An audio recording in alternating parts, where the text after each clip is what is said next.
to the October 20th City Council public hearing. Not to be confused with the public hearing that was going for the last 20 days,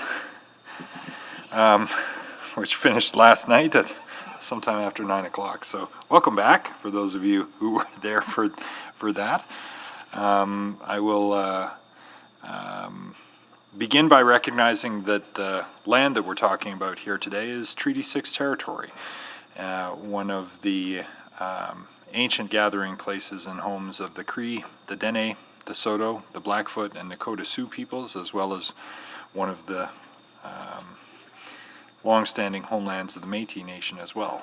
And we will call forth that treaty spirit of mutual prosperity and peace and collaboration to guide the spirit of our discussions around the matters before us here today. So I will begin with a roll call to establish attendance. Starting with Councillor Banga.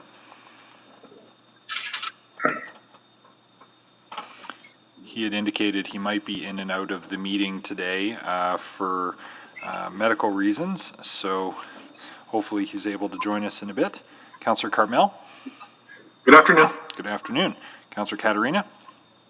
Yes. Thank you. Councillor Zadek. Good afternoon. Thank you. Councillor Essinger. Present. Thank you. Councillor Hamilton. Present. Good afternoon. Councillor Henderson. Councillor Henderson. Just got here. There he is. Councillor Knack. Good afternoon. Good day. Councillor McKean. Present, Mr. Mayor. Hello. Councillor Nicol. Good afternoon. Thank you. Councillor Paquette. Good afternoon. Thank you. And Councillor Walters is here on deck if I need to pass the chair to somebody. So thank you. We'll keep an eye out for Councillor Banga, but that's enough to get started. So need a motion to adopt the agenda. No recommended changes. So moved. Thank you, Councillor Essinger. Seconder. Second. Thank you, Councillor Paquette. Please vote. Got to get into the right public hearing here. I'm a yes. I'm still in the wrong one, so.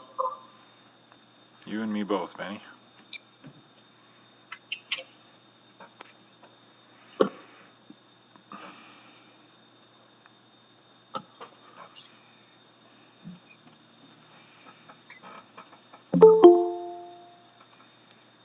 We have all the votes except for Councillor Paquette's. I'm going to infer that he's seconded it, so he's in favor. I am a yes. Just hear it. Thank you. Display the vote.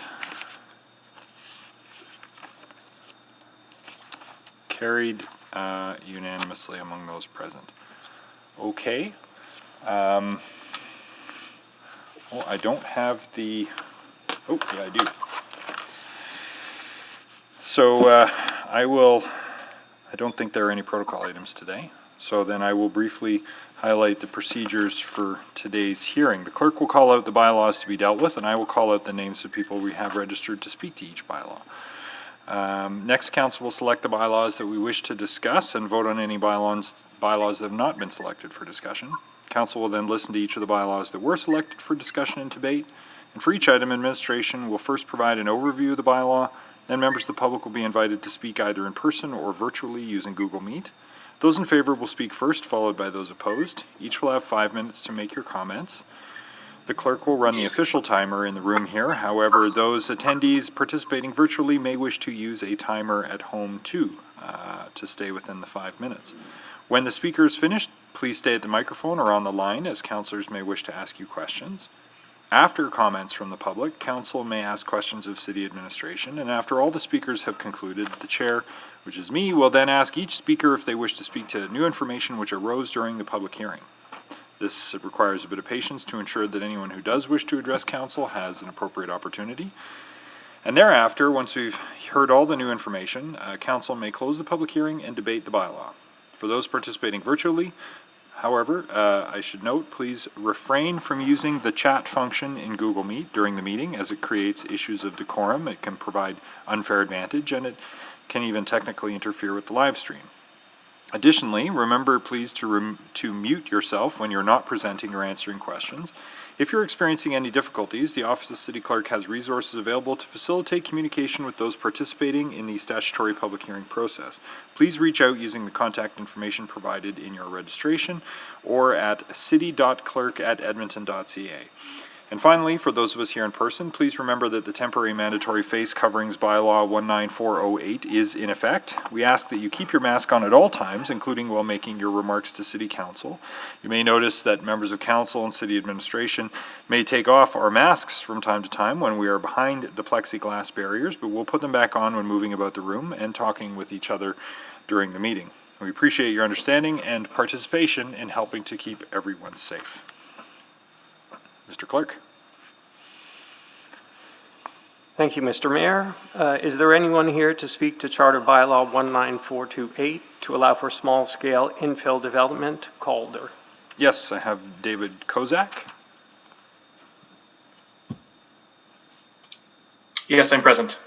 And are you to speak or to answer questions? I'm here to speak opposed to the rezoning. Oh, you're registered in opposition. Okay. Yes. Noted. So David Kozak is in opposition. I have you listed in favor on here, but we'll amend that for our records. Thank you. And then I have TJ Townsend to answer questions only from PK Developments. That is correct. Excellent. So Mr. Townsend in favor to answer questions only, Mr. Kozak in opposition to speak. And Mr. Mayor, just one last-minute addition to this list. Oh, okay. Joe Talley in opposition. Okay, and Joe, are you there? Oh, here in person. Okay, welcome, thank you. Item 3.2. Thank you. Is there anyone here to speak to bylaw 19294 to repeal the North Major Area Structure Plan? Yes, I have Jane Smith, who is here in person. Hi there, registered in opposition to speak. Thank you. Is there anyone here to speak? Oh, we have everyone, okay. Is there anyone here to speak to Charter Bylaw 19443, text amendments to zoning bylaw 12800 to amend the Blatchford special area zones? Yes, I have Anjali Varghese to answer questions only from the City of Edmonton. Hello. Hi there. And Elise Shillington to answer questions only from Stantec. Hi, good afternoon. Good afternoon. And no one in opposition on item 3.3. Bylaws 19444 and 19445 and Charter Bylaw 19446 will be dealt with together. Is there anyone here to speak to Bylaw 19444, amendment to the Ellersly Area Structure Plan, Bylaw 19445 to amend the Ellersly Neighborhood Structure Plan, or Charter Bylaw 19446 to allow for a range of commercial, office, service, and multi-unit housing uses Ellersly? Yes, I have Stephen Yu to answer questions only from InvisTech Consulting. Hi, I'm here. I did have a quick presentation that I wanted to do instead now. Okay, to speak then. Thank you. Thank you. I have Ashif Malou. Ashif, are you there? Yes, I'm here. Welcome. And I have Scott Mackey to answer questions only from InvisTech Consulting. And I'm here. Welcome, Mr. Mackey. In opposition, I have Amrit Chauhan. Here. Hi there, welcome. And Gagandeep Chauhan. Hi there, welcome to you both here in person in Chambers. Anybody else for that item? No? Okay. The Edgemont one next. Is there anyone here to speak to bylaws 19455 and Charter Bylaw 19456, which will be dealt with together? Bylaw 19455 is to amend the Edgemont Neighborhood Area Structure Plan, and Charter Bylaw 19456 is to allow for stormwater management facility in Edgemont. Yes, I have Jim Killow to answer questions only from Rohit Land Development. Yes, good afternoon. Good afternoon. And Om Joshi to answer questions only from WSP Canada. Good afternoon. Good afternoon. And I have no one in opposition on the HMOD item.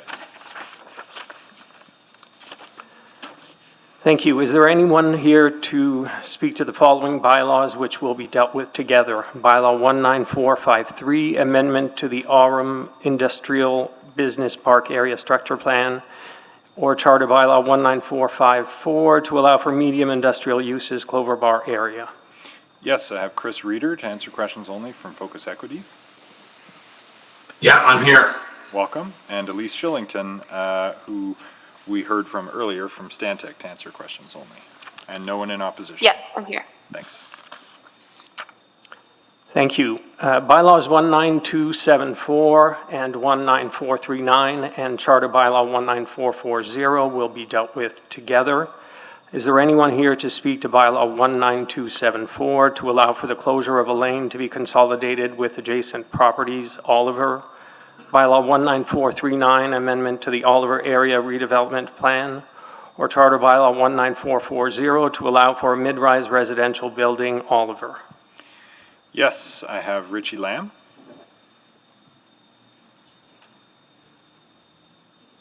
He didn't check He in. hasn't checked David Sanch. Hasn't checked in either. Oh, okay. Marcelo Figuera. Yes, good afternoon. I'm here. They will be checking pretty soon. Thank you. Okay, thanks. And Derek McDonald to answer questions only from the Oliver Community League. Yes, I'm here. Welcome. And no one in opposition. Thank you. Bylaws 19441 and Charter Bylaw 19442 will be dealt with together. Is there anyone here to speak to Bylaw 19441, amendment to the Oliver Area Redevelopment Plan, or Charter Bylaw 19442 to allow for medium-rise multi-unit housing, Oliver? Yes, I have Ben Gardner from Gardner Architecture Incorporated. Present. Hi there. I have Oscar Reuter from Abbey Lane Homes. Oscar is here. Thank you very much. Thank you. Marcelo Figuera again. Yes, thank you. Thank you. And Christopher Weiss from the Carnaby Lane Condo Association. Yes, thank you. Welcome. And in opposition, I have Tara McCashin. Yes, present. Welcome. And Derek McDonald from the Oliver Community League. Yes, present. Thank you. And next. Is there anyone here to speak to Bylaws 19423 and Charter Bylaw 19424, which will be dealt with together? Bylaw 19423 is an amendment to the Strath Kona Area Redevelopment Plan, and Charter Bylaw 19424 is to allow for a mid-rise mixed-use building, Strath Kona. Yes, I have Chris DeLaba here in person to answer questions from Belgian Development Management. And in opposition, I have Ron Yakamishin, who's here in person. Eleanor Burwash. Here virtually. Hi there, welcome. Kesia Kerr.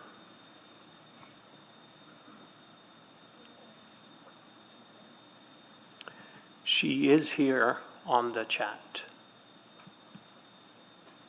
Okay, well, we'll see if we can get you some help to unmute yourself. We have next Sheriff Garady. Hi there. Leslie Main Johnson. Present, virtually. Welcome. Iris Barrington Lee. Present on the computer too. Welcome. Ingrid McCarroll. In person, welcome. And Linda Duncan. Yes, I am here at home. Thanks. Welcome.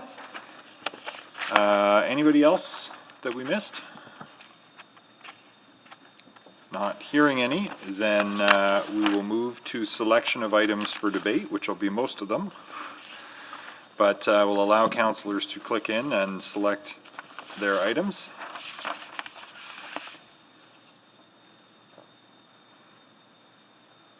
Councillor Esslinger?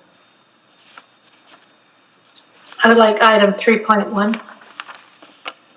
Thank you. Councillor McKean? Mr. Mayor, on 311 and 313, I have one question for Derek McDonald of the OCL. And that's, if you will allow that one question, because I just wanted to do that. I don't need the presentation, anything, but. Okay. And then I'll select 314, 315. Okay. Thank you. So noted. Councillor Henderson? 316 and 317. Yeah, I'm assuming that others will do. There were two others that we had in opposition, but I will leave those for others, assuming that they'll catch them in their own words. Okay. Councillor Cartmel? I believe we have speakers in opposition on 3.2, so I'll take that one. Okay. All right.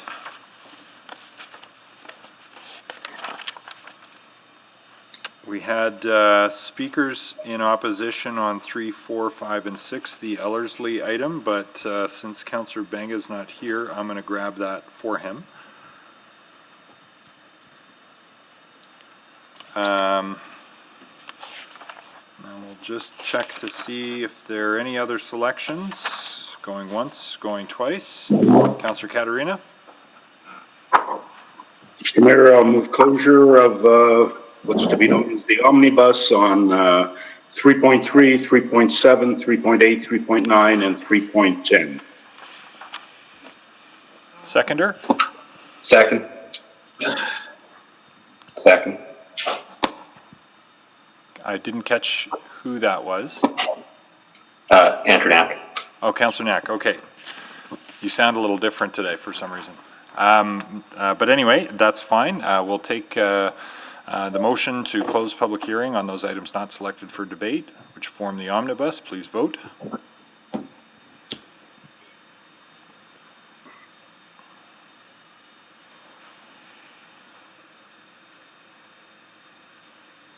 We are good to go, Mr. Mayor. Display the vote, please. Carried. Mr. Mayor, I'll move the omnibus first reading. Second. First reading of the omnibus. Please vote.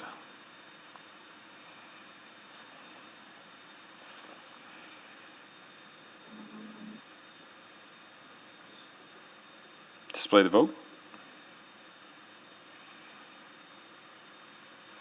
Carried.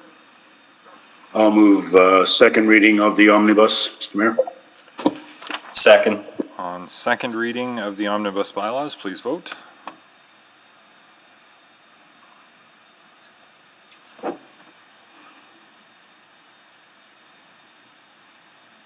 Display the vote.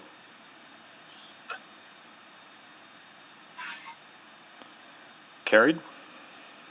Mr. Mayor, I'll move consideration for third reading on the omnibus. Second.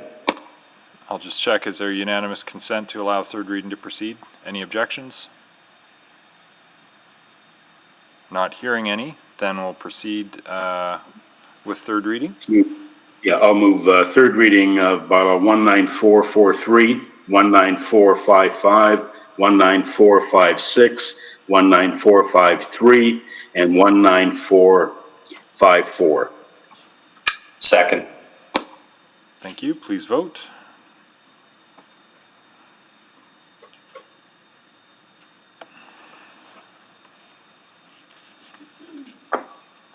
Display the vote. Carried unanimously. Okay, so we'll proceed in order. The Calder item, then the North Major Area Structure Plan, and the Ellersly items. If, depending on what's happening for Councillor Banga, I might suggest we juggle the order a little bit of the Ellersly item, but we'll see how it unfolds. Then the two Oliver items, then Strath Kona. So bear with us. We'll be here for a while till we get to the later ones. So without further ado, though, let's get the presentation on the Calder item. Mr. Mayor, Laurie Moulton, our senior planner for this area, will give the overview. Thank you. Okay, just checking. I'm not on mute, am I? No, you're good to go. Okay. Go ahead, Laurie. Thank you. Mr. Mayor, members of council, good afternoon. This is an application to rezone a site in the Calder neighborhood from RF1, single detached residential zone, to RF3, small scale infill development zone. The applicant's intent is to develop a 4-unit row house on the site. The site is located on the southwest corner of 130th Avenue. Sorry, that's slide number 2, please. Southwest corner of 130th Avenue and 115th Street on a lot with lane access.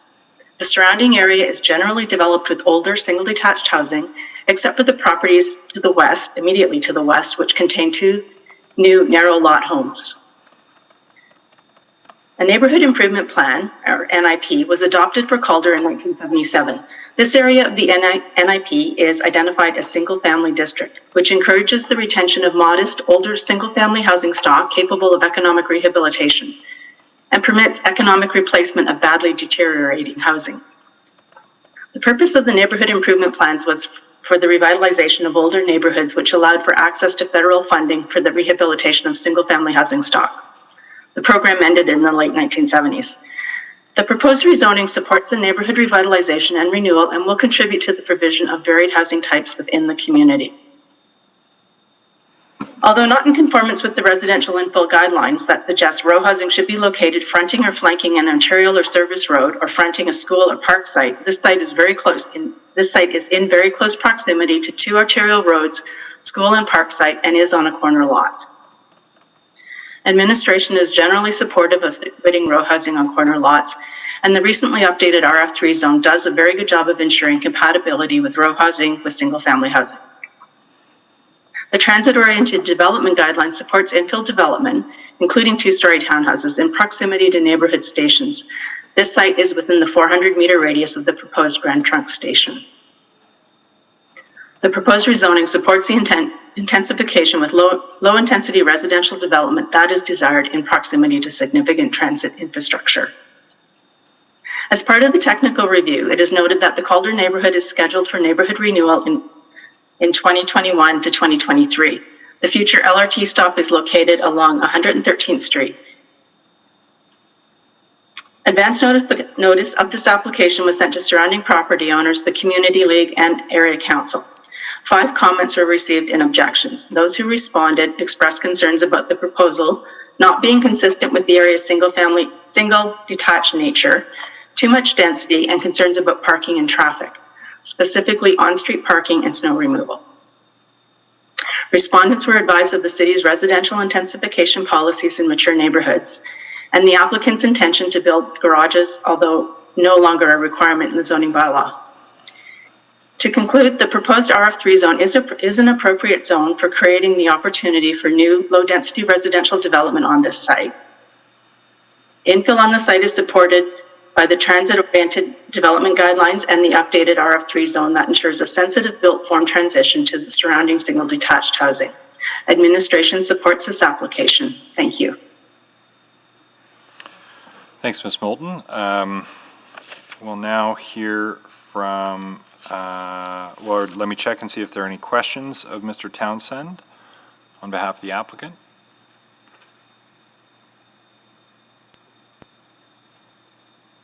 Not hearing any at this time, then we'll invite Mr. Kozak next. Thank you very much. Go ahead. This rezoning directly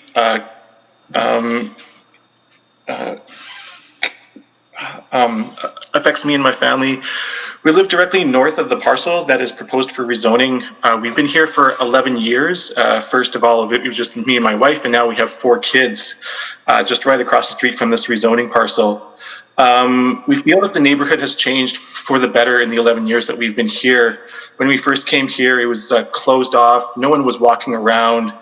You could see drugs and drug deals and even right next to our house, basically, there is often garbage from McDonald's in the morning, Wendy's in the morning, and stuff like that.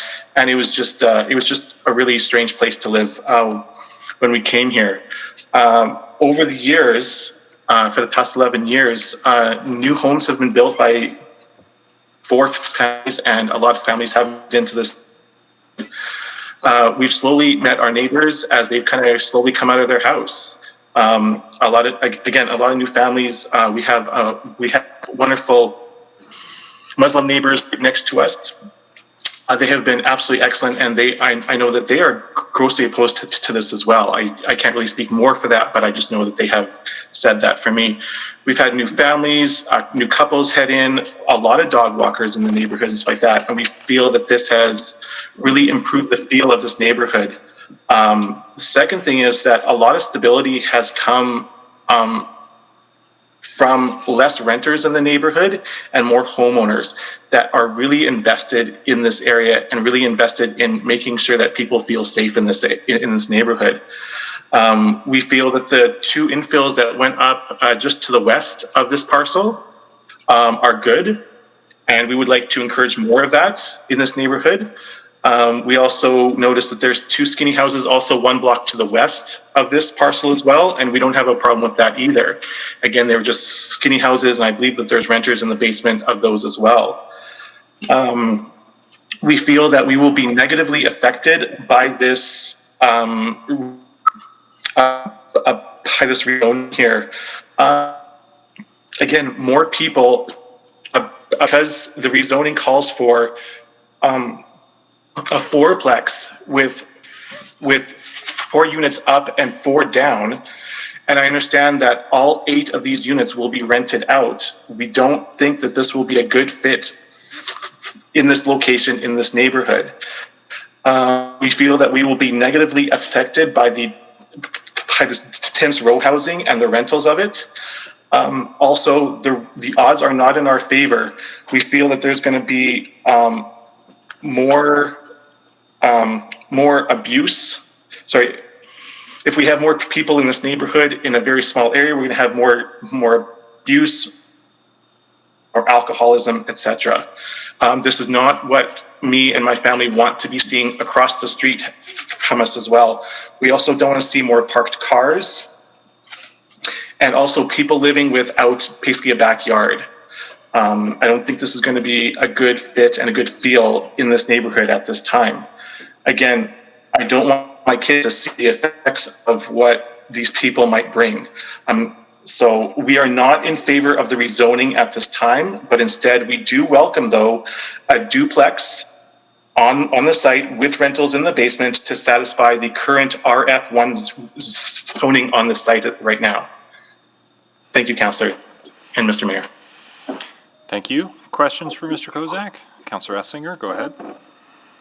Thank you very much, Mr. Kozak, for coming in today. So your major concern is you're not sure who might move in there. You want to preserve a family-friendly feeling. Is that correct? That's correct, and we believe that 8 units being rented out will not bring that in this neighborhood. Okay, because... Sorry, Mr. Kozak, can you say the last sentence again? Your connection's just a little wobbly there. Sorry about that. Yes, we don't believe that 8 units renting out will bring a family feeling vibe in the neighborhood still.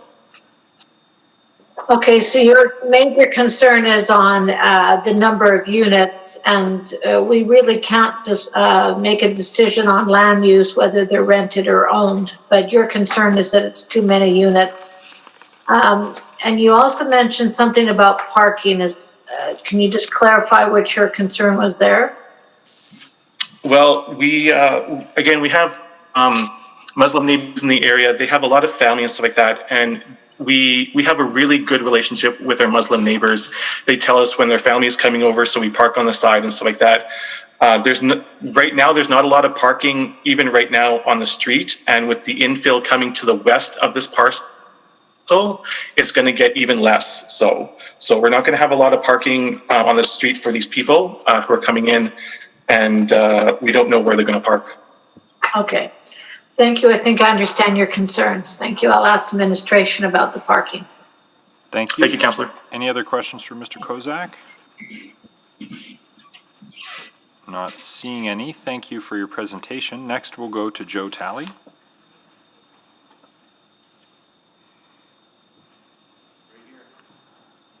Oh, come on down.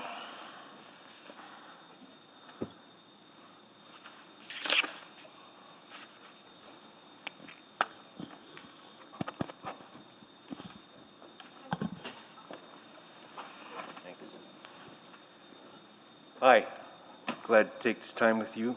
I've also would like to agree with Mr. Kozak. He's pretty much said everything that I was concerned about saying. No point in going through it again.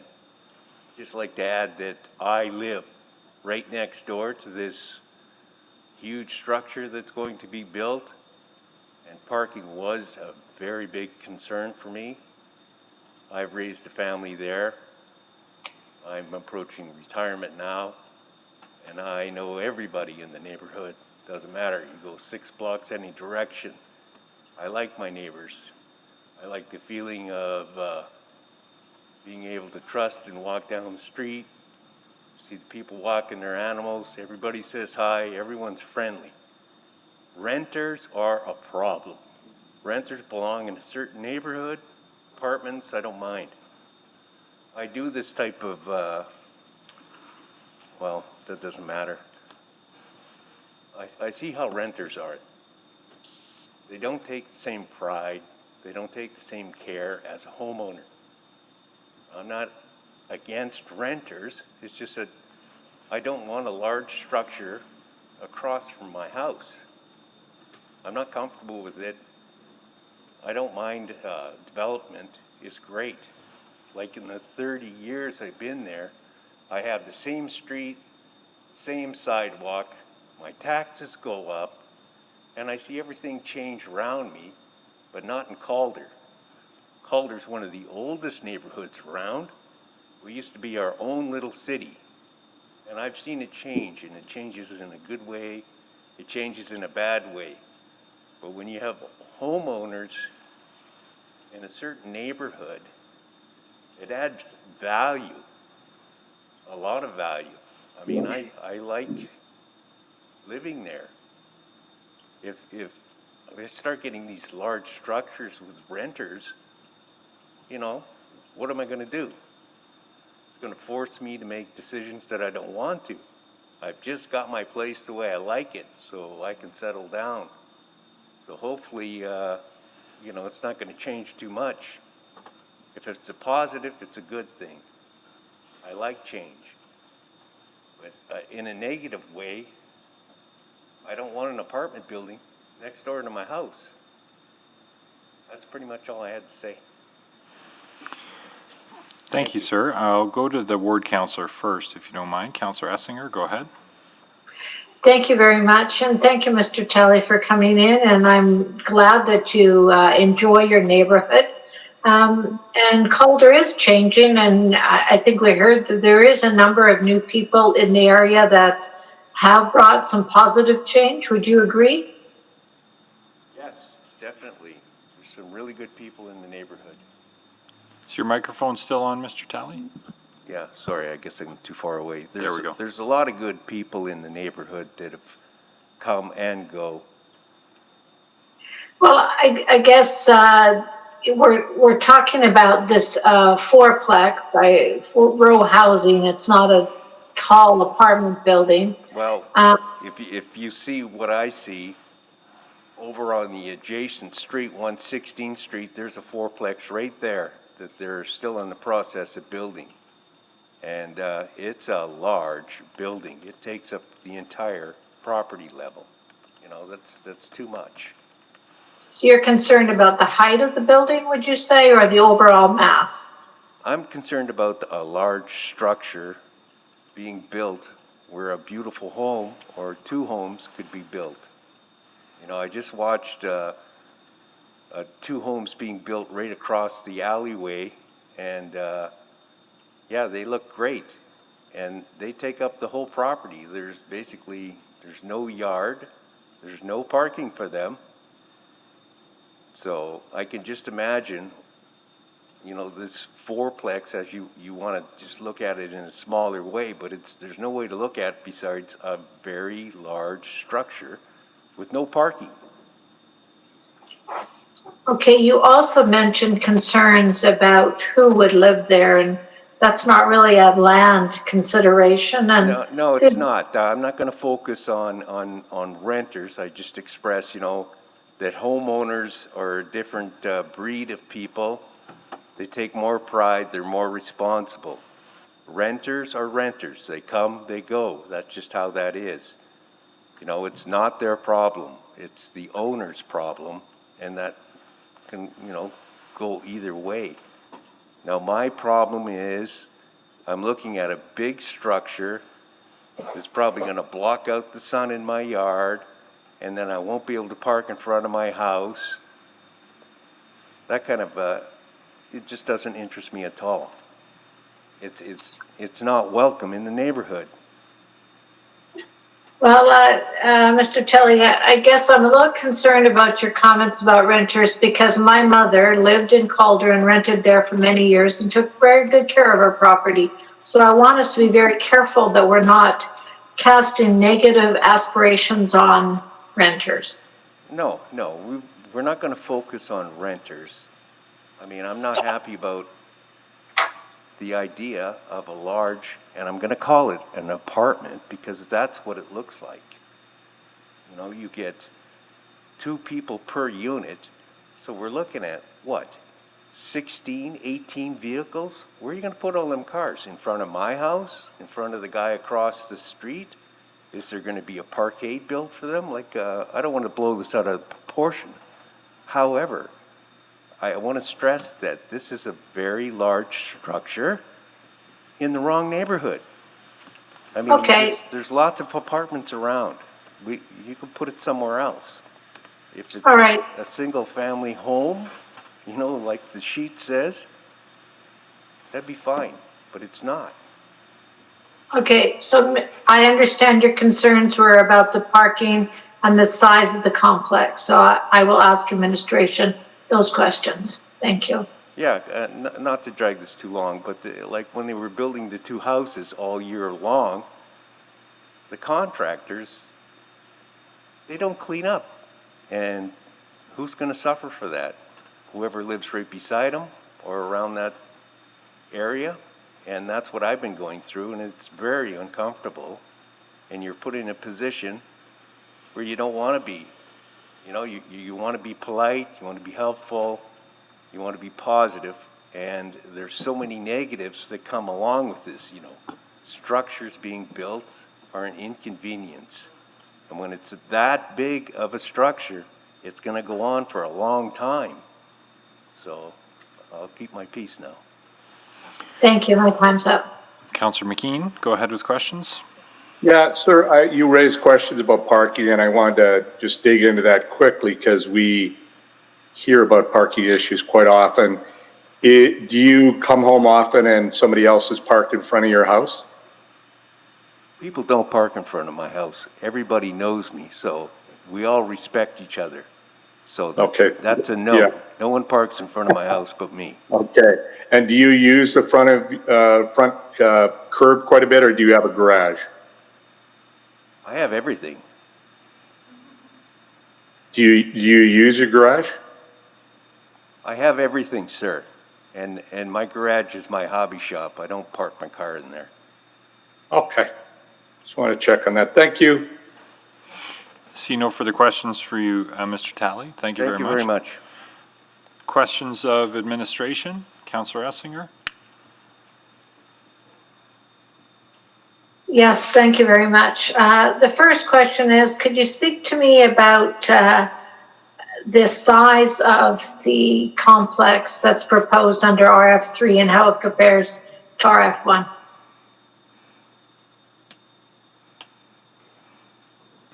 Hi, Councillor. So the size difference between the RF1 and RF3 is quite minimal. The maximum site coverage under an RF1 is 42%. The max under an RF3 is 45%. It includes the same height provisions that's located in the mature neighborhood overlay of approximately 8.9 meters. So the size difference between what a new house could be built or a new duplex on that lot and a multifamily row house in the RF3 is quite minimal. Okay, so the concern about that it's going to be an apartment building, it's just not possible because we have height restrictions under an RF3. Correct. It's the same height as the existing duplex and single family that could be built today. Thank you. And you heard the other concern, and I've heard it not only from the speakers today, but I've gotten an email from a number of the local residents concerned about parking. Could you just speak to me about what we looked at when we considered this? I'll pass that to Mr. Fazal Saeed to answer the transportation question. Thank you. In terms of parking, we don't review parking because of the recent approval of open option parking. So we rely on the developer to look for the product, what they are proposing, and provide the adequate amount of parking if they wish to. Okay, now, and I heard some concerns, people worried about snow removal. That is not impacted through a complex like this. They're worried that if there was cars in the streets, it would be impacted. But that is not considered during our snow policy. We would have to remove the vehicles, isn't that correct?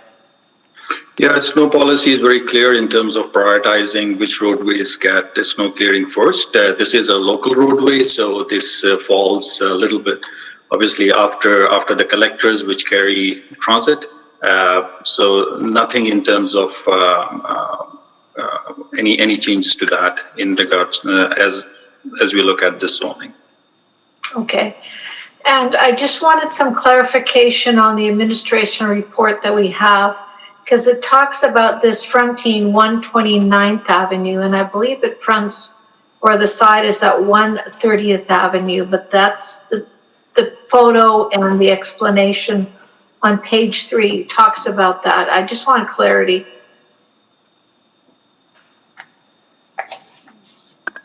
Ms. Moulton, if you could please answer the councillor's question.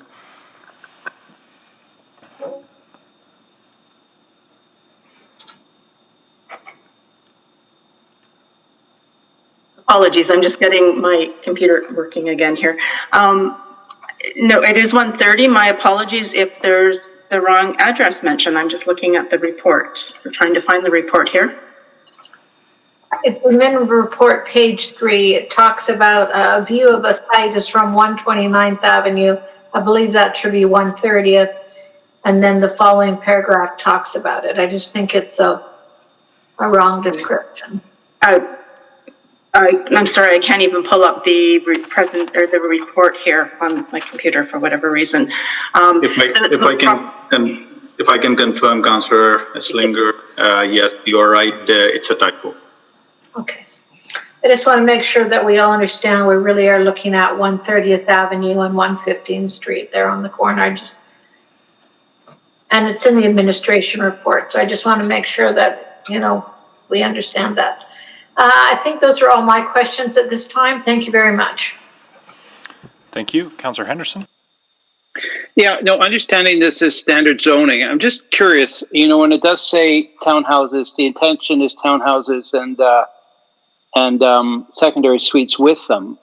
But on the size of that lot, what's actually possible? I know all those things are possible within an RF3, but on a single lot, how many units could you put in there, and how viable are secondary suites with all those units?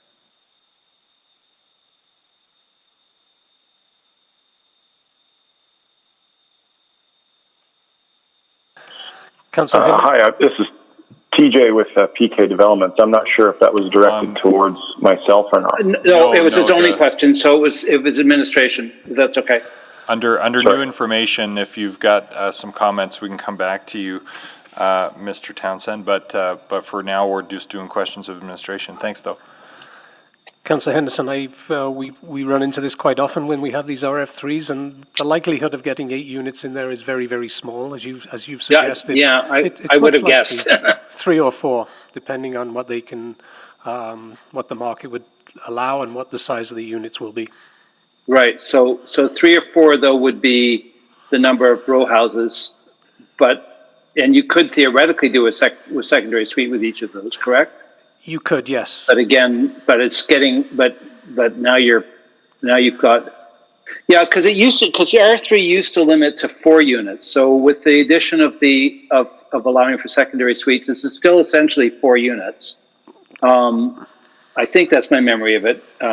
But with the addition of the secondary suites, you could theoretically do, I guess, a basement suite was pretty well all that would be possible, I would think. You could, but then you is that the case? Yeah, you could, but then you run into the additional costs for safety and for fire rescue and things like that. So it's Right. probably unlikely. Okay. Good. I just thought I'd ask because I was really just trying to imagine that, and it seems like I don't think that was our intention with the zoning. So I just thought this was an interesting example. But I'll be interested to hear if the proponent is coming forward. It'd be interesting to hear what their actual plans are. Understanding that the zoning is the zoning, so it's not really relevant. But I'd be curious. Great. Thanks. Thank you. Thank you. Any other questions for administration at this time? Not seeing any. Then perhaps under new information, Mr. Townsend?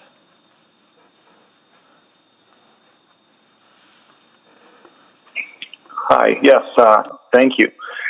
Quite a few questions and concerns, which I understand. I will try to address what I can. But no particular order, but PK Developments has been a contractor in Edmonton focusing on infill homes for 17 years.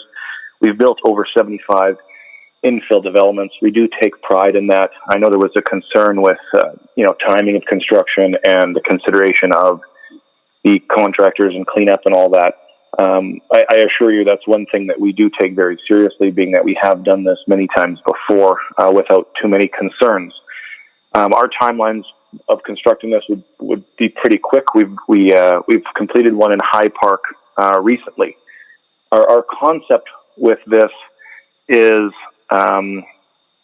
very family oriented. The upper units would be 3-bedroom and 3-bathroom, approximately 1,200 square feet. This is pretty consistent with a condo development in downtown. And then the basement would be a 1-bedroom, 1-bathroom unit. That's approximately 615 or 30 square feet, depending on the orientations of it, and obviously the site-specific setbacks. Being a rental project, we find that the Edmonton market has actually gone a bit more in that rental direction. Maybe that's due to our economy. Maybe that's due to COVID. I'm unsure. There's a lot of different directions, but you'll notice that many of the new developments downtown or across the city have all been focused mostly on the rental. This is catering to new families. This is catering to students, people who can't come up with a down payment. It's just the reality of what's going on. And there's this missing middle that the administration has been talking about. We're trying to fill that void. This is a large property. It's a 55 by 150. We're talking about subdividing typical RF1 lots into duplexes or skinny homes on 50-foot lots. This will be over $1 million of investment by us. It is something that we will take seriously. We have a management company in place that we run ourselves that does our own credit checks, background checks, and referrals on these renters. I understand that it's not the administration's or council's concern with respect to how the property is used, but I do want to address that for the neighborhood. Our intention is to work with our neighbors and work with the community, and we found that this would actually work quite well. It's very close to community leagues and schools. I believe there's the St. Edmund's Catholic School, Calder Elementary, within walking distance. There's also an off-leash park. I know someone mentioned dog walking and all that. It's not my intention to put any residents in this complex that will bring down the overall value of the neighborhood. That doesn't benefit me either with my development. And same with parking. I mean, we're putting 4 garages off the back. Catering to students in the basement suites or small families. It's doubtful that these would be multi-car tenants.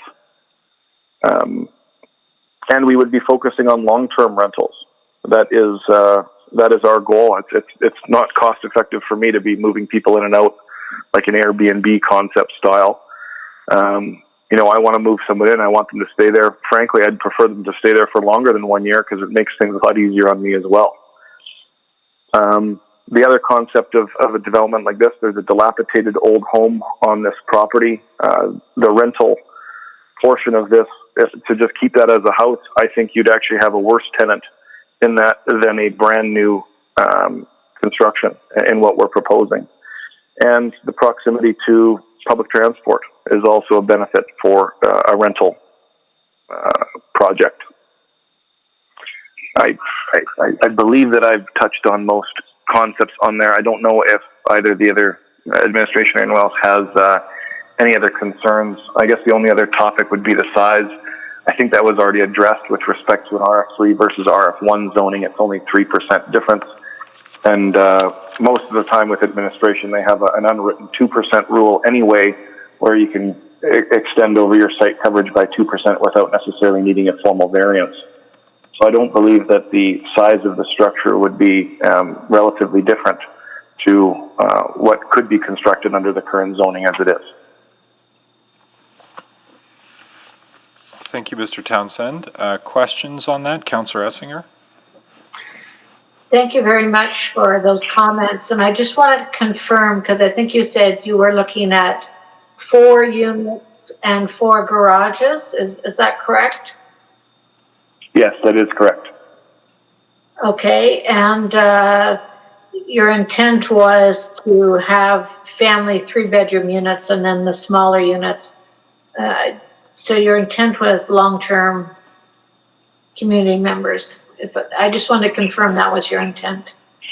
Yes, that is correct. You know, not to divert from this specific project, but a very similar project, almost identical to this concept. I just completed one in High Park on 108th Avenue. It's pretty much the same design.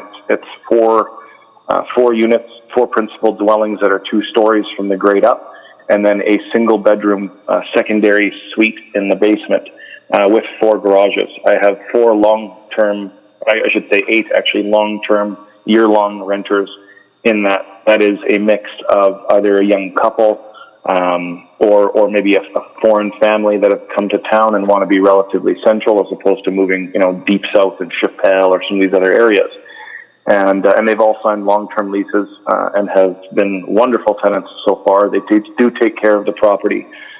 Being that we do have 8 dwellings there, and we, like I said, we have our own management company. We do ensure that we attend these properties very often to ensure that they are manicured properly between snow removal or landscaping to ensure that they do blend in with the community. Because the last thing that we want to do is cause problems, for one.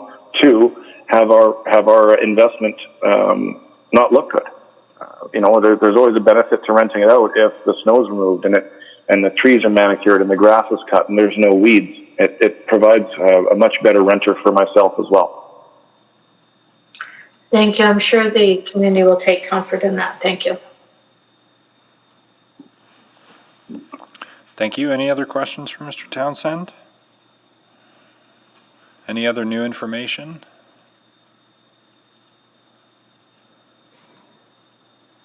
If not, Mr. Mayor, I'm happy to move closure of the public hearing. Okay, go ahead. Second. Thank you, Councillor Knack. Okay, closure of the public hearing is before us. Please vote.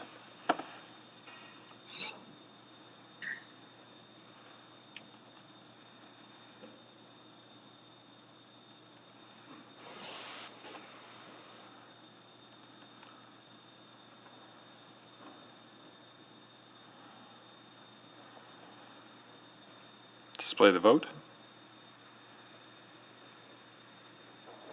Carried. Mr. Mayor, I'm a yes as well. Oh, right, okay. Yeah, Councillor East Banga has President, show me. rejoined us. Gotcha, okay, so that's 13-0. We'll let the record show to close the public hearing. Councillor Essinger? Thank you, and I'll move first reading of 3.1 and speak to it when appropriate. Second. Okay, go ahead, Councillor Essinger. Thank you very much, and I'm going to support this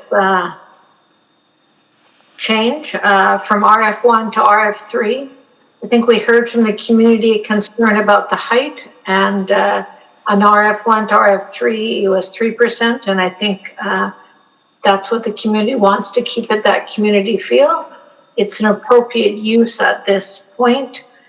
We've heard the concerns from the community. I heard a few emails as well, but this has been addressed through some of the discussion today, and hopefully the community has heard about the size and will feel more comfort in that. It's a wonderful community, and I think new families would be an asset to it, and this development is in line with where we as a city would like to go. Thank you, Councillor Atzinger. Please vote. First reading, unless there's any, no, I don't see anyone else wishing to speak. Go ahead and vote.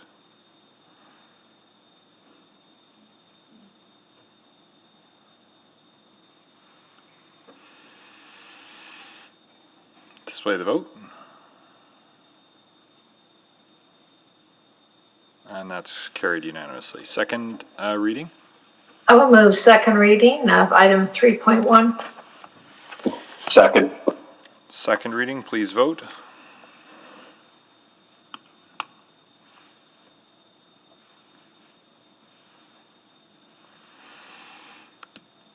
Display the vote. Carried. I'll move consideration for third reading. Second. To allow third reading to proceed, please vote.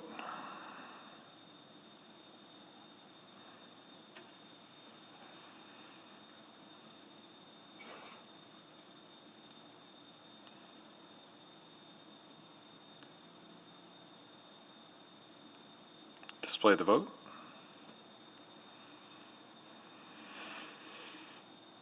Carried. And I'll move third reading of Charter Bylaw 19428. Second. On third and final reading, please vote. And display the vote. And that's carried. Okay. So that's the Calder item. Next up is the, Does that mean it's been approved? yes, it has, sir. It has. Yes. So even though everybody in the neighborhood doesn't want it. I'm sorry, sir, the public hearing's now concluded. You've had your chance to speak, and council's unanimously approved. Can I take it to another level? No. The decision's final. That's so wrong. Next up is the item 3.2 to repeal the North Major Area Structure Plan.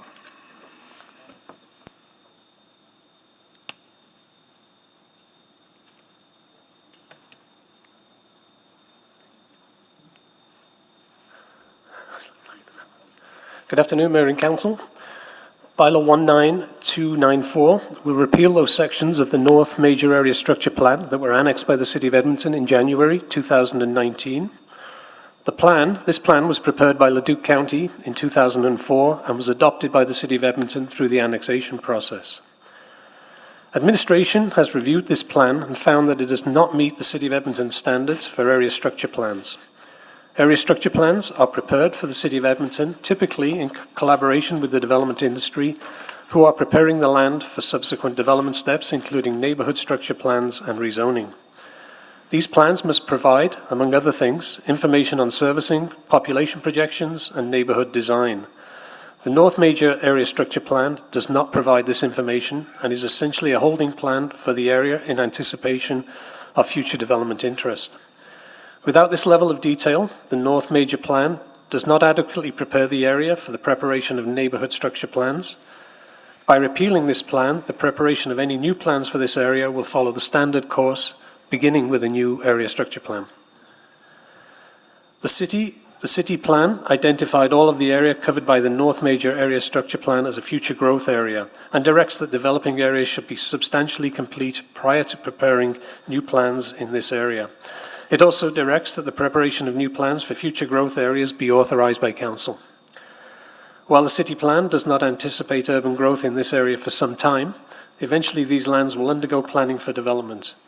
Repealing this north plan will reduce confusion about this process when that time comes. This repeal will not result in any negative effects for landowners in the area. Landowners will continue to enjoy the same development rights they currently have, as their zoning is not affected by this repeal. Administration is in support of this bylaw. Thank you. Thank you very much. We have one speaker registered on this, which is Jane Smith, who is here. Come on down to the microphone, please.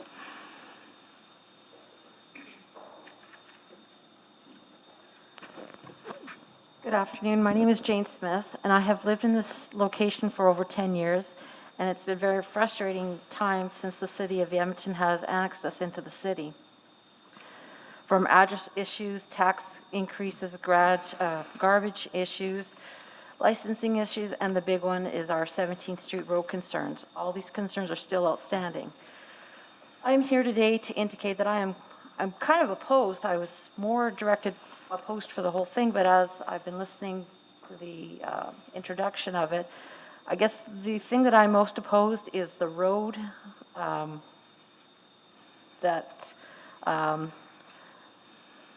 when I spoke with Sean Boyle, he was the name on the postcard that was given to us, and he said that it was not regarding the roads and it's only the land. Well, the roads are a part of the land, and the roads were a big conversation part of the annexation. So I was told that the bylaw, you want to wipe the slate clean and start from scratch. So if that is true, then the conversations that we had regarding roads were in vain, basically, I feel, and so do our community.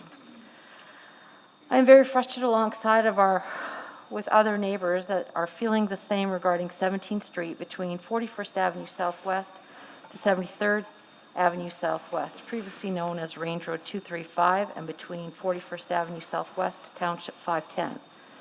This road is a gravel road that has been in discussion for some time now, at the time prior to annexation occurred, and then during open houses.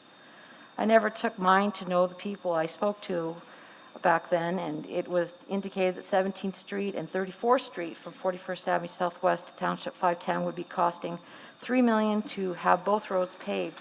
I was reassured that things would go ahead and was planned. In the recent months, I have had many discussions with several different people in the city, from the road maintenance supervisors to their supervisors, to my ward Banga's office assistants, with a call to 311 regarding the poor road conditions of 17th Street. Somehow my name was passed on to Cameron Grayson. I spoke with Cameron Grayson several times, but on September 24th, she told me that the roads was approved for soft payment on September 23rd. Through a meeting here with the councillors, that federal money was approved, and that we were waiting on strategy and scheduling that would take place in 2021. After calling again on September 30th to 311, again informed of the poor road conditions, my name was then sent to a road maintenance supervisor, Corey Gardner, indicating that he couldn't see how we could get any pavement, and being told, you people aren't getting paved roads. He has had several people voicing their concerns and history on the road as well, and it indicated that we have not a clue on what we were saying regarding the roads, and that in his opinion the roads aren't that bad. And he said that we're getting mishope for the roads to be paved, and he says that there are worse roads in Ward 9, so likely you won't see any pavement, and there was only $2.5 million from the Fed, so it's not happening. The road is in a washboard condition constantly. For a while, the graders would come out on a weekly basis due to someone calling it in, but it only seemed like they were pushing sand and some gravel and not really getting down to where the problem is. A couple of weeks ago, they put some kind of oil with the gravel, and it seems to be holding some, but in areas it still has some washboard effects still happening today. I spoke with Cameron Grayson again, and she reassured me that Corey was not privy to the information. I tried calling Councillor Cardinal's office several times with no response back. I was trying to get some information just so I knew what I was talking about and knowing what I'm trying to get across here. I suggested that maybe the city should try and consult with the Leduc County, as we did not have as many concerns with the road when they looked after it.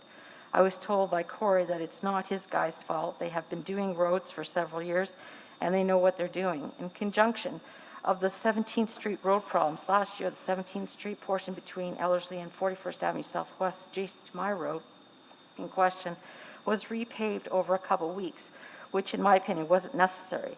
But they did it, and then now the road is worse. And that was last year. The road surface crumbled, and Corey said, well, the wrong blend was used. But now they are trying to fix it, and it's just a big Band-Aid. My worries is that the work that really does need to be done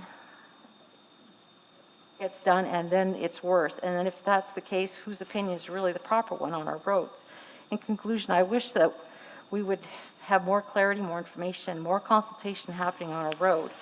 And 17th Street is a main artery to the Anthony Henday and is used often. Thank you, When you Ms. talk about land roads, roads are land. Thank you, Thank Ms. you. Smith. Questions?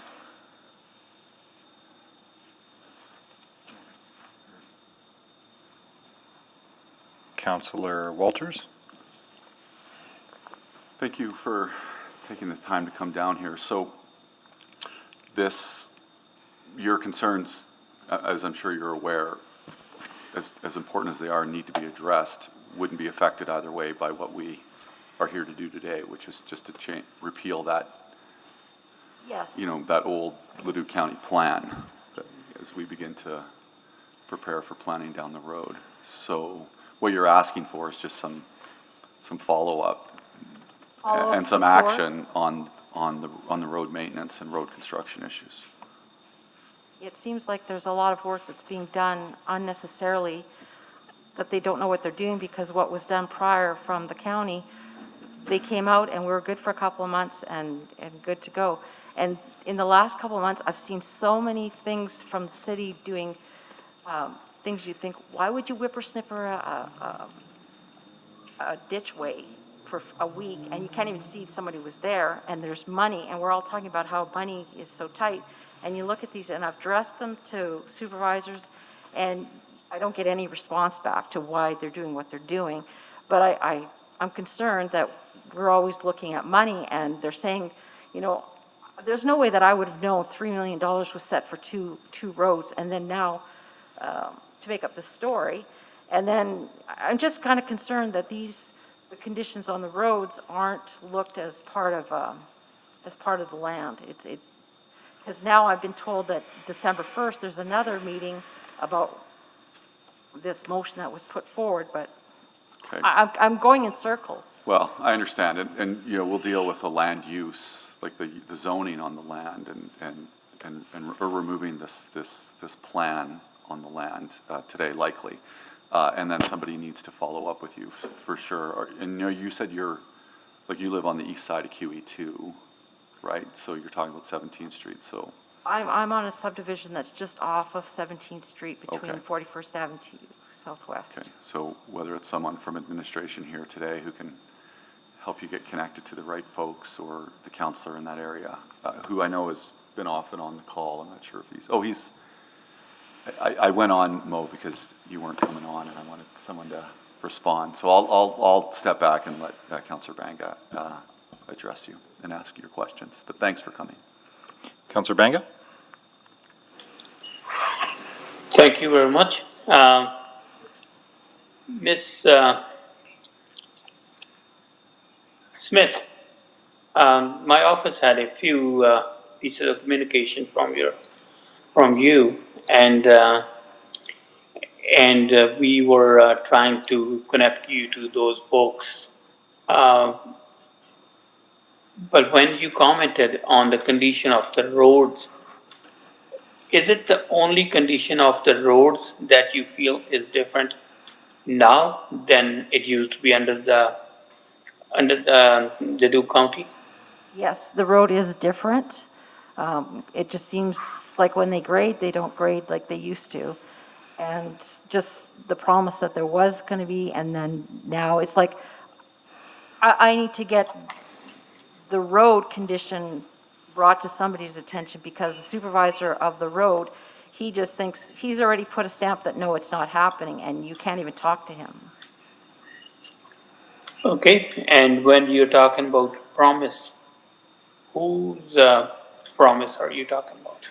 Well, before the city before Leduc County had it, and there was conversations that I had with, I don't know, with the counselors there, and and then it came to the open houses, and like I said, I don't remember the names because I didn't take names, and now in the last couple months here, I've documented who I'm talking to, and I'm learning the game here. So, and I just want to make sure that council knows that this road is important. It's a main artery to the Henday, and I know that there's more problems by the airport, but our road is just as important, and yeah.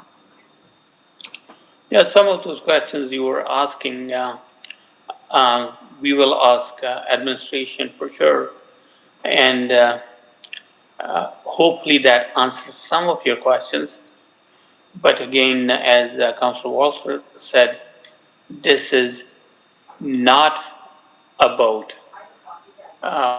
roads in the general. road Yes. and whatnot. Yeah. I know it's a bigger picture. Yeah. And then of course there are a lot of folks who weren't happy with the annexation, but that's over and done. And it is what it is. And I will try to get some of your questions answered. But keep in contact with my office, please. Thanks. Thank you. Councillor Cartmel.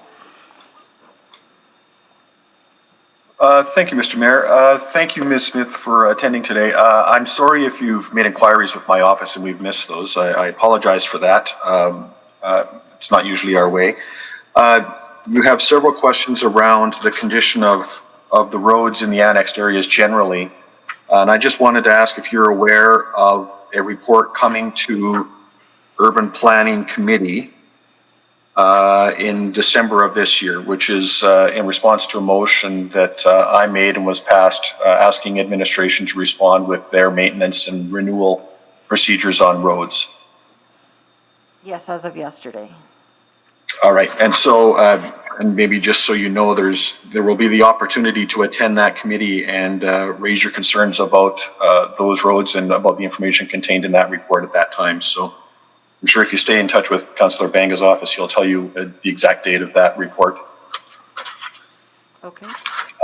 And I believe you also had some questions around property taxes in the annexed areas, and I just wanted to make note that there's a report coming to Executive Committee on that. And I believe that's Monday, October 26th at 1:30. So if you wanted to join that committee meeting, you could also participate in that conversation. Just wanted to make sure you were aware of that. I wasn't, thank you. At what time, I'm sorry? 1:30 in the afternoon. And again, if you contact Councillor Banga's office, he'll tell you about that committee as well. Okay, thank you. Thank you. And again, sorry if we've missed your inquiries. And that's all my questions, Mr. Mayor. Thank you. Any other questions for Ms. Smith? Don't see any. Thank you very much for your submissions. Questions of administration? Recognizing that those roadway issues are coming back elsewhere. Councillor Banga, go ahead.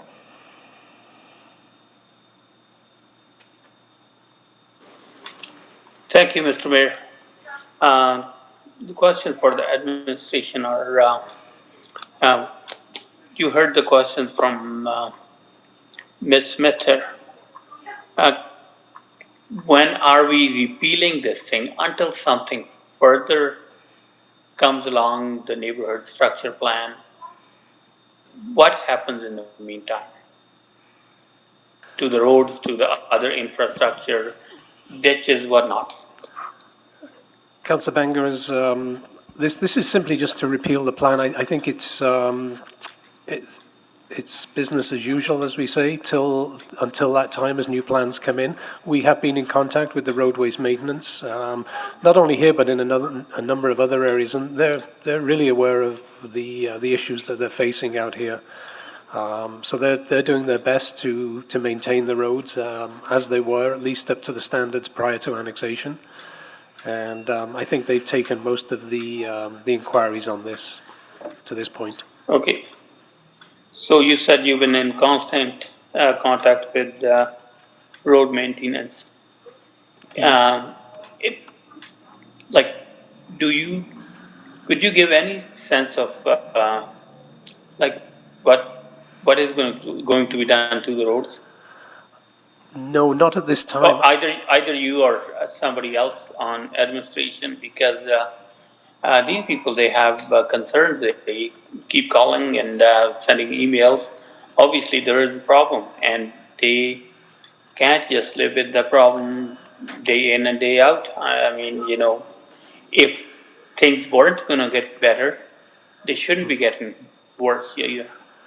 Councillor, as you can appreciate, this is an extremely large area for maintenance to look after. The conversations we've had with them, they're looking at ways and other types of funding to be able to at least maintain it to pre-annexation levels. So I think they're going through that exercise right now, and some of that may come out in the motion that we'll be going through to committee in December. Okay, so you're guessing some of those road maintenance conditions would be coming out, conditions or whatever information would be coming out in that urban planning committee. We would anticipate that, but that report, I believe, is still being worked on by them, and we're not sure what the outcome will be. Okay, we'll wait till that report comes back. Thank you. Thank you. Any other questions for administration? Any new information?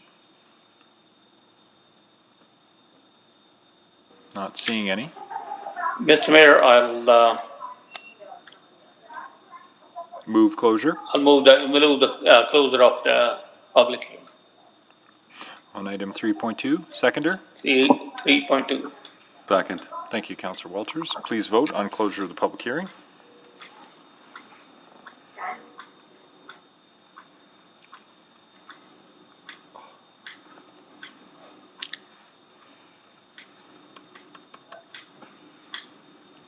I'm a yes, my thing logged out.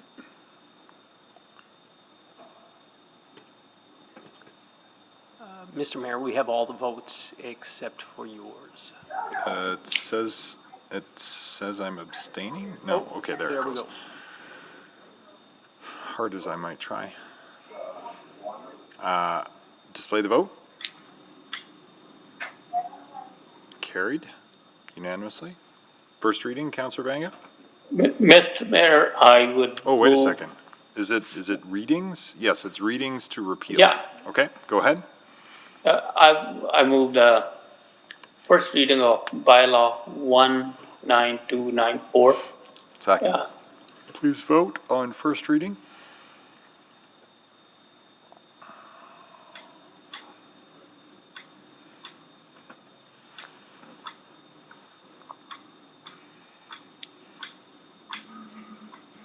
Display the vote. Carried. Mr. Mayor, I move the second reading of bylaw 19294. Second. Councillor Walters, if you could take the chair. I have the chair. It just occurs to me, this is, and I'll be very brief on this, actually a significant moment in some senses, because when this area structure plan was passed by the county, it was extremely vexatious to the city of Edmonton because of the prospect of the city being surrounded on yet another side by extremely low density infrastructure efficient sprawl, rural sprawl. And so that was one of the things that precipitated so much of the regional planning work that we've done with our neighbors, so much of the collaboration we've done with the county through the airport accord and other collaborations with our neighbors to the south, and then work that we've done in the city plan to ensure that these lands in the fullness of time will be developed in an infrastructure efficient, compact, fiscally responsible, environmentally responsible, affordable way compared to what was originally planned. So this completes one of the or resolves one of the issues that arose very significantly for the city over time in a regional planning context, and is just worth pausing for a moment, but also recognizing that that transition introduces real challenges for landowners, both through the prospect of a different development concept over time, phased and staged appropriately through the city plan, and that on an interim basis, rising to the service standards that folks are used to with the county. I don't know how their graders are different than our graders. We'll still keep working on that one, because it will be some time before all of this area is redeveloped to an urban standard, quite some time in some cases, because it's long-term reserve land. So there's more work for us to do there, and I wanted to acknowledge Ms. Smith bringing that forward on behalf of other landowners who have legitimate concerns there. We can debate what happened to the roads in the years leading up to annexation in terms of the erosion of maintenance standards of them another time, but there's a complex set of issues that the city is now trying to deal with for our new residents and neighbors and community members who are in the annexed area. So just wanted to acknowledge that. Thank Ms. Smith for coming forward. Appreciate the answers and invitations that councillors provided in the Q&A there, because it does, solving the one set of regional planning problems at the macro level does then lead to the need for us to look after our new residents and ratepayers and their infrastructure in the interim. So I just wanted to acknowledge all of that and leave it there. I'll take the chair back. Return the chair. Thank you. Councillor Walters. So just to follow up on that, and for the annexation itself was well debated and negotiated over many years between the county and the city of Edmonton, and as part of that there were a significant number of servicing challenges that were identified in the framework that we came up with, and we spent a lot of time going piece by piece, how to make sure that, things, garbage collection, disposal of animals that, traditionally have different approaches from an urban setting to a rural setting. Those were all these issues that we dealt with, and I do want to thank you for coming down, because you're part of a larger course of concerns that we continue to hear about that area. We are responsible as you are now in the city of Edmonton, and it is valuable for you to take the time. So I wanted to acknowledge that your time, while it wasn't necessarily related to the matter at hand, it's valuable for us to remember that we still have to up our game and be a little more focused on the living up to that agreement and meeting the challenges that your area now provides to the city of Edmonton. So I just wanted to say that. Thanks. Thank you. Please vote on second reading.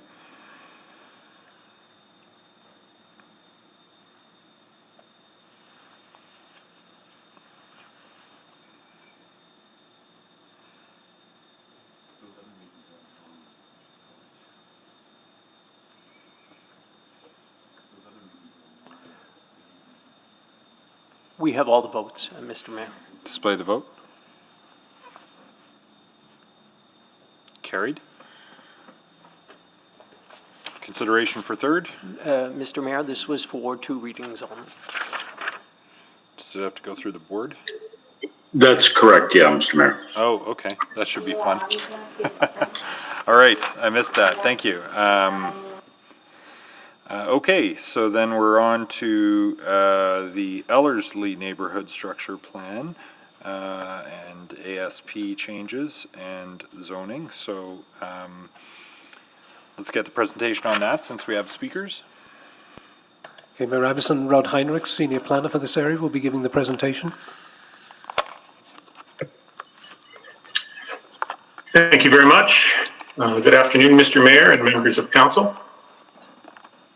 Items 3.4 to 3.6 pertain to the rezoning of land in the southeastern part of the Ellersly neighborhood in southeast Edmonton.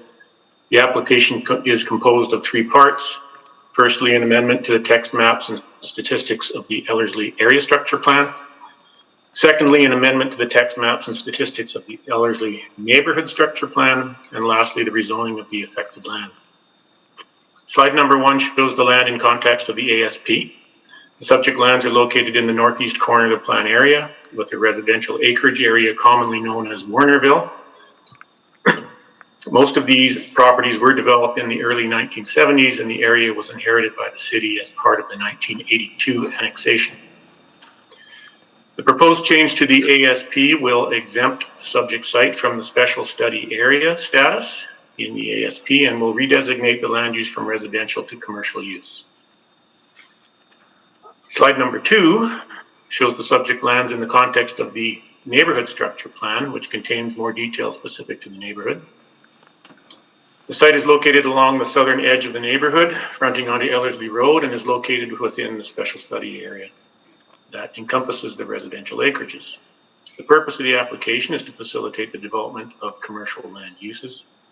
The site is well situated for commercial use and will complement the commercial land use that is currently located to the south across Ellersly Road to form a commercial node at a major intersection. Some improvements to infrastructure will be required at the development permit stage to support this use, such as an extension of sanitary sewer to the site, roadway modifications to Ellersly Road, and improvements to the Ellersly Road and 170 Street intersection, the provision of a public sidewalk, and the provision of a water main extension and additional fire hydrants. Slide number 3 shows the proposed rezoning and surrounding zoning context. This bylaw proposes to rezone the subject site from RR, Rural Residential Zone, to CB1, Low Intensity Business Zone. The proposed amendment will not affect the projected residential density of the neighborhood, as the plan does not factor the acreages into the urban residential capacity. Slide number 4 shows the proposed rezoning area overlaid with an air photo. From this, we can see that the subject site is undeveloped and surrounded by residential acreages to the north, east, and west. A recreational park site also abuts the northern boundary of the site. The lands to the south across Ellersly Road are occupied by an existing commercial development and a stormwater management facility, zone DC2 and PU public utility respectively. The CB1 zone is intended to accommodate smaller scale commercial uses along major roadways and in close proximity to other residential uses. Accordingly, the CB1 zone is appropriate at this location and contains regulations to ensure the resulting development will be sensitive to the surrounding development in scale and built form. With regard to public engagement, notifications were sent to 2,096 surrounding landowners. No responses were received and an open house was not held.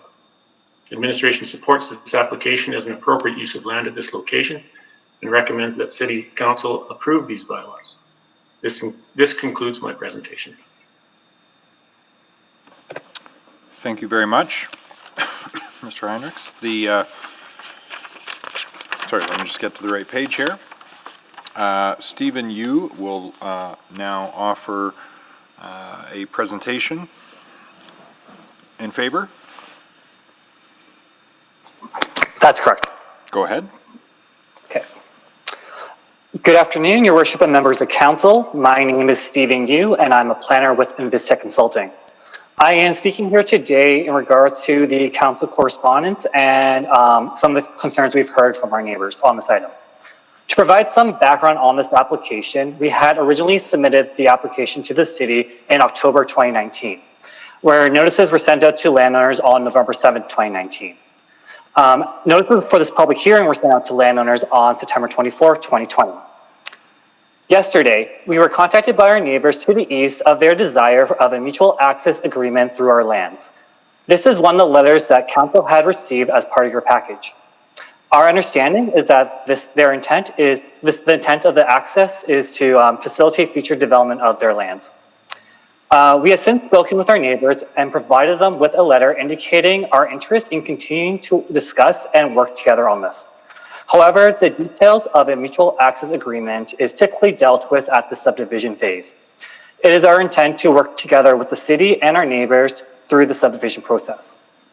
Thank you for your time, and I'll be happy to answer any questions you may have. Thank you. Any questions for Mr. Yu? Mr. Mayor, I do have a question. Go ahead. Thank you. Mr. Yu, when you said all the neighbors were, I guess 2,000, some people were, landowners were contacted. Are you talking about just the people to the, like, northeast, west of it, not the south you're talking about? Is that, or is it, I mean, there are, I think, 35 or 75 property owners in that Wernerville. Through your worship to Councillor Banga, I believe the notification is for 60 meters around the subject property, so that would include north and south of our site.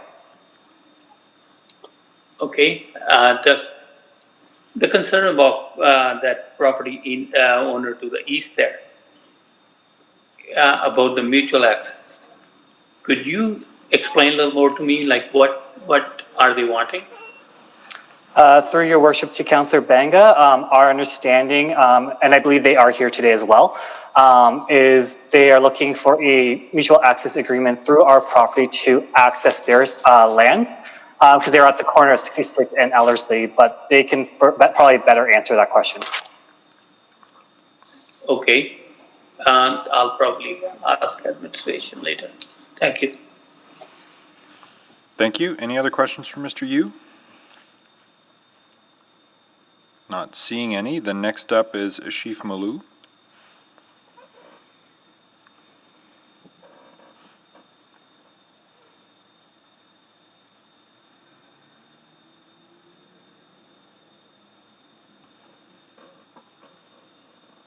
Ashif, are you there?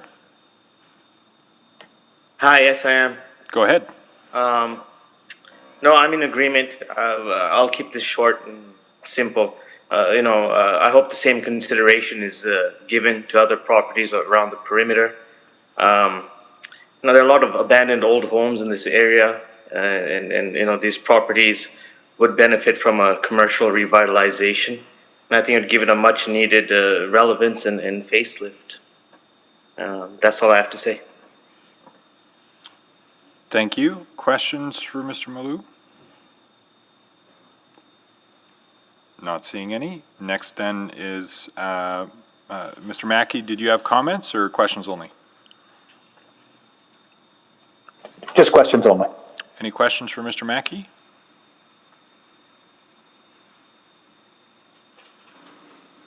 Not seeing any. Mr. Mayor, I'm going to ask the same question for Mr. Mackey there. Okay. Go ahead.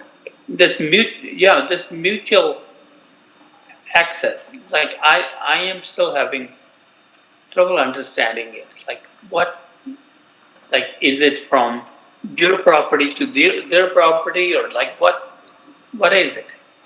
The purpose of a mutual access is to provide a shared access between adjacent properties. Quite often it's used in situations where there's difficult or prohibitive issues in terms of access to one or the other property. It also can be used so that two commercial properties can potentially share traffic and that kind of thing in terms of having people visit their sites. They're very common around the city, but they're typically dealt with through the subdivision process, and the subdivision application on this particular development hasn't been made yet. So properties to the east, both of them, they have at least 3 sites that are covered by roads, aren't they? Yeah, so what would happen is the parking lots themselves would be interconnected so that people could pass between those properties. Okay, but they have their own good access if they wanted to develop eventually. Yeah, I think my understanding, and you can check with administration, is though there's some challenges with the distance that transportation would be seeking from the intersection of 66th Street and Ellersly Road. Obviously, that's intersection is trouble already anyway. Okay, thank you, sir. Thank you. No further questions, it looks like, for Mr. Mackey. Thank you very much. Next is Amrit Chauhan. Come on down.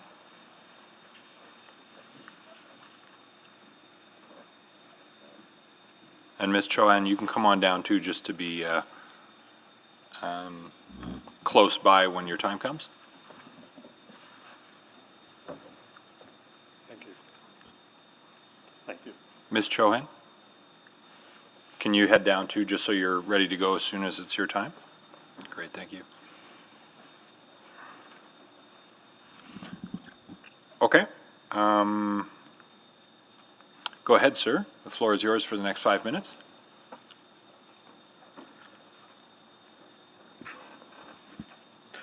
Well, thank you very much for having me here.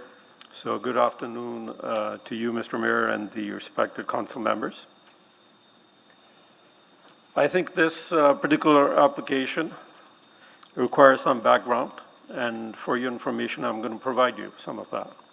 As Mr. Bunga has already stated, that we are abutting these properties to the east, cornering Ellersly and 66th Street. There are future plans that the city has. We received notices of those some years back to widening 66th Street for a right turn lane.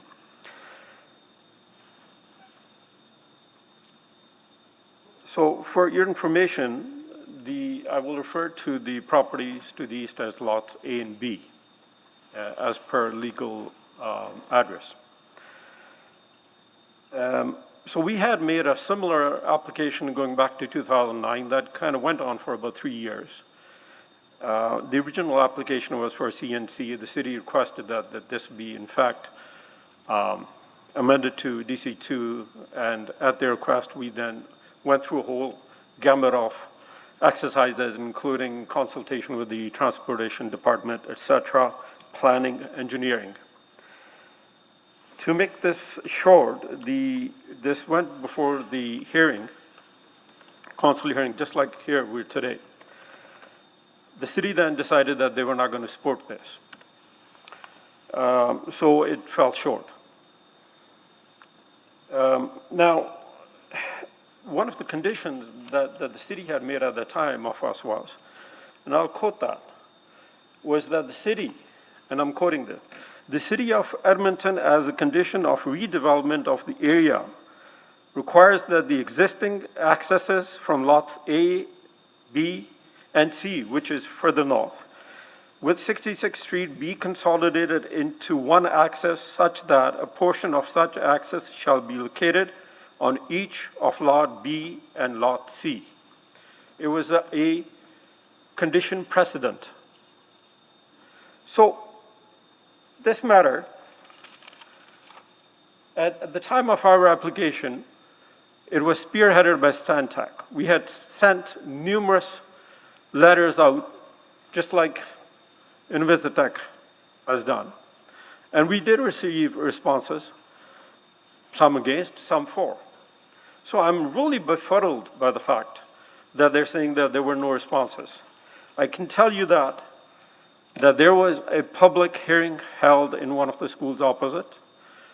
I did attend to it, and then I understood the application was withdrawn by these applicants, only to be replied. I only became aware of this, I know it says here September 20th, the date of postage, this notice. I only became aware of it last week, and I was out of town. I flew in immediately and landed here on Sunday and approached Vivian Gamache of the city in regards to this. Mr. Molu, Asha Molu, he was not even aware of it until I called him. And I said, are you aware that there is a public hearing to this matter? Now, that's not to say that I am in opposition. That's a wrong statement. I have no problem with this application, but I do have a problem with the fact that we requested a mutual access cross-lot easement agreement. The only thing I received was just a simple one paragraph saying, yes, we agree to this. It is not a legally binding document by any means. Had we been aware of this a little bit earlier, maybe we would have worked it out.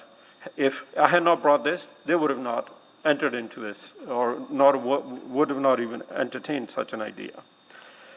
So what I'm suggesting is, one, I'm very befuddled by the fact that saying that the city received no responses. Okay, because I wasn't aware. As I mentioned, even this one just received this last week. If the city now is supporting this document, city administration, on the very same grounds that we had made our application, they rejected it. The very same grounds, they're supporting it. How this will affect us in future, I refer to the technical review as provided by the city administration. It speaks of, with regard to transportation, upgrades will be required in the form of the widening of Ellersly Road and the construction of a right turn bay access to the site. Secondly, the removal of existing accesses from Ellersly Road along with the restoration of boulevard and relocation of existing power poles. What that means is, will it be another pretext when we make another application for development? Oh, we're sorry that we're widening this. You're too close to the traffic lights, and it may not matter. Mr. Chohan, we support this. That's the. But I ask for adjournment of this hearing till we are able to sort this matter out in regards to the easement. Thank you, Mr. Chohan. There may be some follow-up questions for you on your request, Councillor Banga. Thank you. Thanks for coming, Mr. Chohan. To this, until today, I didn't know there was anybody in opposition to it, and by your own admission, you're saying you're not opposed to it. All you're looking for is that mutual access there. And what are your other concerns? One was that you were too close to the lights. I guess you can't have an access there, right? Exactly. So to reiterate, all we are asking is an adjournment of this matter before council, at least until we are able to have a legally binding document that all parties adhere to. Okay. When you said legally binding, I'll ask the administration about this too, and also the applicant. I'm still trying to understand what you exactly want. I would like this matter adjourned to a later date until we are able to enter into a legally binding mutual access cross-lot easement between all parties. Okay, so as the administration is saying, all the neighbors were notified some time ago. That's probably 8 or 9 months ago. Well, do you actually live in that place, sir? Well, let me ask you a question, sir. Oh, actually, it's my turn to ask questions. I apologize for that, okay. We do live there, yes. And as I said, we received this notice. As you can see, it's dated September the 20th. We received it last week. Mr. Molu, Ashraf Molu, who does not live there, is not even aware. I had asked him to check his mail, etc. He said he hasn't it. I then took a photograph of this notice and then texted him to let him know that there is this. And in fact, Mr. Molu is right there. You can ask him the same. Okay, when his turn comes, I'll do that. So in asking for this adjournment, what would you hope to solve? Well, it would be our hope that we can. I had, in fact, sent a proposed draft of a mutual access lot easement agreement to the applicant. I did not hear anything back, and that worries me. What are their plans? That is why I am suggesting that unless we enter into a legally binding document that all parties are agreeable to, keep in mind that back in 2009, when this application was made by us, the city made that a condition precedent. Okay, when you said you wrote to the applicant and asked basically that information, or at least us to be part of it.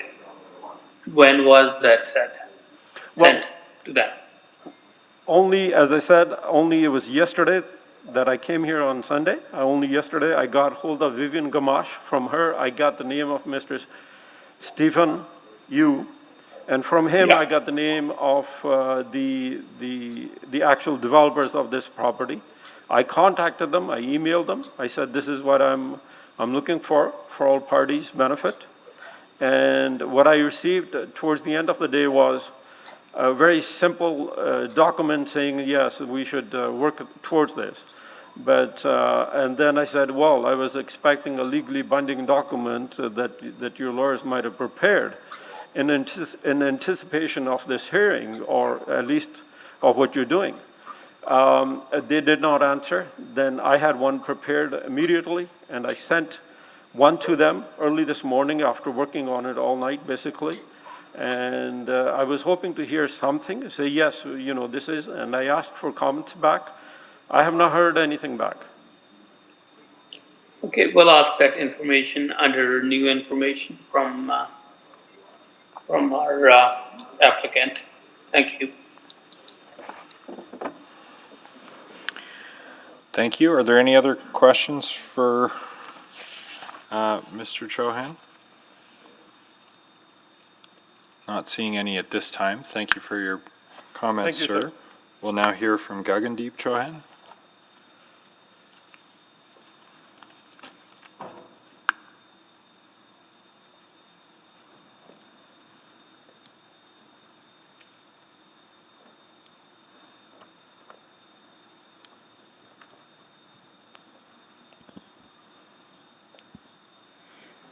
Hello, good afternoon, everyone. So as you all know, our property is adjacent to the subject property. And I agree with everything that Amrit just said. I wish we had a little bit more time. We had heard about it ahead of the time that we had enough time to work on it. Received this letter last week, and I informed Amrit. He flew back just for this from Toronto. He was visiting there. We try to make all efforts to support this so that they don't have to, so that there's no delays for the applicant. As Amrit said, we're not opposing this. We just want to make sure that we don't face any consequences when it's the time for us to develop our property. It is important to have the cross-lot easement. It's beneficial actually for the applicant and for us as well, for all those four properties, A, B, and I think there's this F and G. We are saying adjournment, but if anybody else have any other suggestion to how to resolve this, if the city can give us a document today, okay, they agreed on it, you got the easement, we're good. We don't have any intentions to delay those folks. We support this, but we do really require this to be in place. When Amrit said legally binding, what he means is, or what I understand from this is that when is the time, sometimes things are said. We faced many situations where things were said and you thought, okay, you know what, yes, it's said, it will be done. And then when it's the actual time to implement that promise that was done, you face that, oh, no, they can deny this. You know, I'm a normal person. I talk in a normal language. I may not know all the whatever official language. What I mean is I don't want to face any situation where when we are there to, like, later on we're developing our property and we see that, oh, there was an easement in place and now the neighbors are not agreeing to it. So some sort of in writing or something that will give us a guarantee that yes, this is in place. We're not going to face at least this concern later on. And that's all I have to say. Thank you. Councillor Banga, you have questions? Go ahead. Just a couple of questions. I have asked Mr. Chauhan some of the questions, but I totally agree with your concerns. If I had that property what you own, I would have exactly the same questions or concerns. But my only concern right now is the timing.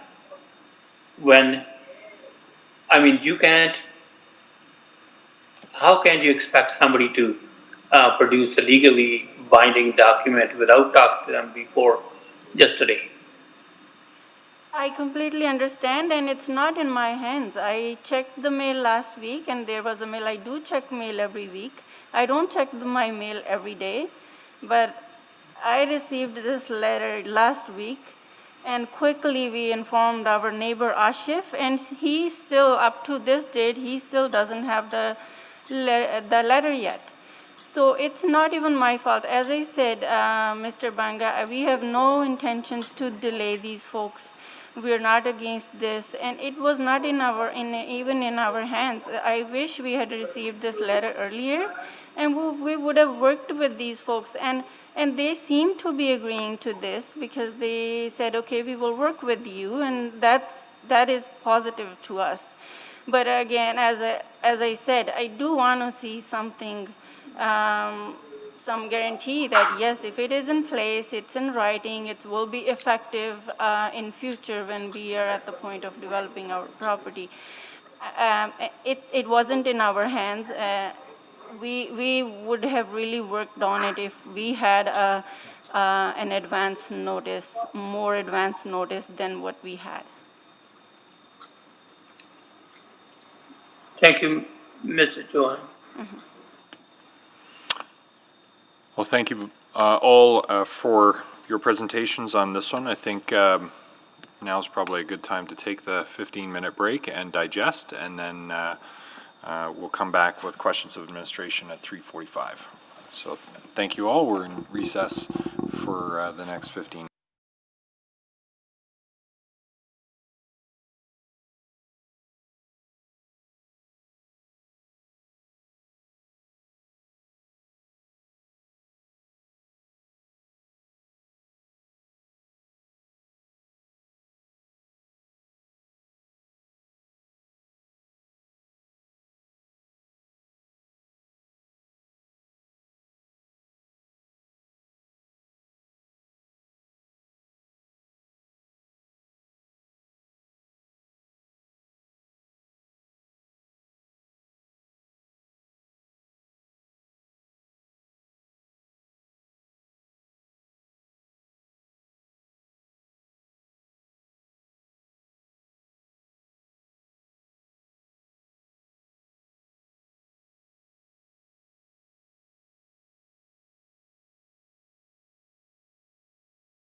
We'll roll call in 30 seconds to resume.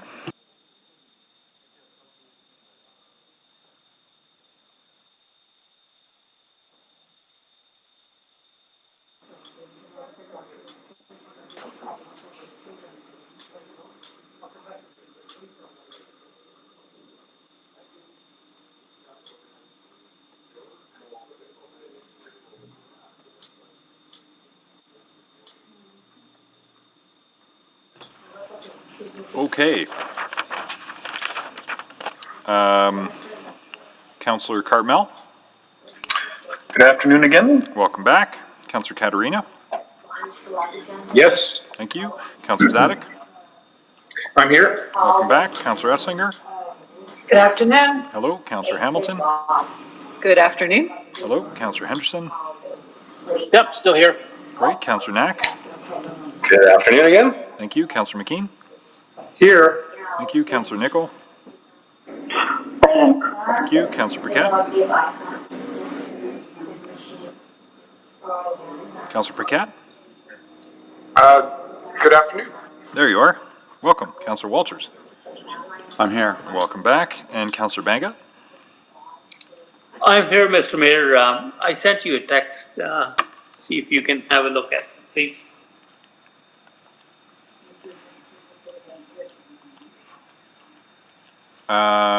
Okay. A little bit of a request for a delay to accommodate the ward councillor because he's got to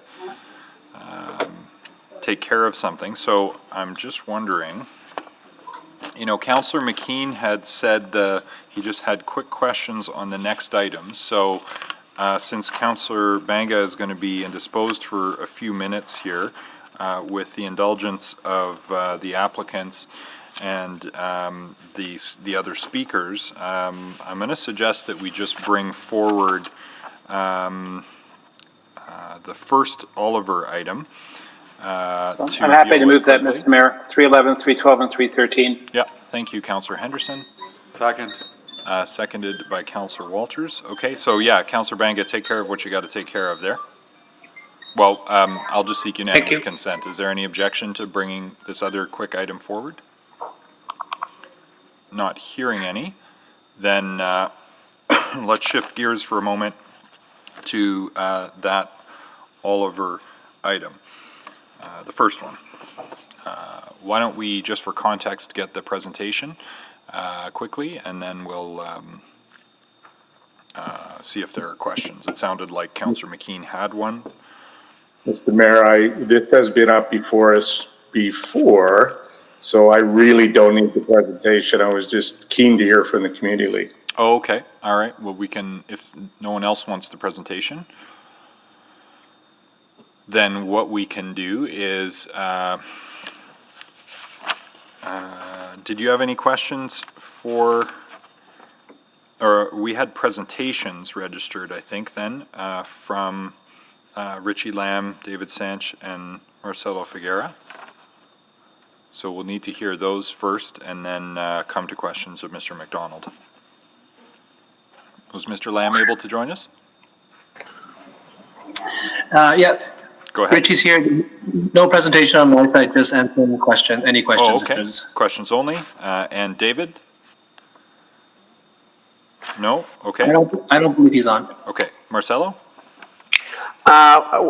We have for questions only then. Oh, okay. Fair enough. Yep. Then we'll go to Councillor McKean for questions of Derek McDonald from the Oliver Community League. Thank you, Mr. Mayor. Yeah, I was hoping to make this quick. I appreciate the time, but Mr. McDonald, are you on the line? Good afternoon. Yes, I am. Good to hear your voice.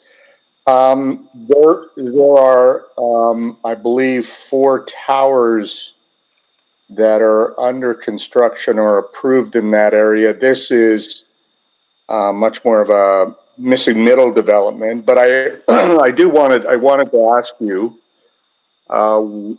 You've actually, the Oliver Community League has signed up here on the side of support. So if you could just quickly elaborate on why you're in support of this one, please. Yeah, absolutely. Thanks for the opportunity. So, like you said, there's several tower developments within this area, and this site previously was proposed to be another tower development. And then through discussion with Westrich and Richie Lamb, we had talked about the potential for this site to turn into a missing middle style development based on their acquisition of another lot. It's something that the OCL encourages because we want to see a variety of building forms and housing types along the 100th Ave corridor. And we had heard that this type of missing middle development wouldn't be able to be done in Grandin. And so we're really excited that they proposed it and that it is something that is possible to do. We also had extensive community engagement on this project through discussions with both the consultant GSA and also through multiple presentations at the Civics Committee. There's quite a few design elements that we appreciated. There's an emphasis on the public realm and what the pedestrian experience around the building is going to be like. So there's certain features of the building that do address the heritage homes across from 100th Ave there, as well as an increased setback on the 100th Ave side and ground floor entrances or individual entrances to ground floor units along 113th Street and 100th Ave. So those are the main reasons we are in support. We also really liked the addition of covered bike parking outside of the building, as well as multiple bike parking amenities within the building itself. So we had a lot of good discussion. The discussion was meaningful, and we're really looking forward to a building of this form going forward. I'd also like to note the reason that a lot of these additional context-sensitive design elements were included is because they took a standard RA8 zone and then did a DC2 based on that zone. So the DC2, being able to do a direct control, allowed them to include some of those elements that wouldn't be there in the RA8 standard zone otherwise. Interesting. And the other thing I wanted to ask you, because it came up recently, I know the Oliver Community League and the Civics Committee have been pushing for a look at 100th Avenue, given all the tower development in that area. And we had a discussion. Are you aware, Derek, that while neighborhood renewal is not coming till 2026, I think it is, and that would be the timing for a more of a look at the corridor. The administration has committed to looking at that area on 100th Avenue in their bike plan, which they're bringing back in the first quarter of next year. Are you aware of that? Yes, I am. And I'd just like to say thank you for having that report done and the discussion that was at the Urban Planning Committee earlier in the month. Apologies for not being able to be there, but we are looking forward to the additions to the Edmonton Bike Plan or the report that might come out in first quarter 2021. It is something that the OCL has been advocating quite hard for, is to fix that missing link in the bike lane there between the Victoria Promenade and the downtown 100th Ave bike corridor.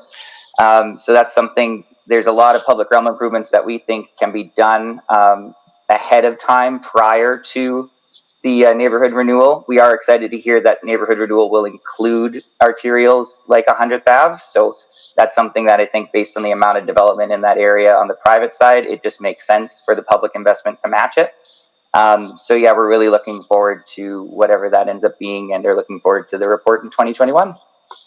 You folks deserve the credit, and Mr. McDonald, I just want to thank you. You come to a lot of these, and I know you give a lot of volunteer hours to the committee and to coming out to these meetings. So I want to thank you as well. And I have no further questions for you. Thank you. Happy to be here. Did anyone have questions of administration? Is there any new information? Mr. Mayor, I will be, it'll be my pleasure to move closure of the public hearing on 311, 312, and 313. I'll second that. Please vote on closure of the public hearing.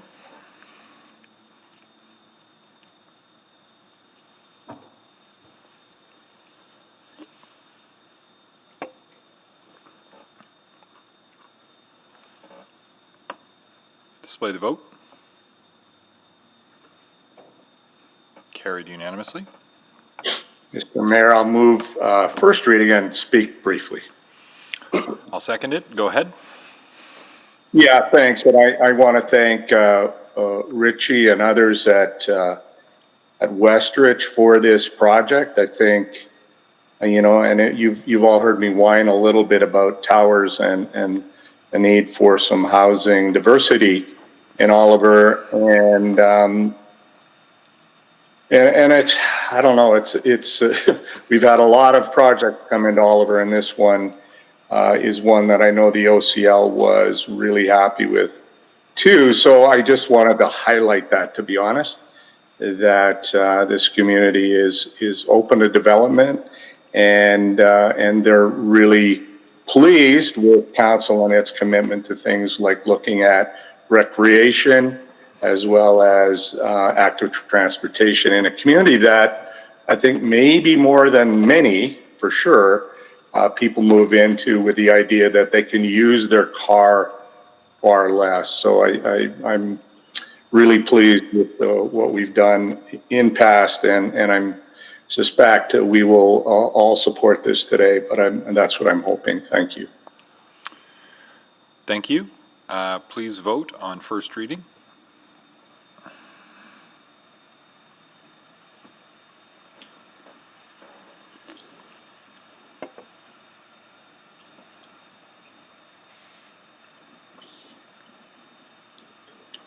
Display the vote, please.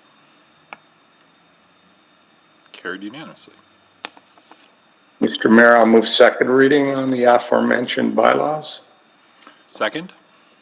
Please vote on second reading.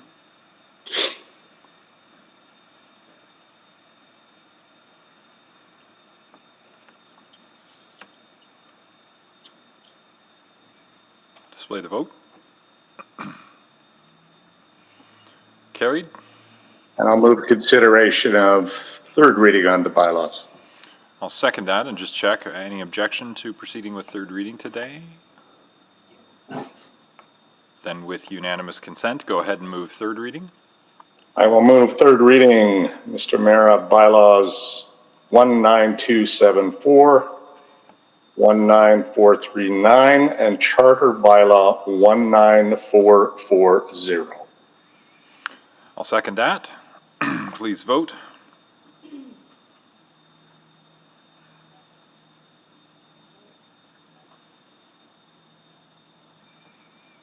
We have all the votes, Mr. Mayor. Display the vote, please. Carried. All right. I think we don't have Councillor Banga back yet, so I'm going to suggest that we go to the next Oliver item, which is medium length, but hopefully we'll have him back after that. So I'll move to bring 3.14 and 3.15 forward.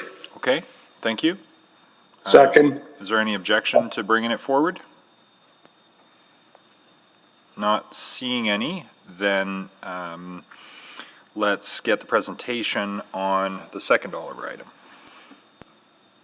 further west.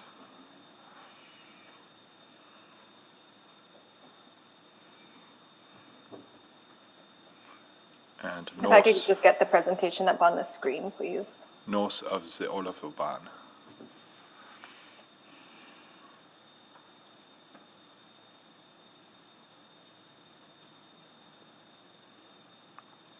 Okay, presentation's up. Perfect.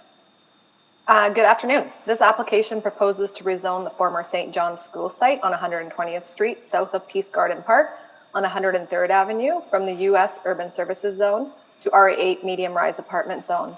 The proposed RE8 zone would allow for a 23-meter high, approximately 6-story residential building with limited commercial opportunities at ground level, such as health services, convenience retail stores, and specialty food services. To facilitate this rezoning, an associated amendment to the Oliver Area Redevelopment Plan is also proposed. Next slide, please. In late 2016, the city received an application to rezone the site to allow for a 14-story building. In the fall of 2017, following public engagement, the application was modified to pursue a land swap. with the subject site to be zoned for park space and a portion of Oliver Park to be developed for a high-rise tower. Ultimately, the application was refused by City Council at a public hearing on April 29th, 2019. Today, the landowner is seeking approval under conventional zoning. Next slide, please. The subject site is very close to the 102nd Avenue bike lane and about a block and a half from the future brewery 120th Street LRT stop. Surrounding buildings are predominantly low-rise apartments, ranging from 2 to 4 stories, and a row of townhouses directly south of the site on 102nd Avenue. In general, the proposed RA8 zone is compatible with the surrounding area. However, the interaction between the RA8 zone to the land immediately north and south was carefully considered in the review of this application. Next slide, please. To the north of the site, you'll find Peace Garden Park, the majority of which contains a community garden. The garden currently benefits from the subject site being vacant, allowing for unobstructed access to sunlight during the growing season. The only way this level of sunlight access could be maintained would be for the site to remain vacant or developed as parkland. As the site is privately owned, it is not reasonable to expect this condition to remain in perpetuity. Next slide, please. If an RA8 scale building was built on this site, the shadow study shows that at the beginning of the growing season, around May 1st, only the very southern edge of the garden will be in shadow. Between June 1st and July 15th, no portion of the garden will be in shadow. By August 11th, the same southern portion at the beginning of the growing season is again in shadow. After August 11th, the shadow impact slowly moves north, covering about half the garden by September 21st and most of the garden by October 1st. At the end of the growing season, these measurements are around midday, and all parts of the garden will have sunlight in the morning, late afternoon, and evening hours throughout the year, especially during the warmer months. The shadow impact of the proposed 6-story building compared to a 4-story building would not be different in the winter months for the park site. Next slide, please. To the south, the site interfaces with row housing development. Currently, the row houses have a small porch space and walkway to their rear, with fence separating them from the former school site. Due to unknown historical reasons that are not currently formalized through any kind of easement or encroachment agreement, the fence separating the two spaces is not along the property line, but rather north than the property line, wholly on the site subject to rezoning. The actual property line is approximately at the base of the stairs of the porches of the row houses, with waste collection area for the row houses entirely off-site on the land proposed for rezoning. Next slide, please. The minimum setback for the RA8 zone is 1.2 meters, increasing to 3 meters above heights of 10 meters. If the minimum setback was pursued on the south side, the ground floor facade on the new building would be approximately 0.6 meters away from the current fence line on the proponent's property. If projecting balconies were pursued, they could extend 0.6 meters, meaning the edge of the balconies would be located almost exactly where the current fence line is, but still on the proponent's property. The image on your screen shows an approximation of the south property line in red, the location of the 1.2 meter side setback required by the proposed RA8 zone in blue, and the location of the required 3 meter step back above 10 meters in yellow. Next slide, please. Administration believes that the RA8 zone is appropriate for the site, and that the application of the zone does not inherently cause the separation issue, but rather an undocumented encroachment, which is a private-to-private matter. To address the issue, the proponent has proposed to Carnaby Lane Condominium Association an easement/encroachment agreement, which would require a new building to have a minimum of 3 meter setback from the lot line instead of the 1.2 meters required by the RA8 zone. This would allow for the row housing development to continue to use their rear walkway and have their waste collection location remain. While the caveat this effect has not been formally registered on title, there is a signed memorandum of understanding between the two properties which expresses the intention of the properties to enter into an easement encroachment agreement. As a result, the Carnaby Lanes Condominium Association has also recently written a letter in support of this rezoning. As is the case with all private matters, administration is obligated to review and make recommendations in the absence of any additional private agreements. Next slide, please. In support of the rezoning, an amendment to the Oliver Area Redevelopment Plan is also before Council today. The plan policy currently directs residential development in the interior of the Oliver neighborhood in Sub-Area 2 to be limited to low-rise structures, interpreted to be approximately 4 stories. The amendment under consideration allows for an approximately 6-story building on the site. A map in the plan would also have to be updated to reflect this zoning. A mid-rise building on the site respects the transition from high rises being on the large divided collector road of 121 Street to the interior of the neighborhood. A mid-rise on the site is also justified by proximity to the future Brewery 120th Street LRT stop on the Valley Line West LRT line. Next slide, please. Because the site is within a minimum of, or within 400 meters of the future Brewery 120th LRT stop, the transit-oriented development guidelines apply. The guidelines specify that the minimum density should be 225 dwellings per hectare, identified as being a typical density of 6-story buildings. While the TOD guidelines support the RA8 zone at this location, broadly speaking, they also suggest a sensitive transition to the row housing development to the south.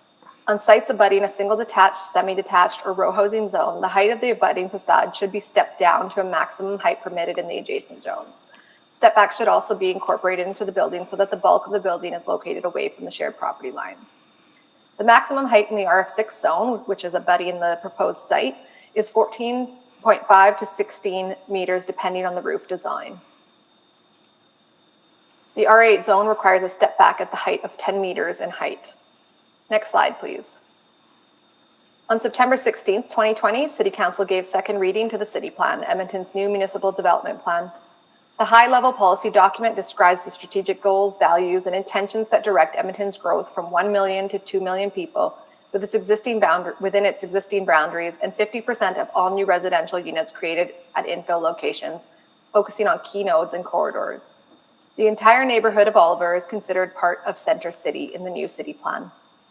Centre City is Edmonton's distinct cultural, economic, institutional, and mobility hub, with the highest density and mix of land uses. It includes a critical mass of housing, employment, and civic activities. The desired overall density is a minimum of 450 people and/or jobs per hectare, and the typical massing form is high-rise and mid-rise. This site on the interior of Oliver on local roads, but still near LRT, is more suited to the lower end of the spectrum through a short mid-rise building as facilitated through the proposed RE8 zone. Next slide, please.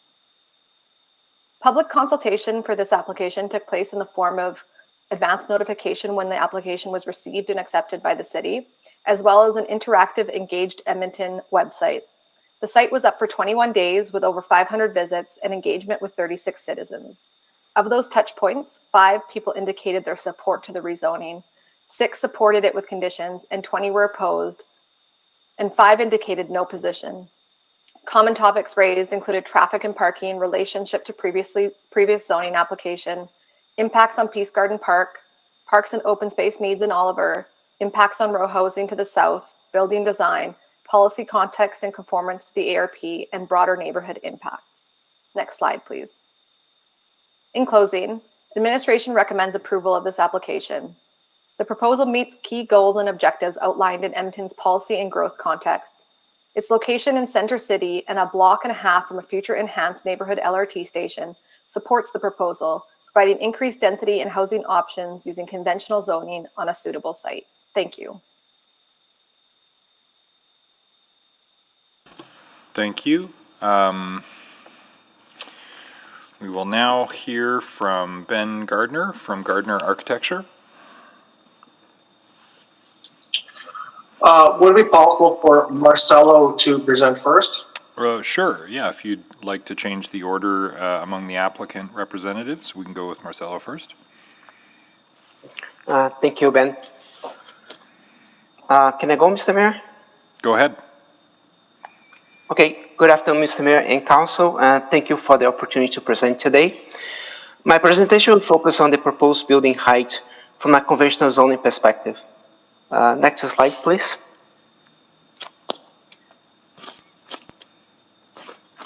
So, recognizing that plans needs to be flexible, the Oliver Area Development Plan builds on the existing blend of housing types and forms to evolve. This is key consideration for the rezoning of underutilized sites like the former St. John's School site. And it becomes apparent when we compare existing buildings versus approved building heights for this area. Next slide, please.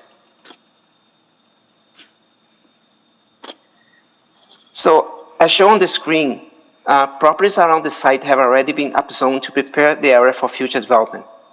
Approved building heights indicate a preference for a mix of mid-rise and high-rise developments, ranging from 6, 10, 15, and also up to 18 stories. As an example, the properties across 103rd Avenue are governed by the 104th Avenue Corridor Area Redevelopment Plan, recently approved by Council in 2015. This area is designated for mid-rise residential apartments buildings up to 6 stories, while properties along 104th Avenue can be developed with taller buildings up to 15 stories.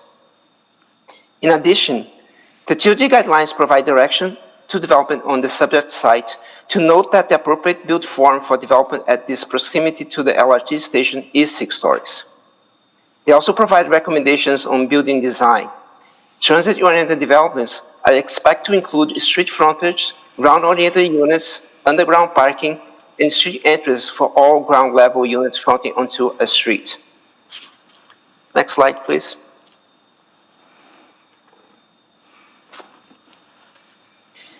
But this proposed development also conforms with other city policies, such as the new city plan and guidelines, which combined will provide enough guidance to ensure the quality of this future mid-scale infill development.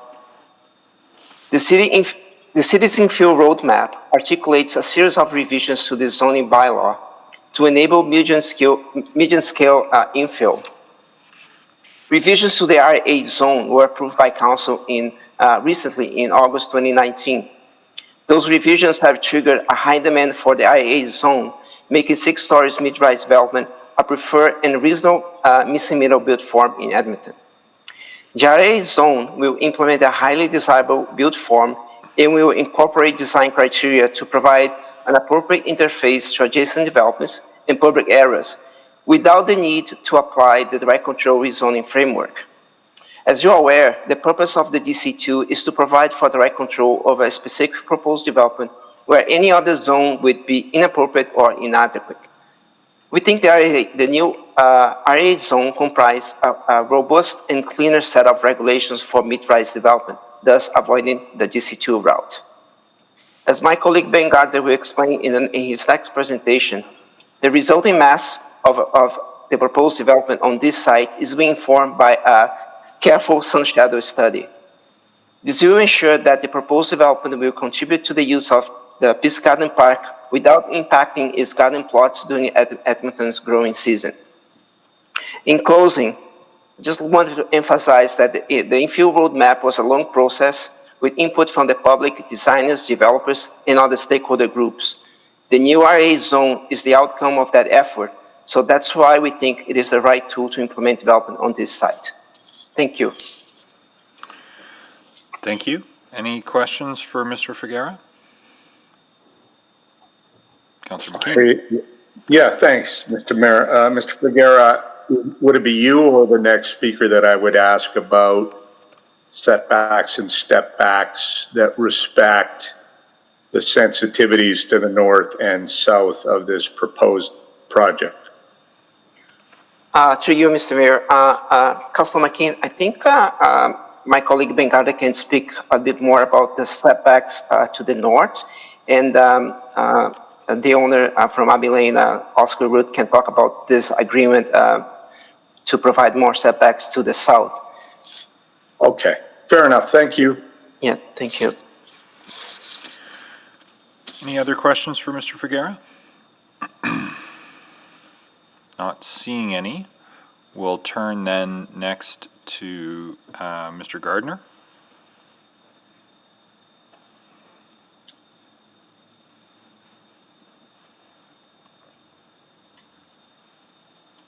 Good afternoon. Good afternoon. Go ahead. Your Worship, honorable members of council, thank you for hearing this application today. I'm Ben Gardner of Gardner Architecture, of course, and I speak in support of this project. This site has been a gap in our urban fabric for too long. We have the means to fill this gap with a project that will meet the needs of the community, our city, and the neighborhood.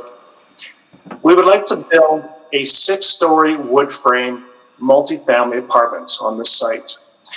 We would like to build a project that is affordable, appealing, has great street connection, and responds appropriately to its neighbors. We'd like to build a practical project, one that can respond to Edmonton's needs today. With a U-shaped configuration, we are able to accommodate approximately 160 units of varying sizes within a 6-story building. The net density is about 415 units per hectare, very close to the city plan target of 450 units per hectare for the Oliver neighborhood. Using standard, cost-effective wood framing systems with smaller wood joists, floor-to-floor height is only 10'4". Factoring a slightly raised main floor, this places a flat roof at about 65 feet above the ground. Parapets will vary in size. We will minimize parapets on the north and south sides to about a foot. We want to ensure that the building doesn't get too high, and that the height that we do use goes to roomy 9-foot ceilings for the residents, rather than to the structure of the building. The height of this building is important to us. The health of the Peace Garden Park, our neighbor to the north, will contribute to the success of our project. From day one, looking at the site, we've been hyper aware of our potential impact on the gardens. We obtained cadastral information from the city, giving us accurate layouts of the gardens. We modeled the garden and surrounding neighborhood in 3D and tested the length of the sun shadow throughout the summer. We found that with reduced joist depth and careful parapet design, there will be minimal impact on the viability of the gardens. With our design, in key growing months from May through July, the sun shadow does not touch the garden's planters. By mid-August, the sun shadow does start to touch the most southerly planters. And by the beginning of September, when most plants have finished their growth, the most southerly planters are in shadow for a period of time. Regarding setbacks, we will design around standard front and rear setbacks outlined within the RA8 zoning.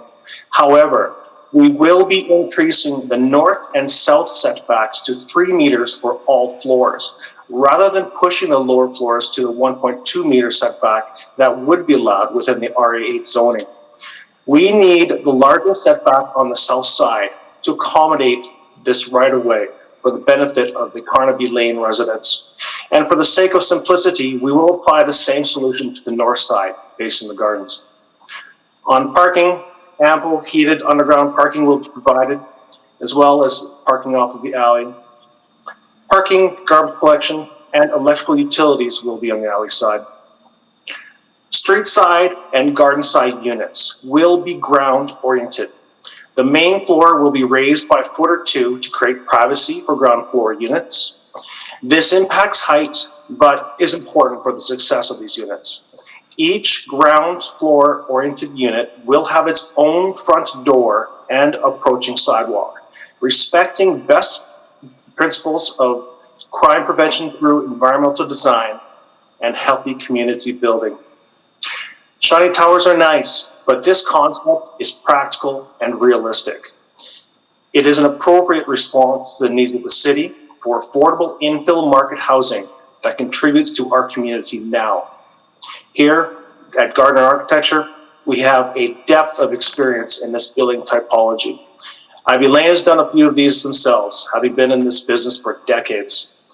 With approval of this rezoning application, we will be able to execute this project quickly. I would expect shovels in the spring. Thank you again for considering this application, and I look forward to your support. Thank you. Questions for Mr. Gardner? Councillor McKean? Thank you, Mr. Mayor. Yeah, Mr. Gardner, are you far along enough to say if you're going to have 2 or 3 bedroom units in this project? Yes. Yeah, it's at this point we do not have 3 bedroom units in the design. There is a majority of 2 bedrooms and smaller suites as well, a mix of 1 beds and bachelors. Okay. So the Peace Garden Park, of course, is a very sensitive issue for the neighborhood. And I appreciated what you said and I think it gives me comfort, but even in August, we talked about there being impact. Do you have any idea of how many hours a day there would be impact from of shadow on the Peace Garden Park? Would it be like, I don't think it would be all day, right? But are you able to model that and know how many hours a day of lost sunlight would be suffered on part of the park? Yes, we have absolutely modeled that. It varies, of course, during the course of the summer. By September 1st, it appears it would be about 4 hours, 4 to 5 hours. By mid-September, it's up to 6 hours per day. On sort of half the park or a lot of the park? Well, if we were specifically looking at the planters. Okay, yeah. And to put this in perspective, because I think it's always important, as I think it's Simon O'Byrne always makes the point that a relatively tall house sends a long shadow, depending on the time of year. So we have to keep that perspective. But I appreciate that. And on the north side, the south side, with the bubble houses, what will they see? Will they see articulation or step back? I just wanted to confirm that. We've decided to pull the building back 3 meters rather than have a step back. Okay. To give those residents the room they need to enjoy their backyards. So the building will be articulated and planned, ins and outs, with recessed balconies and further architectural articulation. But we will not have step backs as we go up. Okay. And the last thing, what is your planned parking ratio? I couldn't tell you what the ratio is off the bat. I can tell you that right now we've accommodated about 190 stalls, and we loosely used the previous regulations to generate that number. Okay. I think that's all I have for now. Thank you. Thank you. Any other questions from Mr. Gardner? Not seeing any, then we'll hear next from Oscar Reuter.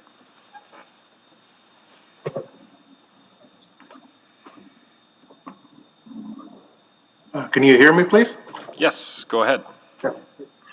Mayor Iveson, councillors, thank you very much for hearing our presentation this afternoon, and thank you to my colleagues who have, I think, covered most of the issues, so I will likely not need the 5 minutes to cover it off. I'm going to talk about why RA8 is the right zone.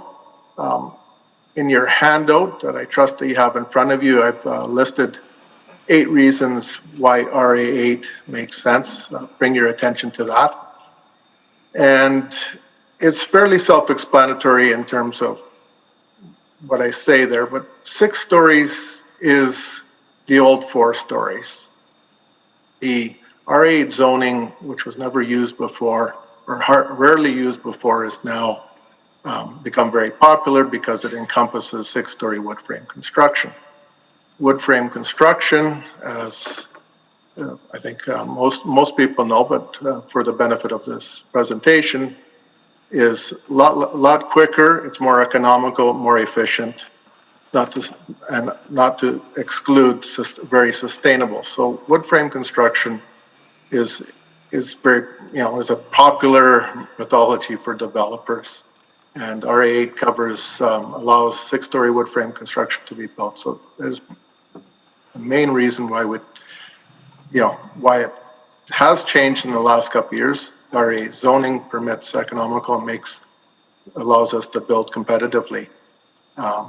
The FAR for this site being 3, an RA8 zoning allows an FAR of 3, permits sufficient density to allow us to get quite a number of units.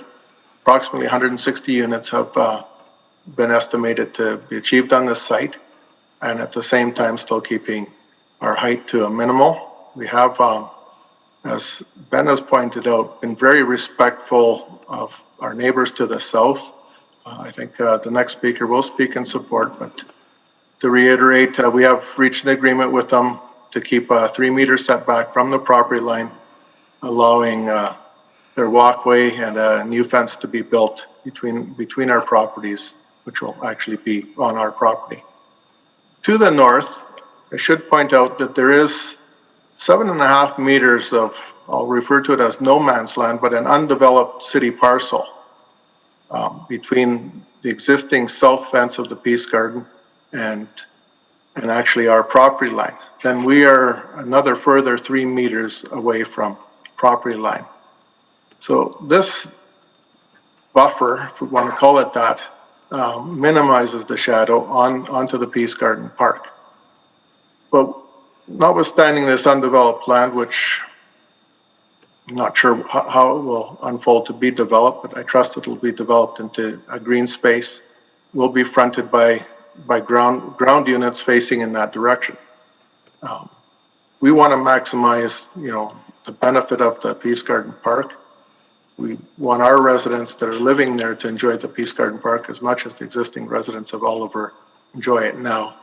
And we'll further benefit it by having eyes on the park, which is one of the items that the community has brought up as wanting to see in any design for the building. So at the end of the day, we've gone through various iterations of the proposed building. RA8 makes sense. It meets our requirements for an economical, competitive structure, and I trust that the council will see this accordingly and vote to approve this rezoning application. Thank you very much. Thank you, Mr. Reuter. Councillor McKean. Mr. Reuter, tell me please about your parking plan, what the ratios you're looking at. It's always a bit of a sticky point in Oliver, and there's, as you know, the public curb is really congested and regulated now in Oliver. So what is your commitment to parking here? As we're all aware, that there is, with the changes to the bylaws, there is no specified parking requirement anymore. But as a prudent developer, we're planning for the current situation, not necessarily for 10 or 20 years down the road where maybe all of us are using autonomous cars and don't have cars anymore.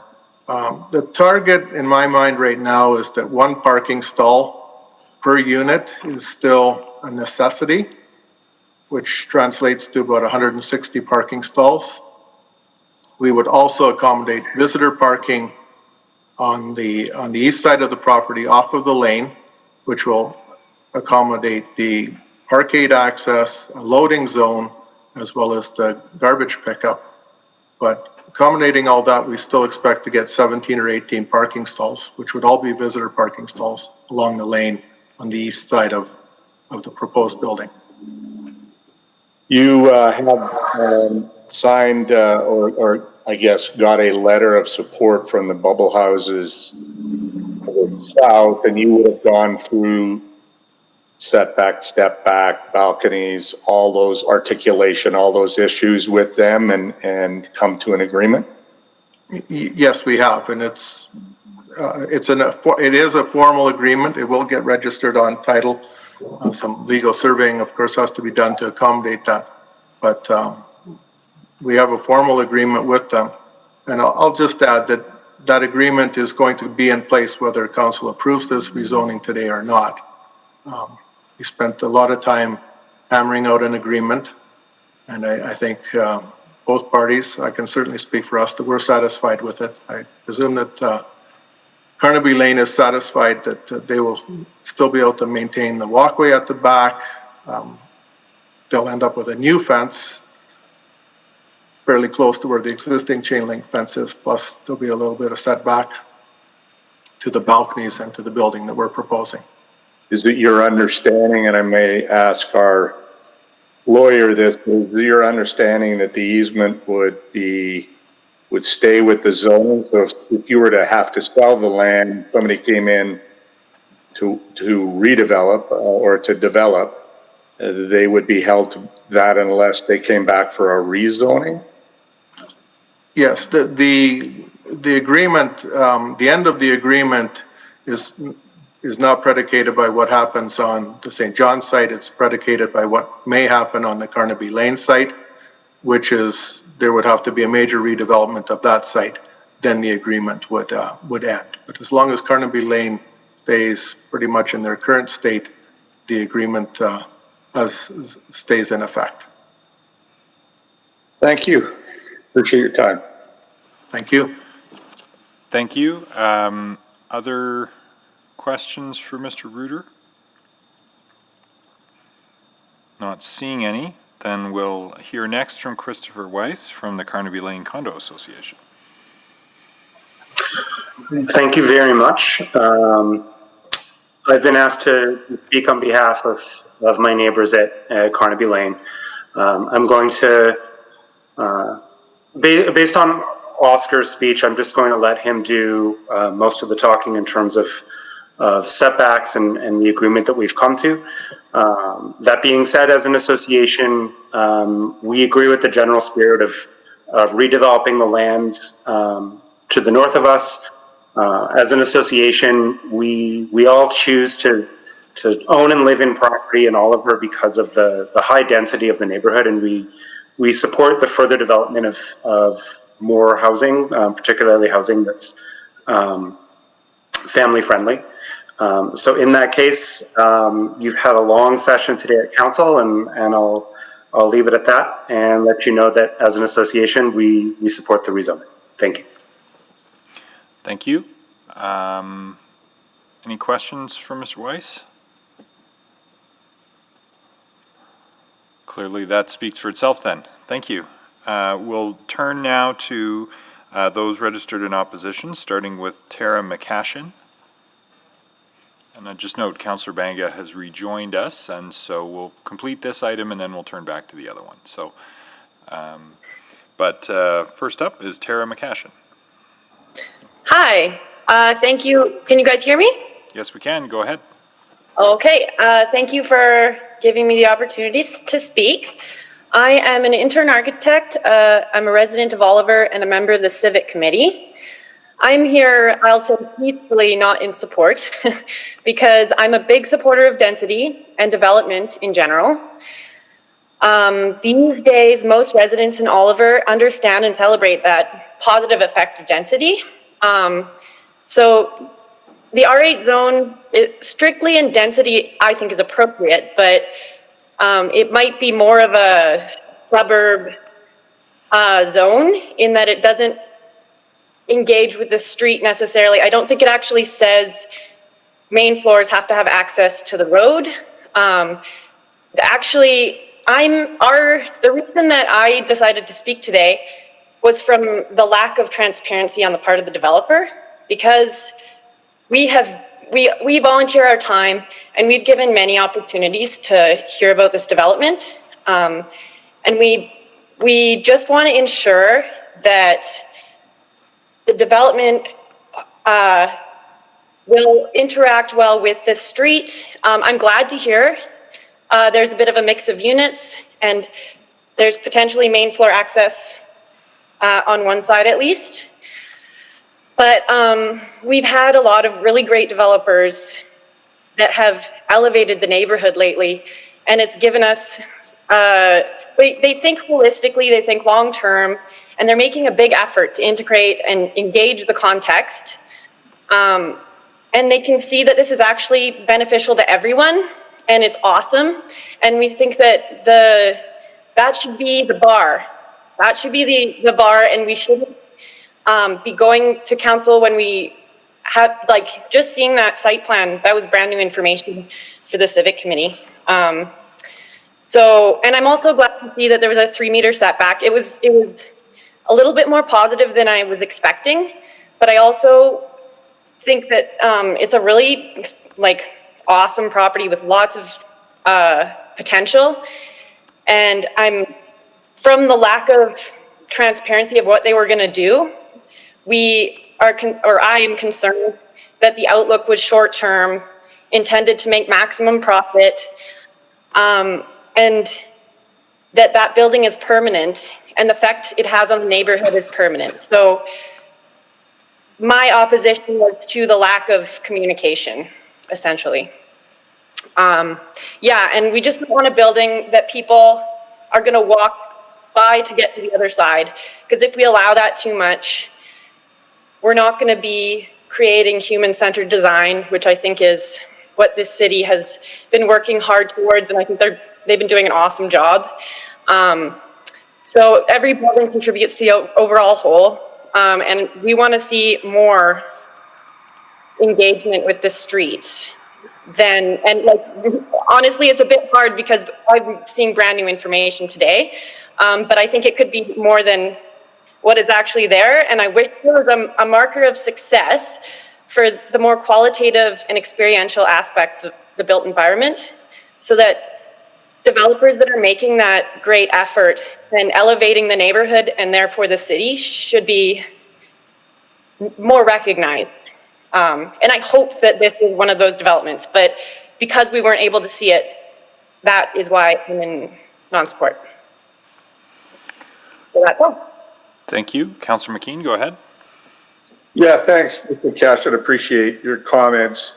I think it's the problem we have ironically all ended up with conventional zones is you can't necessarily see specifically what you're going to get. I will ask administration about how the building meets the street. It's the entrances from the street that can make a difference too. So I'll ask that. And that, like, it's not the building mass you're concerned about, right? It's design and how it engages the street. Yeah, exactly. I think that the density is awesome. I think the height is fine. I think that the Peace Garden Park has had a good run, and I think it will still exist, maybe with a little bit shorter of a season, but I think it's understandable, and Oliver should expect to develop and change and evolve. But I think it needs to be just a really thoughtful, positive development is what we're hoping for. So I will ask those questions, and I think we will ask for new information later. And if Mr. Gardner, the architect, wanted to come down or return and talk about how the building will engage the street, I think that would be important information for you on the civics committee to hear. So we'll hope that happens. Thank you. And not just the city, or sorry, not just the street, but also that amazing opportunity of being on a park site as well, how that engages. Thank you. Any other questions for Ms. McCashin? Not seeing any. Thank you very much. We'll hear now from Derek McDonald again. All right, good afternoon, Mayor and Council. So I'm Derek McDonald, one of the co-chairs of the Oliver Community League Civics Committee, and I am here on behalf of the OCL board to express our opposition to the proposed rezoning of the former St. John's school site. There's 4 main points I'm going to cover, and the overall theme is we can do better. So firstly, we can do better in terms of meaningful community engagement. So the engagement was frequent, but not meaningful, as the applicant did not make most of the changes to the proposed development provided by our membership, and there are still outstanding concerns. They also did not present at the Civics Committee despite multiple opportunities to do so, and I'm happy to answer questions as to why that might have been. Secondly, we can do better in terms of context-sensitive density and design. So the OCL, as you know, supports increased density within Oliver that is context-sensitive, as seen with our support for Westridge's Granite Fort project that I talked about earlier this afternoon. That was unanimously approved. So this proposed development doesn't quite meet that goal. The OCL believes that a direct control provision that is modeled after an RA8 zone but contains site-specific regulations would drastically improve this proposal. So administration's own report states that a DC2 would resolve a lot of the issues that we still have concerns with. And they could even waive the application fees for this DC2 proposal in order to be able to make it more equitable for the developer. The third point I want to make is regarding better building design. So the main benefit to a DC2 is if it was proposed is that much of the context that is currently missing could be addressed through several elements. So the first one is the interface with the Peace Garden Park. So you could guarantee that you'd have ground-oriented individual separate entrance units facing Peace Garden Park that help activate the space and allow for public and private realm interaction. The RA8 zone doesn't require that, and there's no guarantee that that is going to be in place. There may be, based on the transit-oriented design guidelines, grand-oriented units along 120th Street, but that interaction on the north side isn't a guarantee. The other thing is the interface with the bubble houses. So you wouldn't need a caveat if a DC2 just put in specific setbacks that took into account that the property line is closer to the bubble houses than originally thought. That's another way to do it instead of having to go through a legal caveat. Building massing is also another consideration that we could have more certainty on. So you could have step backs that are terraced to avoid some of the shadowing that's been mentioned in the park, and I'll get to that in a minute.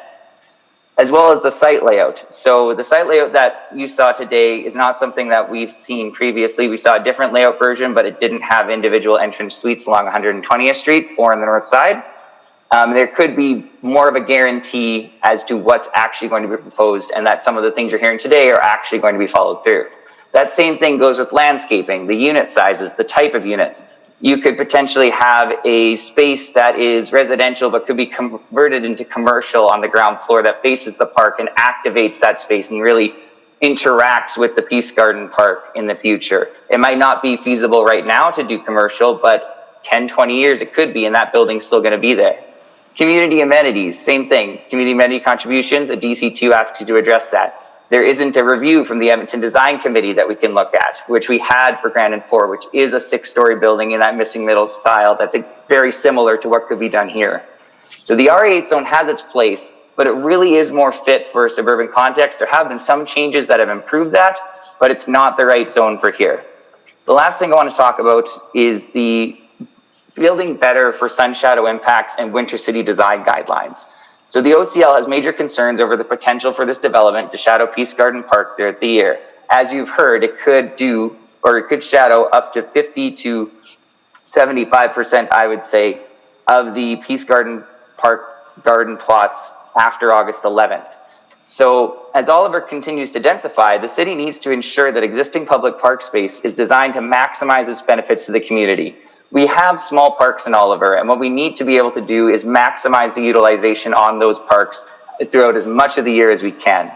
The RA8 zone does not guarantee that will happen here, as seen by the significant shadowing during shoulder seasons. Even if it's only 1 to 2 weeks in the spring and the fall, that adds up to almost a month where you're going to have parts of the park that are in significant shadow. And that's not saying that the Peace Garden Park is going to stay in the exact same format that it is right now. The garden plots could change to add more or to take away less, to change the use eventually to make that area more utilized. As Oscar mentioned, there is that concrete strip that's currently not being used as a park.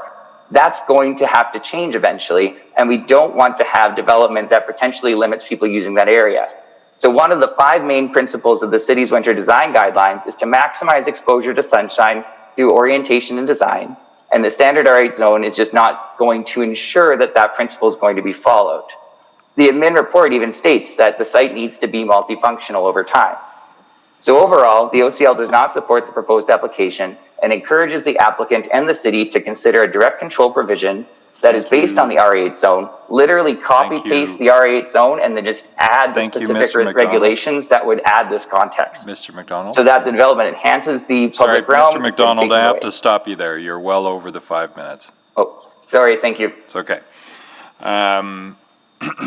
Okay, questions? Councillor McKean? Yeah, where to start?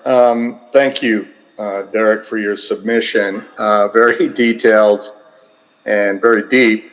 So it is your submission that in areas like this, I don't know where we would draw the line, but areas like, where would you draw the line as where we need DC2s? Yeah, great question. I think that's where context-sensitive design is really important. So this site is beside a public park and adjacent to the bubble houses, which is a very specific type of development that you don't really see in a lot of places. So because this public park is so well used and is so important to the community in terms of being able to maximize the utilization on that site, this isn't really a case that you see in many other parts of the community or Edmonton. So it just deserves a little bit more. It deserves that extra context-sensitive design that an R8 site just, or an R8 zone just doesn't give you. And I think that's the overall feeling that we heard from our membership from the board was it just deserves that level of detail. If memory serves, Mr. Gardner talked about ground-oriented units meeting the street, but I think you and Ms. McCashin are arguing that you don't know that. You don't. Yeah, I can clarify that for you. The ground-oriented units with separate entrances facing 120th Street, that is part of the transit-oriented design guidelines that they would like to see that. In the R8 zone, I do not believe, and maybe administration can confirm, that it's necessarily required, but that is an expectation, and I do expect that that would be followed through. It's on the side that's the north, or to the north, where Peace Garden Park is, where there is no requirement to put ground-oriented individual entrance units on that side. And that's something we think is really interesting, and other developers like Open Sky has done for alleyway activation. You can do something similar here. Okay, and that's important because having ground-oriented units facing the park would be important, in your opinion, because? Yeah, it would be important because it activates that portion of the park, and as Oscar said, can add the potential for eyes on the street. You have that opportunity for public and private realm interaction.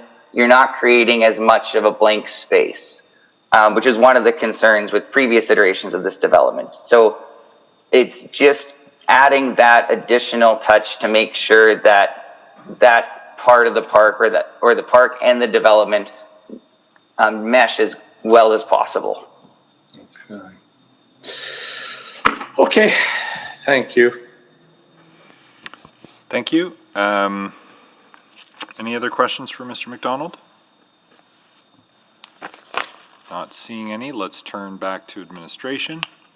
Councillor McKean, I presume. Thank you, Mr. Mayor. And again, I don't know where to start, but let's start with that RA8 zone then being applied here. Was that the applicant's choice or was that proposed by administration? Councillor McKean, the applicant didn't propose a DC2 provision, but administration accepted that as we didn't believe it was justified in this situation. And we believe that the RA8 zone was appropriate for a site such as this. The DC2 would only be considered necessary when there's enough of a unique site that conventional zoning couldn't address any conflicts or land use conflicts or with neighboring properties. So how would we deal with the premise that this is a special area because, well, there is a park adjacent to the north that would give it some specialness, but the argument from the OCL Civics Committee is that this is worthy of further consideration. They're concerned about ground-oriented units facing the park, for example, and I don't have that information in front of me right now that is definitely going to happen. So I'm stuck on in a conundrum here. Can you help me at all? Yeah, so the OCL is correct that ground-oriented units wouldn't necessarily be required on the north side of the building adjacent to the park. But in the opinion of administration, that isn't something that would require a DC2 zoning. That's probably over-prescriptive to the design of the building. Recognizing that that is an important park to the Oliver community and sun shadowing is a valid concern. As mentioned in the presentation, a 4-story building wouldn't cast much less of a building, which is supported in the ARP.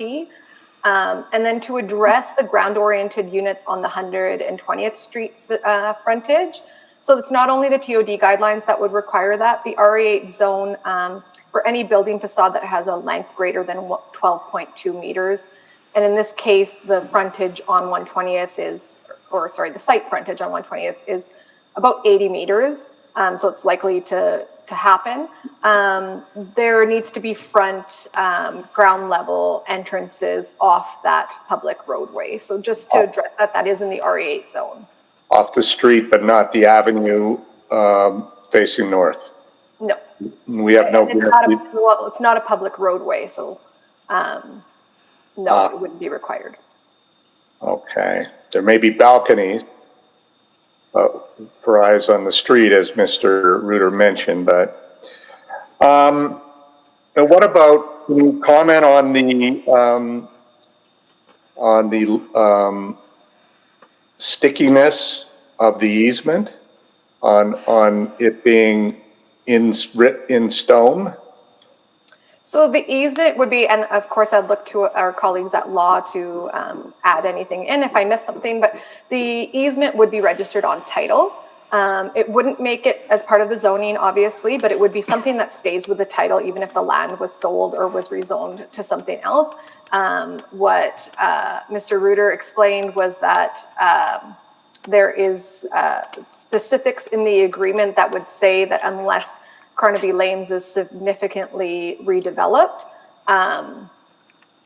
the caveat would remain in place. So it's on them rather than on the proposed RE8 parcel. So the bubble house redevelopment would trigger it, not the... not a land sale or a change in zoning to the subject site.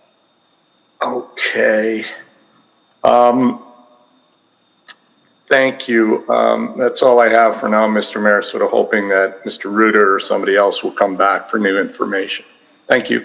Okay, thank you. Councillor Henderson, go ahead. Yeah, just to explore a little bit, there are a number of, because this is why it's always really nervous when we see a presentation from an architect, which is great. But in actual fact, some of the things that were put on the table are not necessarily guaranteed by the zoning. So that would include, anything facing the park. It would include that extra setback on both ends, correct? Of course, that is always the case, and administration always appeals to council that the standard zone is the standard zone and that we can't make extra requirements based on what an applicant may show at public hearing. In the case of the caveat, again, as I said in my presentation, it is a private to private matter. Yeah. Administration is still required to look at the merits of the specific zone in question, and we have in this case, and we do believe it is appropriate. Right. So we need to consider that. I'm not questioning the intent of this applicant, but as always, if they can't make it happen, the zoning doesn't vanish; it stays with the project, correct? And the plans put on the table. So I'm just wondering. I mean, I think this is an interesting question. Where we do have these, where there are ways to sort of get better projects out of a direct control that we can't get out of the zoning, where the zoning may not answer all the questions. And I sort of get our hesitation to do direct controls all the time, that we want our standard zones to work. But in these kind of situations where you have a park next door and those kind of things, they don't really anticipate that, do they? The standard zone doesn't anticipate flanking a park.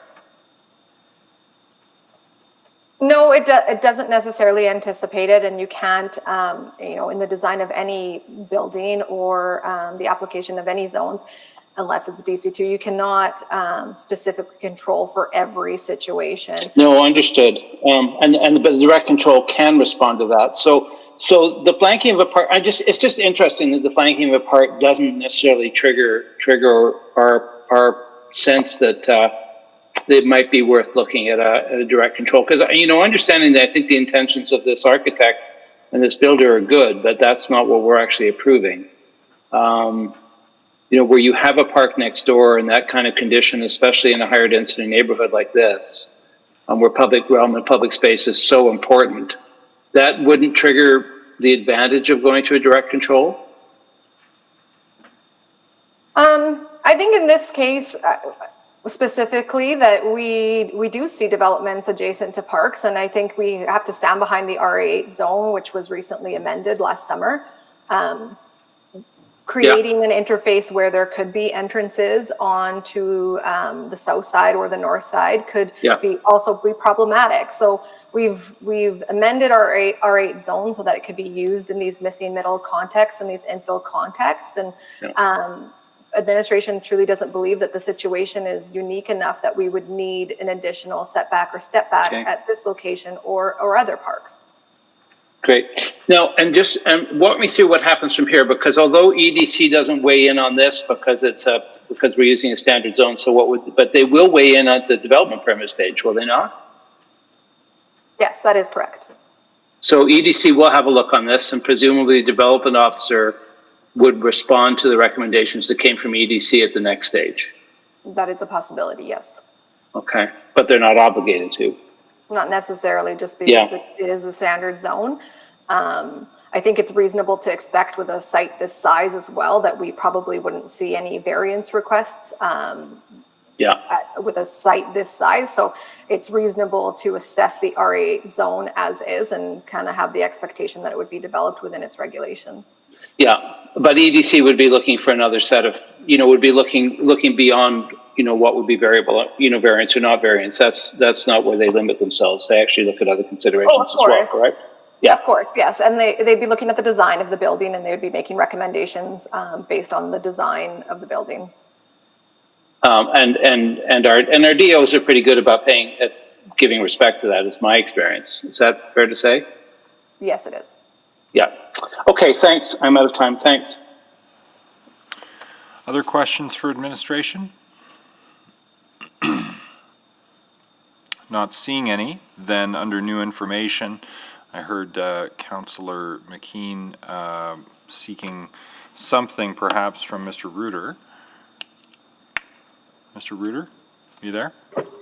Yes, I am. Yep, just unmuting. Thank you. Mr. Reuter, could you comment on some of the concerns raised about, in particular, how the building will engage the street, but engage the street towards the park, the avenue? Are you planning? I'm sorry, I'm not absolutely clear on whether you'd have ground-oriented units facing the park or commercial facing the park. So the R8 zoning, and I'm not the expert on this, but does permit some limited commercial development.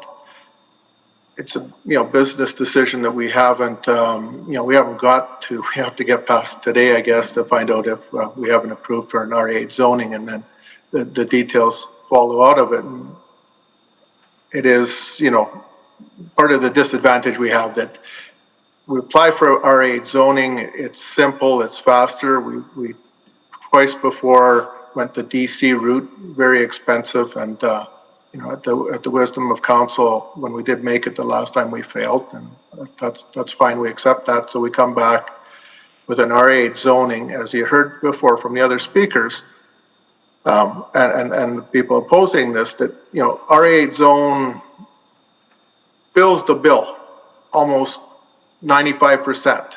There's just some concerns that are not addressed, and Councillor Henderson, has touched on these items. And I can say today, and in public, and it doesn't necessarily hold water, that we would undeniably build ground floor suites facing north towards the Peace Garden Park. I mean, I would say, why would we not? The Peace Garden Park is an amenity that is a benefit to my building just as it is to everybody else. I guess I'll turn the question around. We have a 7.5 meters of broken old asphalt that belongs to the city. Is the city going to ensure that the Peace Garden Park is built out into that area? So, it's a leap of faith. I would like to think that the community garden will remain. We'll build ground floor oriented suites. We have no reason to oppose those. People love them. We have examples of buildings where we've done that. So what you're saying is there would be a waste method on your part to not have your building orient towards the park. Exactly. It just doesn't. I could not see myself or even any other developer not taking advantage of overlooking the park. And I'd hazard to say there's, for sure, I know of RA7 buildings that border onto parks. Any developer takes advantage of the park as an amenity. We had the opportunity, I guess, because it was, we could make a private deal with the Carnaby Lane to, to reach an agreement of how we interfaced with the back of Carnaby Lane with the increased setback. And in fact, one of our sticky points were, they didn't want necessarily to have balconies facing their backyards, but it was just too difficult to overcome. Compromise was the end units will face east and west, and there'll be only 2 balconies that will actually face towards the back of Carnaby Lane. So on one hand, there's points where there's a desire to have ground facing, eyes on the street, eyes looking over the Peace Garden Park. In other cases, there's issues of potentially privacy or just not wanting to be too close to your neighbor kind of thing. So I have one last question for you on the record in public. I know you met with the Bubble House people a bit to get that deal done. Depending on, if this is approved today, would you undertake to meet with the Civics Committee to show them your plans? And so they have a better idea of apparently they said they didn't have the level of detail that was brought today. And I'm just hoping that you would meet with them and show them that. I would gladly meet with them to show them what we have today, which honestly is not much different than what was posted on the website for the virtual open house. Again, we actually only have a limited number of drawings because we were shy to expend a whole bunch of money to develop, a full-blown set of drawings only to fail at council. So yeah, once I trust we have some success today, and then would happily share the information with the Civics Committee. Thank you. I'm out of time. Thank you. Thank you. Any other questions for Mr. Reuter? Any other new information? Ben Gardner here. I'd like to contribute. Go ahead. Okay, thank you. Okay, focusing on connections to the street and why we'd want street-oriented apartments and houses.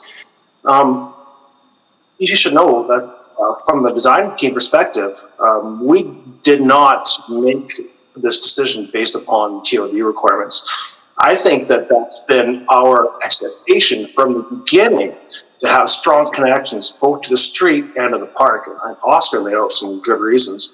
So I'll top that up a little bit. Obviously, SEPTED principles, eyes on the street, we've talked about that. That's just a plus for the project. Anybody who's got a pet, you want to have access to the street and the adjacent garden for your dog or for your cat. Families, obviously, you want your children to be able to come back and forth from these units easily without having to go through the lobby. And yeah, taking advantage of the of adjacent amenities is a no-brainer. So by creating access to your streets, you're automatically creating an alternate unit type without having to design a different unit. You're just increasing the mix that we're delivering. The other thing to consider too is we've got 10 units on the street, 2 units on the park. We know that 10 units on the street, based upon TOD information, will have street access. So it's not a stretch to give those 2 units on the park access. The other question I have, and I don't know if I have the answer to this, but I've got an idea. How much does a DC2 cost the city? Is that tens of thousands? Is that hundreds of thousands? And is that commensurate to 2 units, to ensuring legally that 2 units will have access to a park when practically, in all likelihood, they will? That is all. Thank you, Mr. Gardner. Questions on that?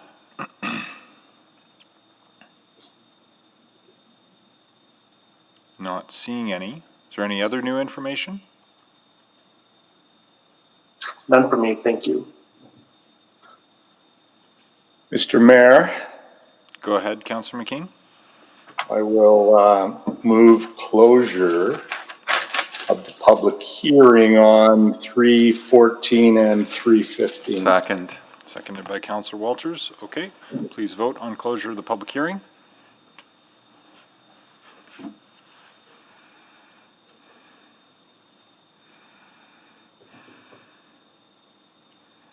Wake up your devices. There we go.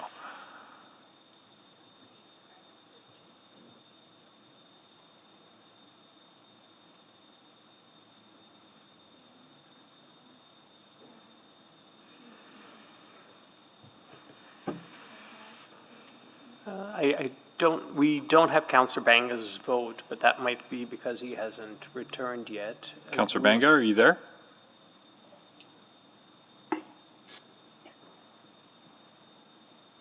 To me, it's not here. I'm a yes. Nothing popped up for me.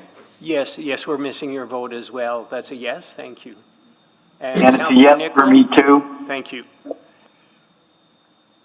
Okay, so we've got 12, sounds like. Display the vote. Can't display the vote. Oh, there it is. Carried 12-0. Okay. Shall we hazard first reading? I will move first reading of 3:14 and 15 and speak to it. Second. Okay, go ahead and speak to it, Councillor. Thank you. First of all, I want to thank the Oliver Community League and its Civics Committee, Derek and Tara, for being out today. Appreciate your input, understand your input, understand the squeamishness that many of us feel around conventional zones, because we don't see the exact specific detail that a development can be held to.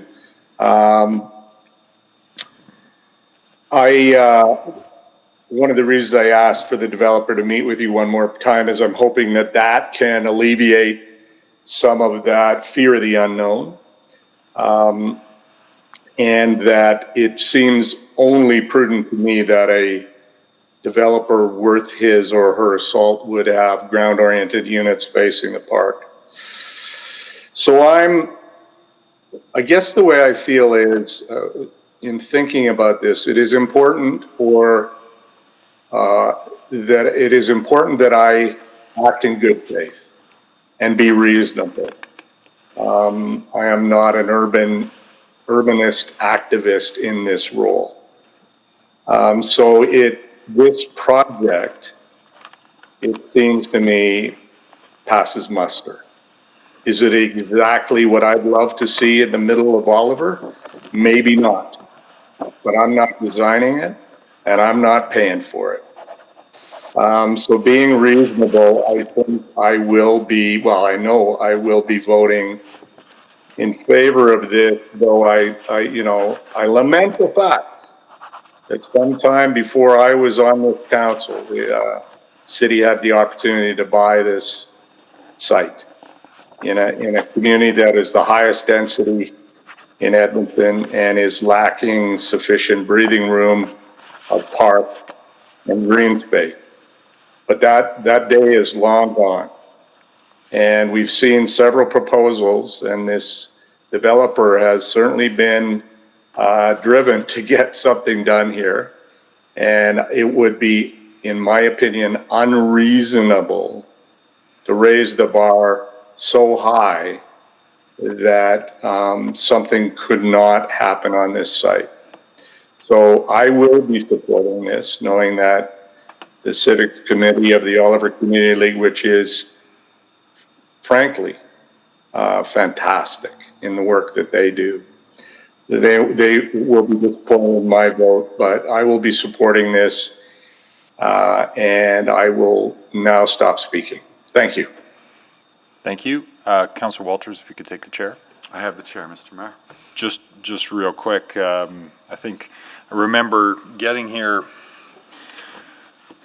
3.75 tours of duty ago, and it was DC after DC after DC after DC after DC. A tremendous amount of labor for applicants to go through, a tremendous amount of work for communities to go through, though the trade-off was additional certainty at this stage about what might come, but also the introduction of flexibility and what we might call red tape to the development process through the custom zoning, because the minute one part of that didn't work technically or market shift, you kind of had to go back to the drawing board. And we saw that, I don't know how many times, Century Park and lots of other DCs came back for changes.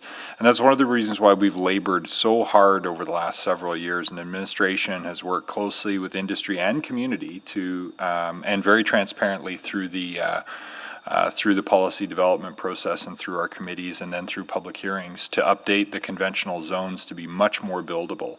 I think that we're starting to see more RA8 come forward at precisely the time where, because of some of the building and safety code changes, it's a lot more buildable.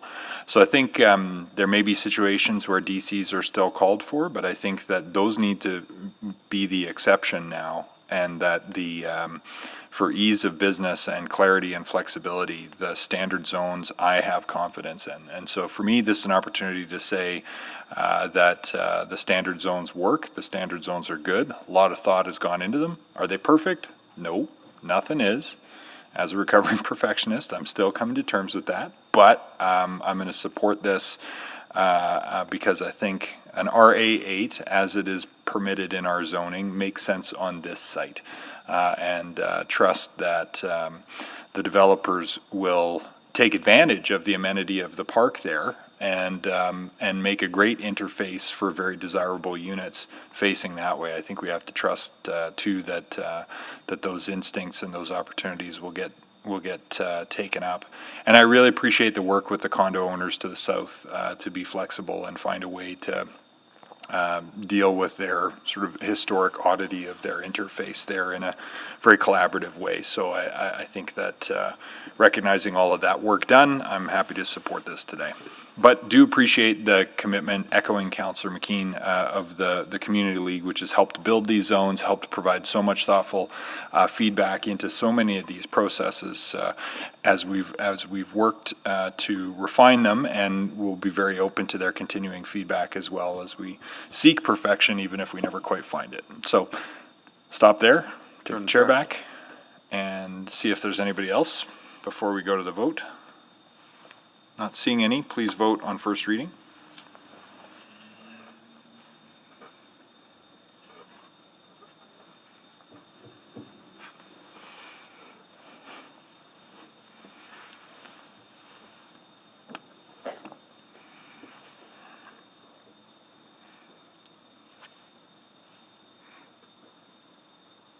There we go.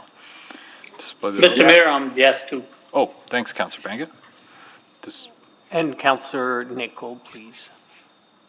Yeah, I voted yes. It's not coming up. Thank you. Display the vote.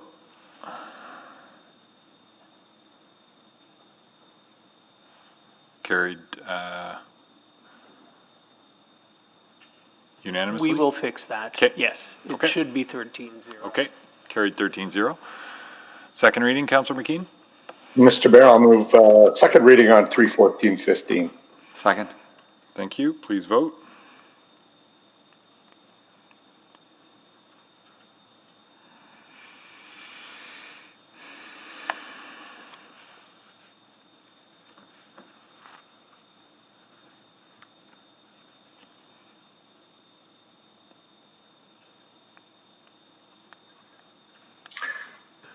We have all the votes except for Councillor Cartmels. Yeah, it half came up this time, so I'm a yes. Display the vote.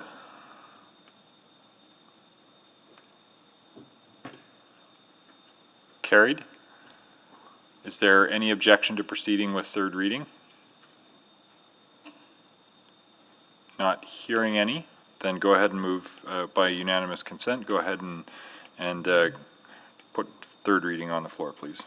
Mr. Mayor, I will move third reading of bylaw 19441 and Charter Bylaw 19442. Second. Please vote.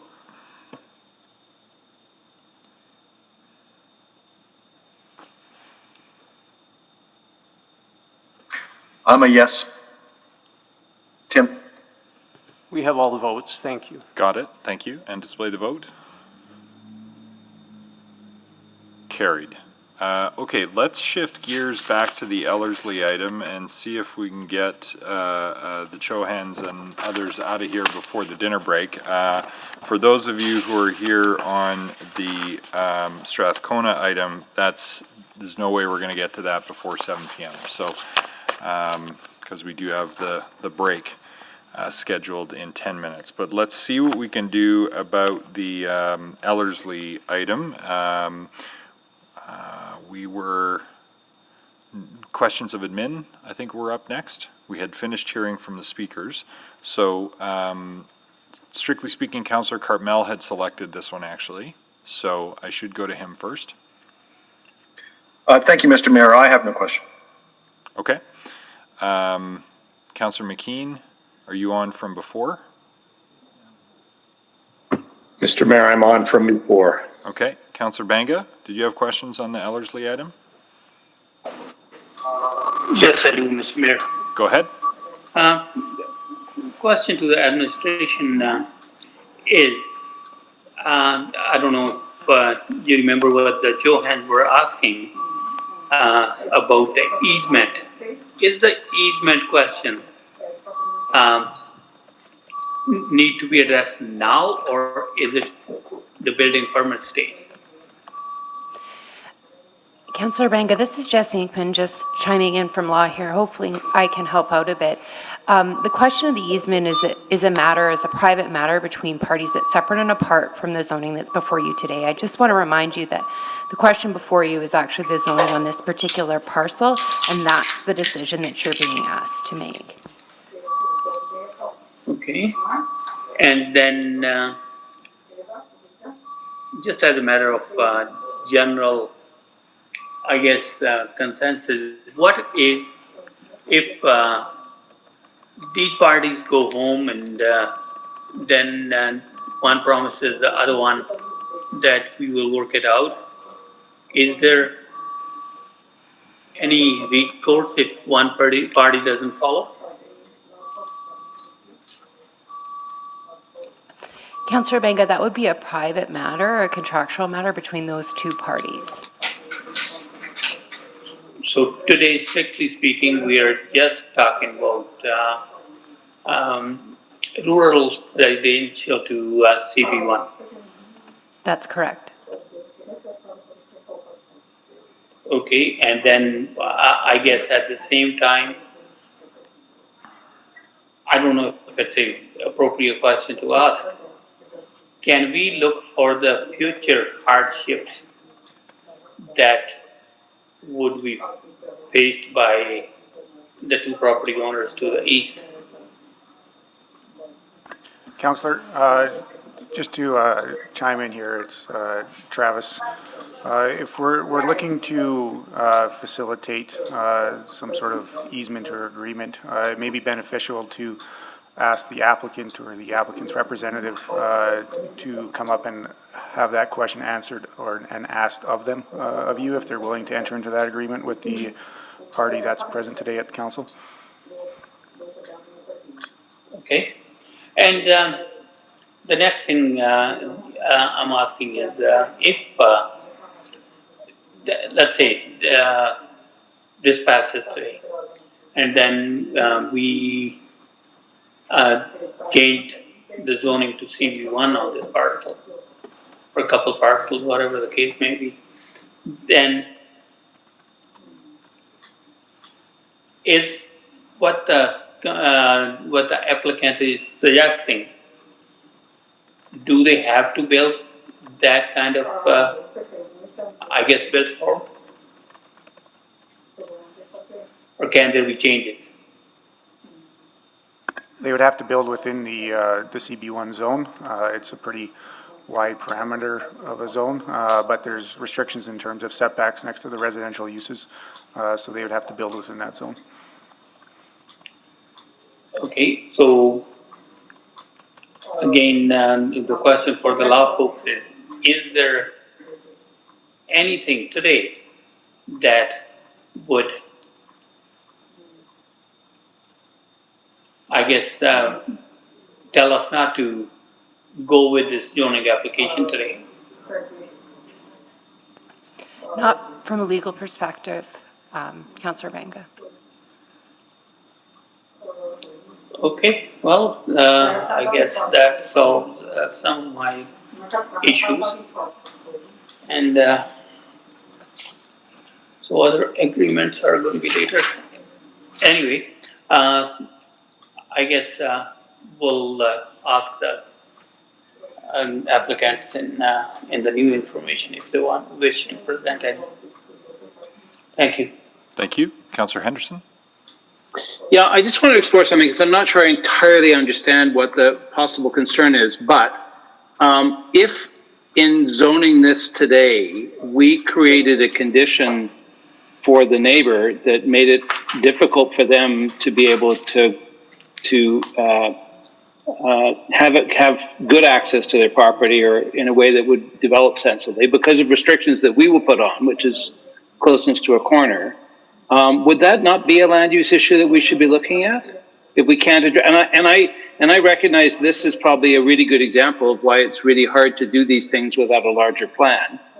We're taking, two properties out of an area that probably theoretically, ideally would be all planned all together, and we can't do that. So, but is that not a land use thing we should be having a look at? So, Councillor Henderson, insofar as this particular zoning could impact neighboring parcels, I think they are relevant land use considerations. Yeah. So, and I guess we need to explore what those ramifications could be, and maybe that, from transportation's point of view, if I understand it, is we may not allow the property next door because of its proximity to the intersection to have the same kind of access, and that's what's creating this concern, which would change what could be done on that property, would it not? So with regards to the transportation access, I'll ask Fazil Saeed to discuss about that one parcel to the east. Councillor Henderson, yes, the property is at the intersection of two arterials, so there will be limited access to those properties in case there is no cross-lot easements to the adjacent property owners. In terms of what can be provided, looking at the frontage and the spacing from the intersection, there could be a potential for right-in, right-out access along Ellersly, and there could be a potentially all-directional access along 60. But those details need to be verified and viewed. So it's not that the site won't get any access, it's just it could be in a constrained situation. Because we do have a legal obligation to make sure that every subdivided lot has access, correct? That is so correct. We'd have to give them access somewhere. Okay. Obviously, the ideal situation is the one that can probably be worked out by the two parties. But I just want to make sure, because I think we do need to understand that if we're creating a situation here where a lot becomes essentially undevelopable, that's something I think we need to understand and keep in mind. But that probably is not the case, is what I'm hearing. That's correct. Okay. All right. Thanks. Councillor Walters? Actually, it's 5:27. Do we want to extend for 10 minutes or so to finish? I got a thing over the break, so I can't go too much longer, but I'll move that we extend till 5:45. Okay, 5:45 is the suggestion. I'll second that. Any objections to extending for up to 15 minutes to complete this item? Not hearing any, then, okay, go ahead on questions, Councillor Walters. So just to follow up on Councillor Henderson's, so this application can affect the neighboring parcels. So their concerns are relevant. Their access can be limited without a cross-lot easement because of its location. So those are two things you said that are to be true. And just to clarify, oh, go ahead, Mr. Said. sorry, Councillor Walters. Just to clarify, if we look at the adjacent parcel in isolation and review what kind of access can be provided, what I just said is still valid. A right-in, right-out access along Ellersly and a potential for an all-directional along 60. So if they brought their own application, those issues would be sorted out at that point in marriage to what's there now if this was to be approved. Correct. Correct. So their concerns, if this was to pass today, we would do, well, we would legally have to provide them access somehow, some way when their application came. Correct. I think some of the nervousness stems from the original application in 2009, in which we had a different view and mindset in terms of the future development of this Wernerville. We were still operating under the circumstances that we wanted a complete plan for this area, but since then, nothing has happened in the 20 years since we got this one, so we're trying to evolve it through different mechanisms, and we do have servicing availability or at least creative solutions to the servicing that allow us to do some of this one-offs right now. Okay, so, but you're comfortable that the concerns of the people who came today to speak will be addressed at their own application stage? They actually have to be. They have to be. Yeah. Right. Okay. Thanks. Any, Councillor Banga, do you have more questions of admin?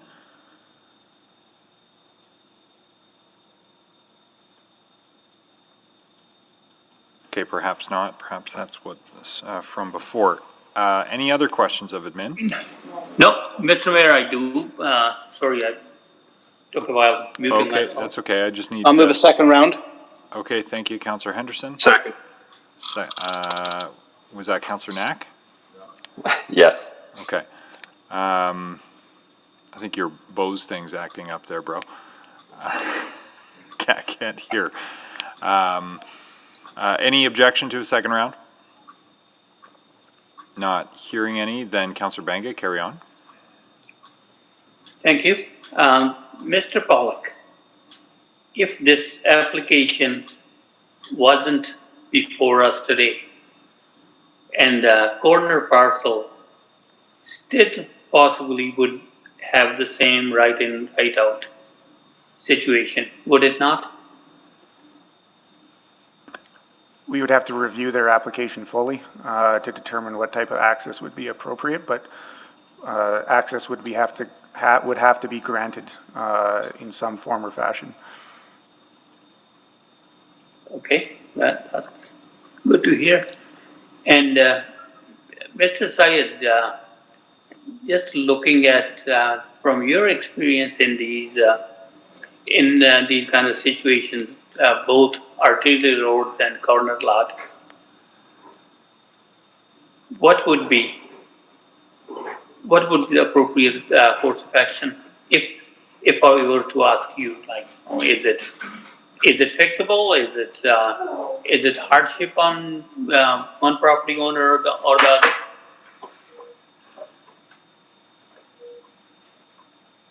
So I will suggest that it first and foremost, depending on what land use is proposed at that corner lot, that is very critical. As far as solely from access perspective, we do have enough frontage along Ellersly to provide right-in, right-out access. There could be a need for a turn bay to alleviate any traffic operational issues. And yeah, it's all subject to further information and details of whatever proposal comes in. Thank you. And Mr. Pollock, one more question for you. When this application from the I guess, opponent came out in 2009.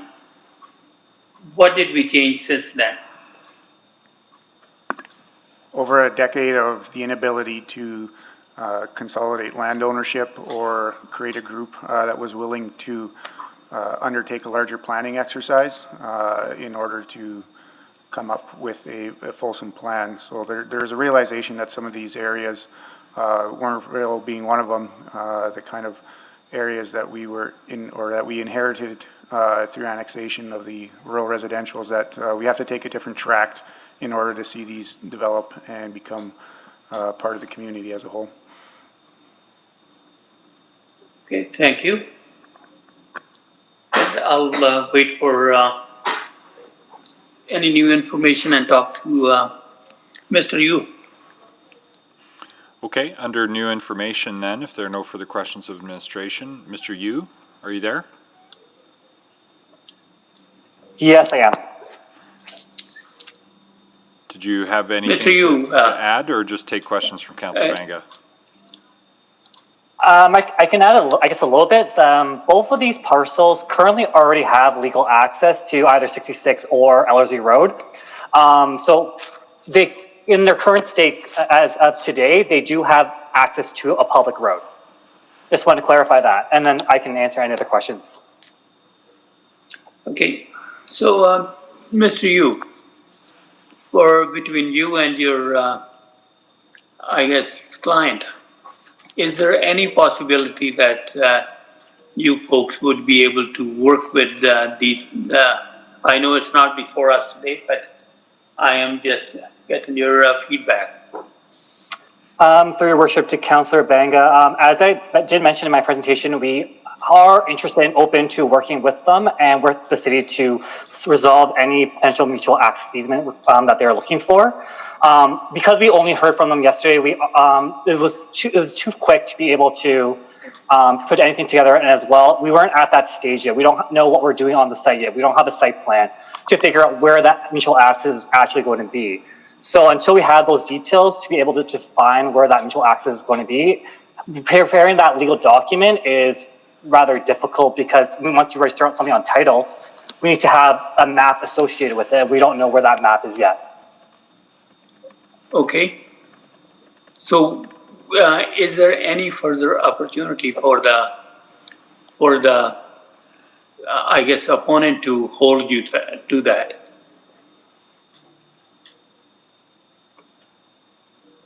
Through your worship to Councillor Banga, there would still be a potentially subdivision application that can be appealed, as well as development permit applications where if any of them are discretionary uses or variances that also have the ability to be appealed. But at the subdivision phase, which would be following the rezoning phase, that is usually when decisions such as mutual access easements would come into play. Okay, thank you. Mr. Mayor, I would like to move the closure of public hearing on bylaws 19444 and 19445. Let me just check and see if there's any other new information. New information which arose from any of the other speakers. I think whatever it is. Ms. Chohan? Yeah.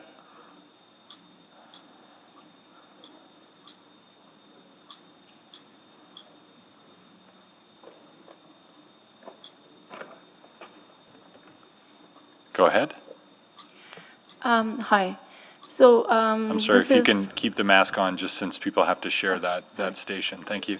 Sorry for that. So yeah, this is good that they're willing to work with us. So depending on what kind of layout they have, if there are any consequences or any disagreements later on, what are the remedies then? Well, that's a great question, but we can't really give you advice on that, I don't think.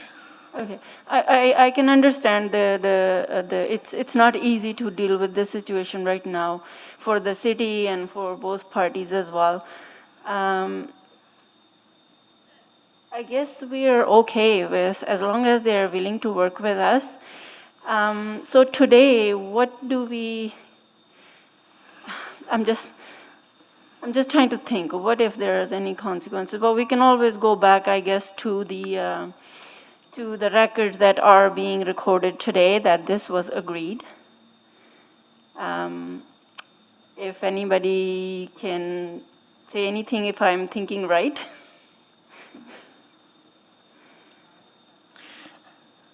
Well, again, it's difficult. We can't give you advice about a private-to-private matter. We've heard that it's for you to resolve with your neighbors. Yeah, I guess, we don't want to oppose them. We're not opposing them. We are supporting them. I am hoping that we are going to be able to work with them, and we will really wish them good luck with their project. This is all I have to say. I will let Amrit speak. He has something to say, I guess. I'll just see if there are any questions for Ms. Chowan. Okay, all right. I would say, I think we've also heard that your application would be welcome. Yes, we heard that from the city this morning, I guess. Yeah. All right. Okay. So no questions for me? No, it looks like there aren't any. Thank you very much. Mr. Chowan?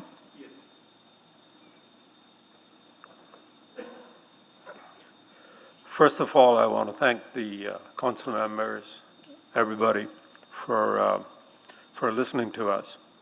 That's very much appreciated. It was just mentioned, once again, as Gergen has said, we are not in opposition to this. The concern lies with simply the fact, the access. For example, what if they decide to place their buildings in the point of access, and then there is the point of contention? I'm aware that it has been mentioned that it is a private matter, but again, I refer back to 2009 when the city actually made this a condition that this be worked out before it goes any further as a part of the development process. And it is for that reason that we had asked sometime, or alternatively, it can be made some sort of a condition somehow that we work this out on a timely and a mutually agreeable fashion, that we don't end up, in court or anything like that. Nobody wants to do that. We want to work with everybody, but we also want to make sure that our rights are protected. One of the things that did concern me was in the city's technical review of the Ellersly and the 66th Street, there is a mention of, and I go back to approximately 5-6 years ago when we received a letter from the city of Edmonton saying that they would like to expropriate part of our lands for a right turn lane. In my previous experience in another jurisdiction, I had problems where the road was too wide for them to then grant access. And I had to fight tooth and nail to do that. And it is for that reason that we're here, that we are also trying to have this matter attended to right now, as opposed to, going the other way around. And we seek your help in finding a solution to this, and hoping that, as I said, if only we had some more time, I would have been able to sit with them, work out things, that we speak of. But unfortunately, we didn't get the time, so here we are. So we are looking for a solution to this, and we're looking for your help. We are not in opposition to this, just so you know. But we are looking for your help in making sure that we are not in any way deprived of our access points later on because of what's happening, what the city has plans of doing. And I think, as I said, you can see that, and I was able to get a printout of the city's technical review of the situation. it's mentioned there that they have intentions of widening both 66 and Ellersly. And then the point comes, well, you're too close to the intersection. As is, it is possible to get in and out, 2 access points. Maybe, maybe not. But if that happens down the road, that may be a point of contention that the city may decide to put forward. Then it would leave us no way out unless we have that mutual agreement between the applicant and us. Thank you, Mr. Chowan. Questions on that?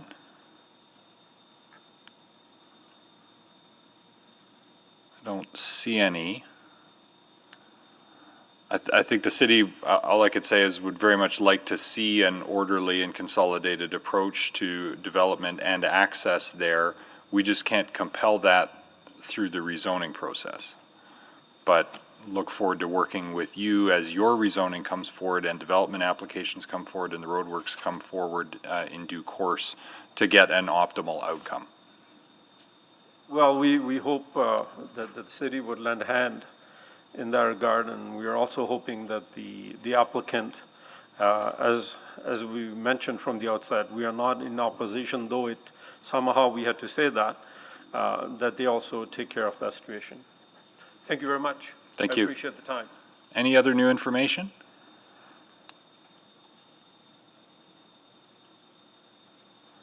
Not seeing any.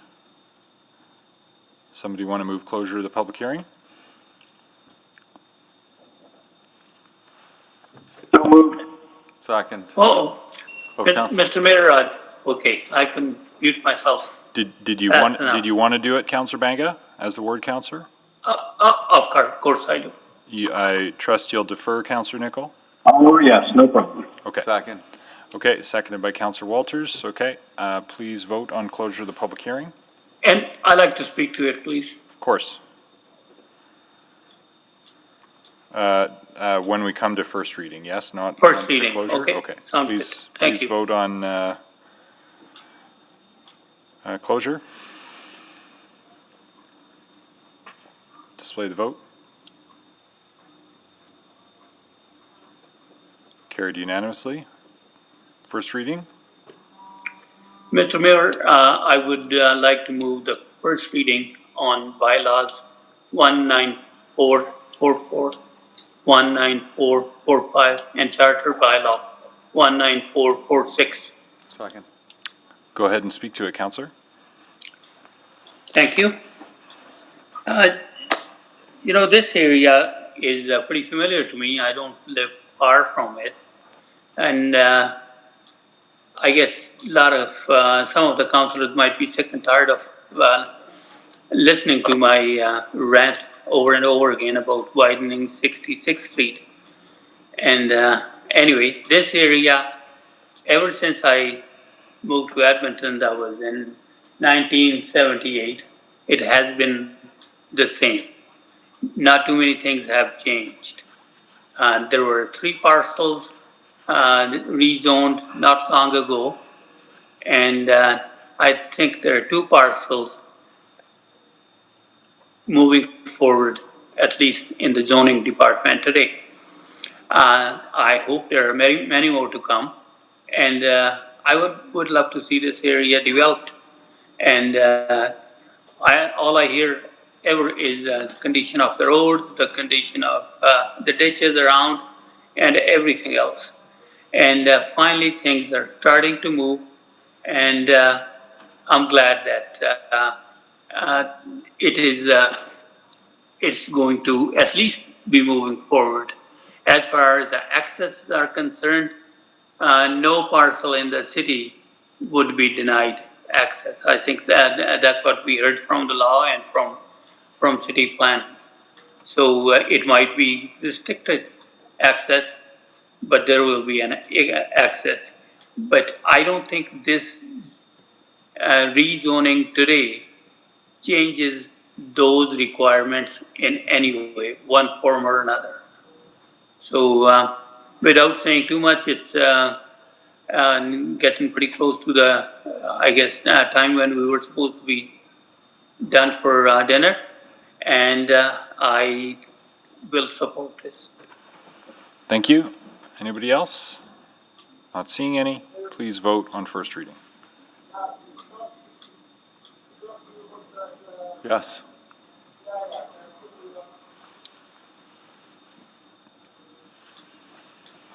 Display the vote. Carried unanimously. Mr. Second Mayor, reading. I move the second reading on aforementioned bylaws and charter bylaws. Second. Thank you. Please vote on second reading.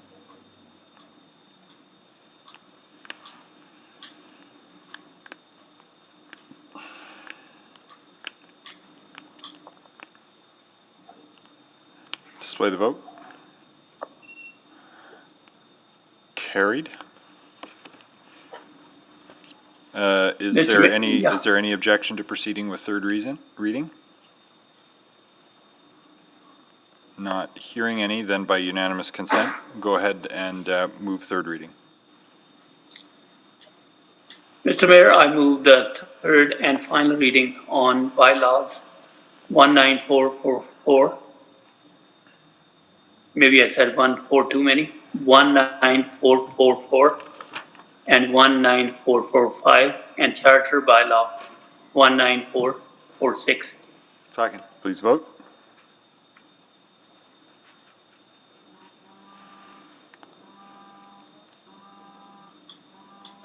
Display the vote.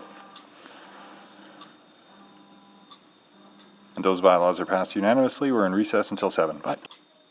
Thank you.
Councillor Nickel? Yes, sir. Thank you.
Okay, we'll roll call in 30 seconds.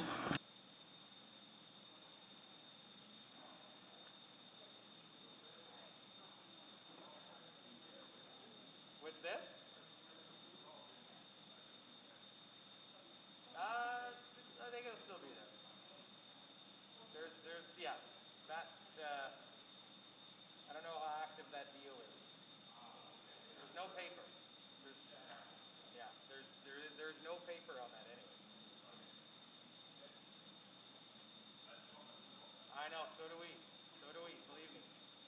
And our partners on that have kind of, their plan is the original vision, right? So. All right, so welcome back. I will start roll call this time with Councillor Katarina. Yes. Good day. Councillor Zadok. Yes, I'm here. Welcome back. Councillor Essinger. Present. Thank you. Councillor Hamilton.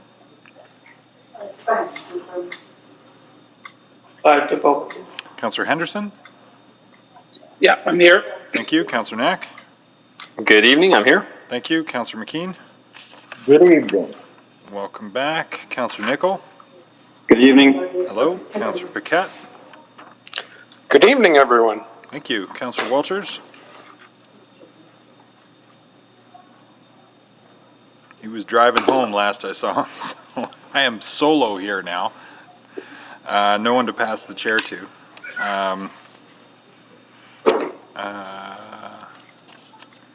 Councillor Banga. Here. Thank you. Councillor Cartmel. Good evening. Thank you. And I'll check again, Councillor Hamilton. I'm here, thank you. There you are. And Councillor Walters. All right, well, he'll join us when he joins us, but that's enough to get going. So let's get the presentation on the Strath Kona item, our last item of business. So we have a few speakers, so we'll be here for a while to hear from everybody. Mr. Ford. Andrew McClellan, the planner for the area, will be giving the presentation. Good evening. Can you all hear me? Yes, go ahead. Perfect. And our presentation is up. Yep. So, good evening. This application is for a mid-rise mixed-use building proposed through a DC2 site-specific development control provision in Strath Kona. The proposed building would have a maximum of 60 dwellings and a height of 27 meters, or approximately 7 stories, with an enclosed rooftop amenity area and limited commercial opportunities at ground level. Next slide, please. The 1,926 square meter site is located on the northeast corner of 99th Street and 90th Avenue and is well positioned to take advantage of the extensive alternative transportation infrastructure and local amenities. 99th Street is a busy arterial road connecting southeast Edmonton with downtown, and with the 2021 bus network redesign, is anticipated to be a frequent route corridor and also carry local routes. Upon completion of neighborhood renewal for Strath Kona in 2021, this site will be a short distance from both the new 87th Avenue and 100th Street protected bike lanes and shared use facilities on 98th Street. It is also only a short distance from shared use paths and trails in the River Valley and Mill Creek Ravine to the north, east, and west. This site is at a transition point between low and high-rise apartments to the west and north on the other side of 99th Street, and houses to the east and south. The majority of the 99th Street corridor here is developed as 3 to 4 story low-rise apartments with some small-scale commercial opportunities mixed throughout. Next slide, please. The site, currently zoned RA8 medium-rise apartment zone, contains single detached houses, some of which have been historically occupied by commercial uses. The current RA8 zone would allow for a 23-meter tall residential building, approximately 6 stories, with limited commercial opportunities at ground level. Next slide, please. This rezoning is not a request to significantly intensify the development rights on this site.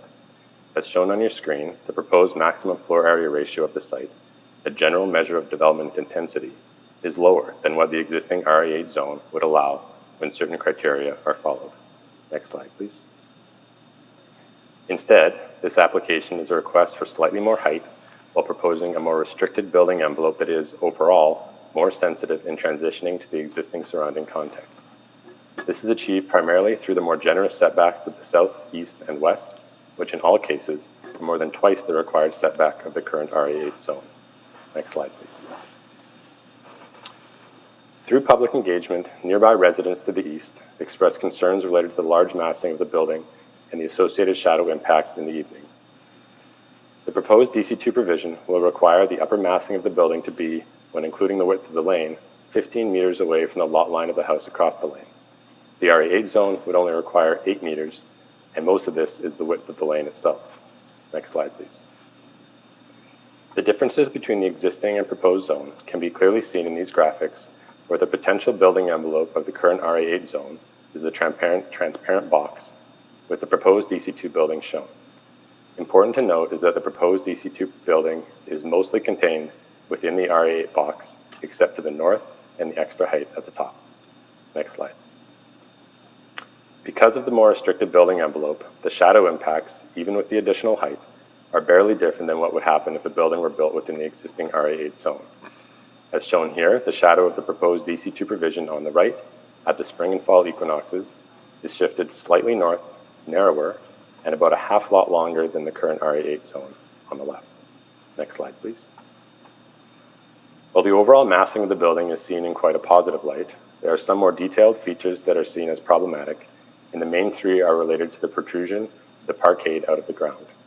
The DC2 provision allows the top of the parkade to extend 1.2 meters above ground level, which leads to a lack of on-site landscaping and challenges with the interface of the lower portion of the building to the north through a concrete wall along the shared property line, and to the west with a long continuous staircase that reduces the accessibility of the building for all people of all ages and abilities.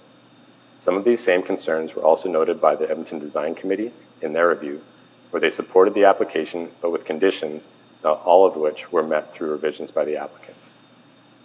All that said, it is administration's opinion that the benefits in the improved overall massing and overall treatment of the public realm outweigh these challenges. Next slide, please. From a policy perspective, this application rests in a complex environment that requires analysis of old and new direction. The primary statutory document that has historically directed development on this corridor is the Strath Kona Area Redevelopment Plan. This plan refers to the 99th Street corridor as the walk-up apartment area and contemplates buildings of 3 to 4 stories. The current RA8 zoning, when combined with the medium-density residential overlay, implemented this direction. However, with the missing middle zoning changes in August 2019, this overlay was removed from the zoning bylaw, meaning the underlying 6-story height of the RA8 zone became allowed along this corridor. Neither the existing 6-story RA8 zone nor the proposed 7-story building can reasonably be considered a walk-up apartment in the context of the plan. As such, this application is proposing to move this site out of the walk-up apartment area and into the high-rise apartment area, while also renaming this area the mid-high-rise apartment area, since 7 stories can also not reasonably be considered a high-rise. Several conditions would need to be satisfied for mid-rise developments to be supported on the east side of 99th Street, including a 10-meter setback from the east lot line for any portions of the building above the 1st story, and a requirement to have commercial spaces at ground level. These amendments will ensure that the proposed rezoning is technically in conformance with the plan and will be effective in limiting the number of potential sites on the east side of 99th Street that could accommodate buildings like this in an attempt to not disrupt the intent of the plan too much. However, because of the time passed since the plan was written, combined with changes to the zoning bylaw, it is also concluded that this type of change does not reconcile well with the original intent of the plan. Next slide, please. On September 16th of this year, City Council gave 2 readings to the city plan, Edmonton's new municipal development plan that guides development in Edmonton for the next 1 million people. In the city plan, 99th Street is identified as a secondary corridor defined as major, vibrant, and prominent urban streets designed for living, working, and moving, where the typical building form is low-rise and mid-rise. When applying this guidance to the 99th Street corridor, it is recognized that 99th Street is one of the more significant secondary corridors with very high levels of vehicle traffic and transit service, as it serves a key north-south connection in the city. As a very significant secondary corridor, it is logical that the intensity along this corridor should be to the upper end of the directed massing range, and that a mid-rise building is appropriate here. From a policy perspective, it is concluded that the recent direction from the city plan, identifying 99th Street as a secondary corridor, with its corresponding built form and intensity recommendations, takes precedence over the existing direction from the Strath Kona area redevelopment plan. Next slide, please. The application is required to provide affordable housing in line with City Policy C582, where the option will be given to the city to purchase 5% of the dwellings at 85% of market value, if dwellings are put up for sale, for the purpose of operating affordable housing units.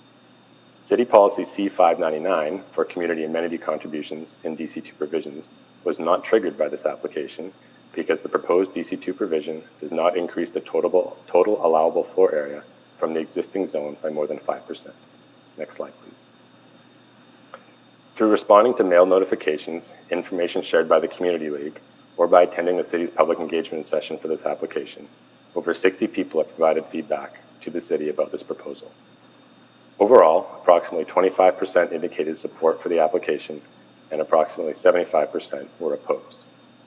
Those opposed mainly cited concerns related to the proposed height, the compatibility with the houses to the east, and parking and traffic impacts. References to not following the intent of the ARP were also common. Those in support mainly cited the height being appropriate, as well as a positive perception of the aesthetics and public realm. Just last night, the board of the Strath Kona Community League voted to support this application and provided a letter this morning.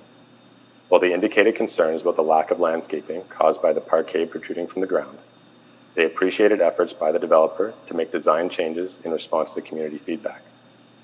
They noted that the building massing, while taller than what they would like, has significant setbacks far beyond the typical allowable building envelope for the RA8 zoning, and the resulting differences in terms of shadowing and overlook between this proposal and what is allowable currently in the RA8 zone is minimal.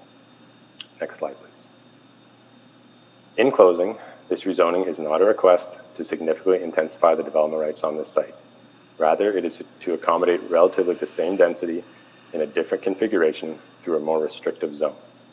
Despite the conflicting policy context and some challenges resulting from certain design choices, administration's position is that a mid-rise building developed at this site is appropriate and supported by the city plan. And further, the proposed DC2 provision directs a built form that is more sensitive in terms of overall massing, Main Street design, and sensitivity with the surrounding neighborhood when compared to the existing RA8 zone. As such, administration recommends City Council approve this application. Thank you. Thank you very much. Pardon me. We will now hear, well, actually, it's questions only, unless you've got comments. Mr. Dalaba, come on down. Quick presentation, okay. Well, you've got 5 minutes, as you know, so. That I do. And clerks have it loaded up? Fantastic.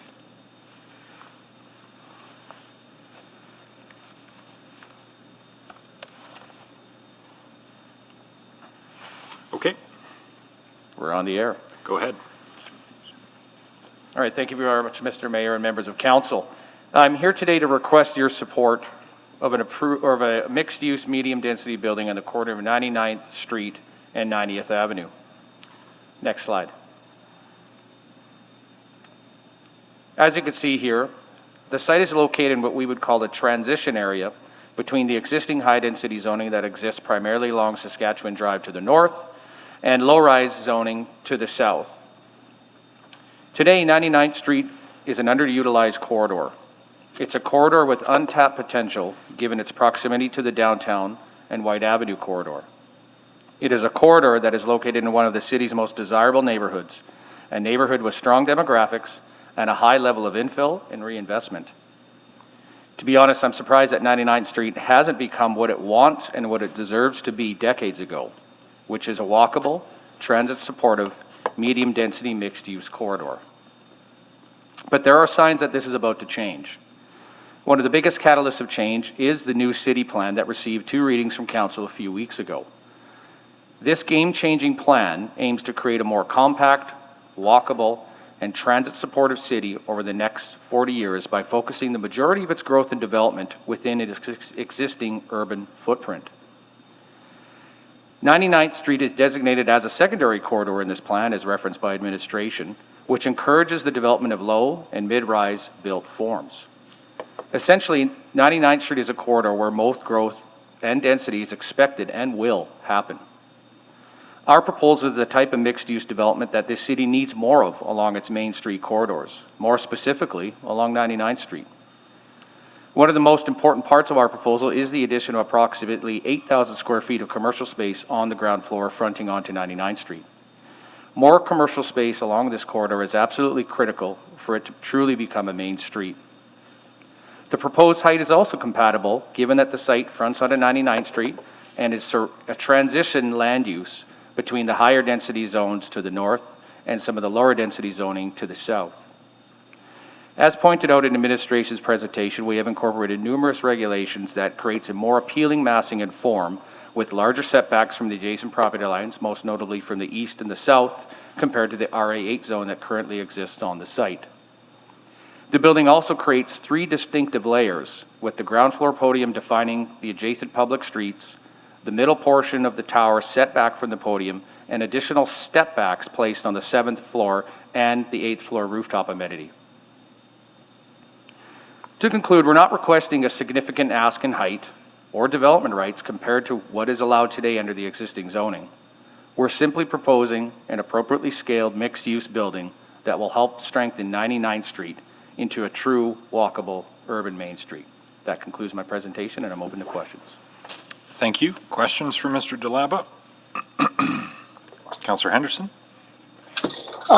Yeah, my first one is about what was in the EDC report, and as well in the council report, around the fact that the building is raised up because of the depth of the parkade. And I wanted to ask that question in part for 2 reasons. You know, a lot of the work, a lot of the frustration when we were trying to redo 99th Street after the city did do it, it's very narrow, and it's particularly narrow for the pedestrian realm.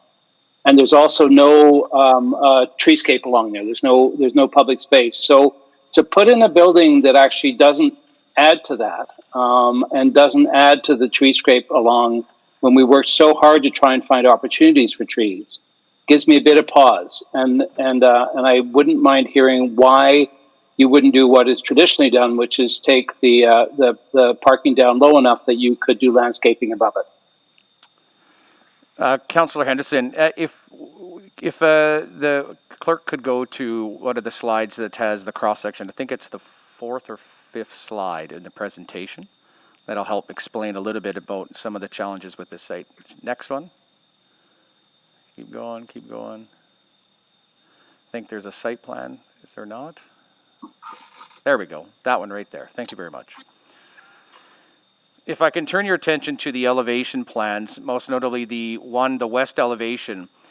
One of the challenges with this site is that there is actually quite a grade differential between 90th Avenue and the northern portion of the site.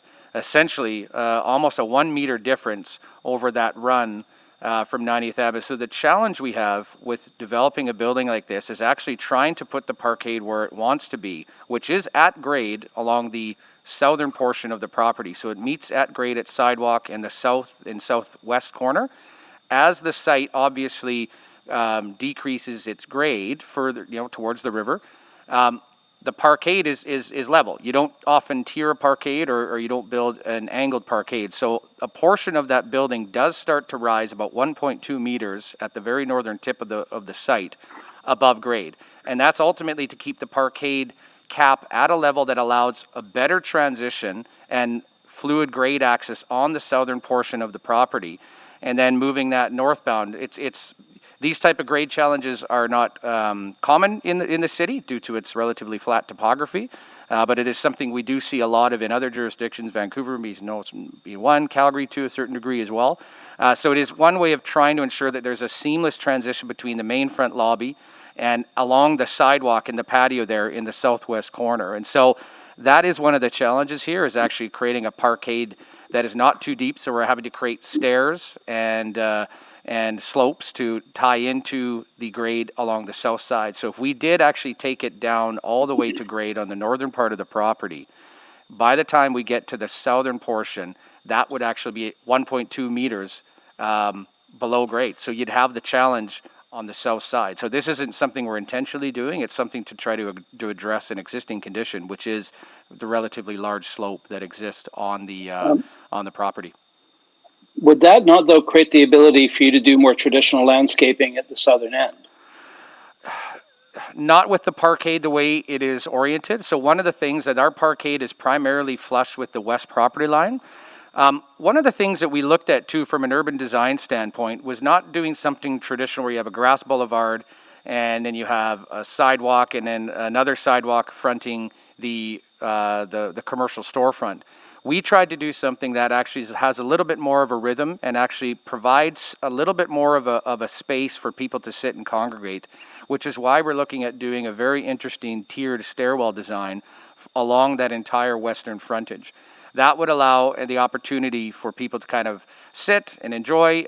You could allow it to be programmed. There are provisions in the zone that do talk specifically about planting and actually adding some green space and other sort of landscape elements along those stairwells, along that public realm, and ensuring that there is an appropriate transition between the public realm on the sidewalk and the private realm on our property. So it's not like we've created a retaining wall, which is similar in some other developments that we've seen throughout the city, most notably the very long apartment building that exists on 102nd Street immediately south of White Avenue, which has a very, very odd retaining wall along its entire grade with some steps at some certain corners. This allows that a little bit more of a fluid treatment between the commercial storefronts and the sidewalk without creating a very abrupt interface.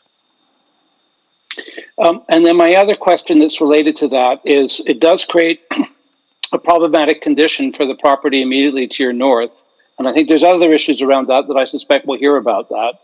But, that's getting sandwiched between your building and the building next door with now a fairly significant wall that's there. And I just, I know what I think we're going to hear from that owner. So I just wanted to give you the chance to speak to that.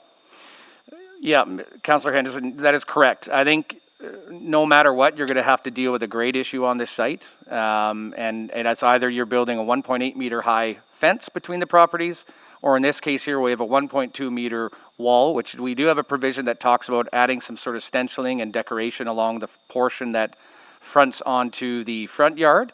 And then it transitions into more of a retaining wall from there. As it pertains to sandwiching that site with ours, the apartment building immediately to the north is something that is old, and it's not unreasonable to actually consolidate that lot and the future apartment lot, which would be a little over 15,000 square feet in size, and have that redeveloped one day. So it's not like their site is being sandwiched between two new developments that would render any redevelopment potential for that northern property owner.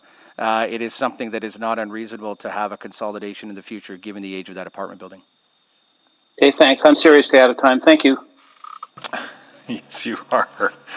Other questions for Mr. DeLaba? Not seeing any. Thank you very much. We will now hear from Ron Yekamishin. Come on down to the spot there, Ron.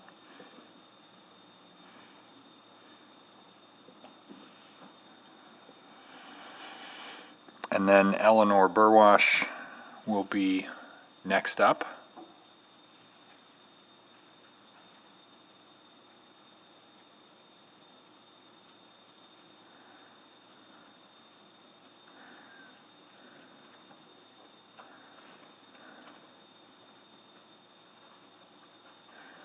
Do you need a hand, Ron? No, I'm good. You're good? Okay.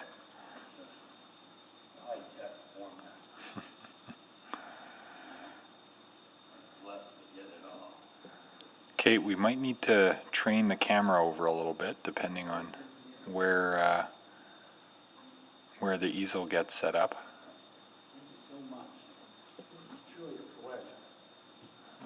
Ron, can you throw your mask back on, please? It's okay. Thanks.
Okay, Ron, we're going to need to get you to go back around behind there and get to the mic. Yeah, right there's good. We should still be able to see you. So if you sneak back into the sitting spot there,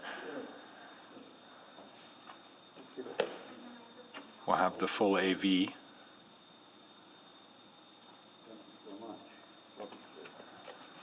wrong. Well, this is the day. I didn't get this notice delivered to me too. If you have a seat, then and get closer to the mic. Sure, thank you, thanks. Great, thanks. Go ahead. Yeah, I just mentioned I didn't get one of these sent to me directly. For some reason, I don't know.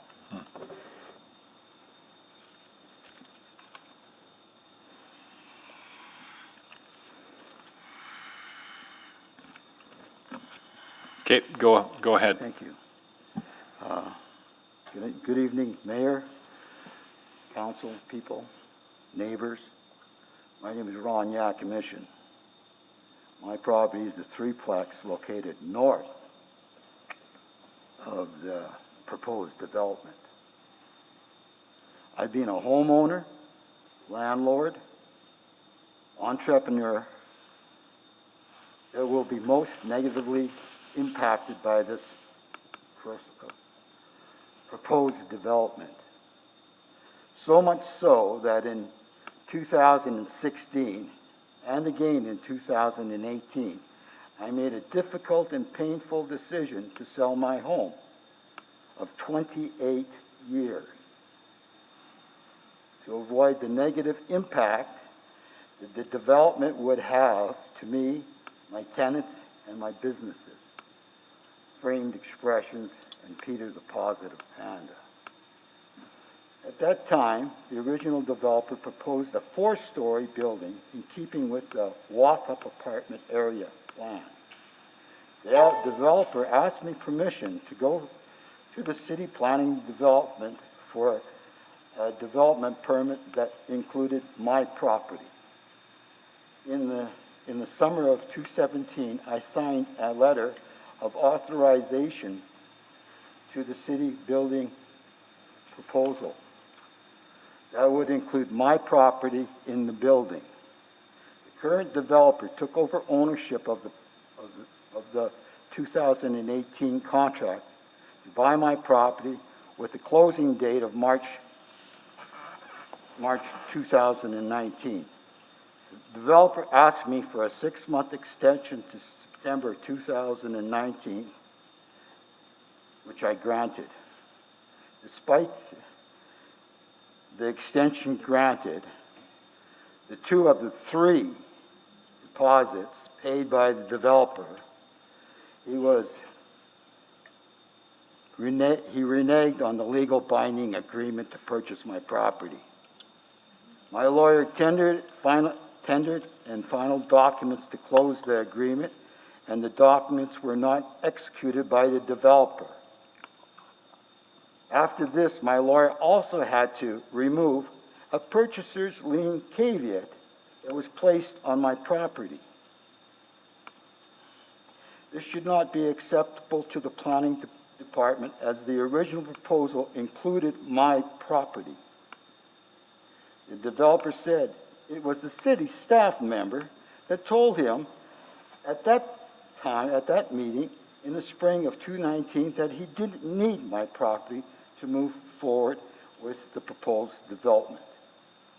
The developer didn't bring me the 3rd and final deposit to close the deal.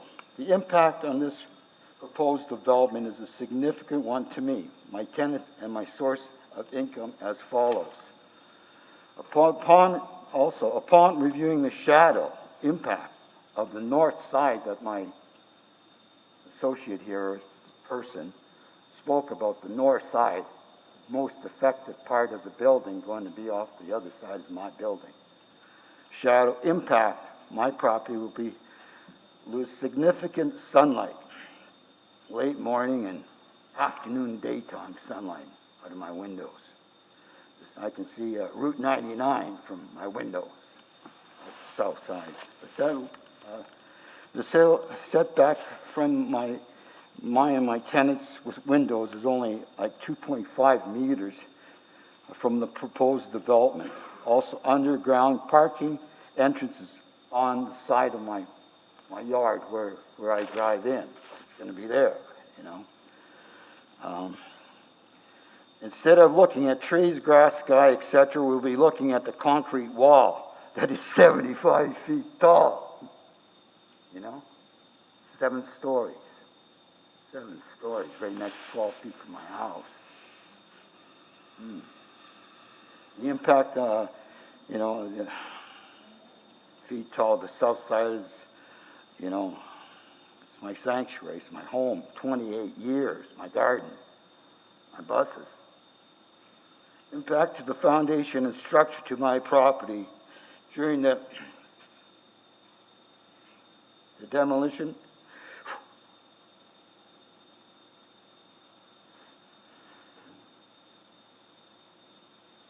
And rebuild will be significant damage. Sorry, Mr. Yakimishin, the 5 minutes is up there. Okay. But there might be some questions for you. Sure. Let me just see. Councillor Henderson, go ahead. Yeah, I'm just wondering, how close, you know, how much, because I don't have a good sense of this, of how much space you have between you and them, and then you and the other side. Because see, the building on the other side is, I mean, I think Mr. Delava sort of mentioned that it was old, but it looks newly clad to me. So how much space is there in there once this new building goes up? 8.2. Ron, can you just get close to the microphone there? 8.2 feet. 8.2 feet, and currently the house that's next to you that's there at the moment. It's also.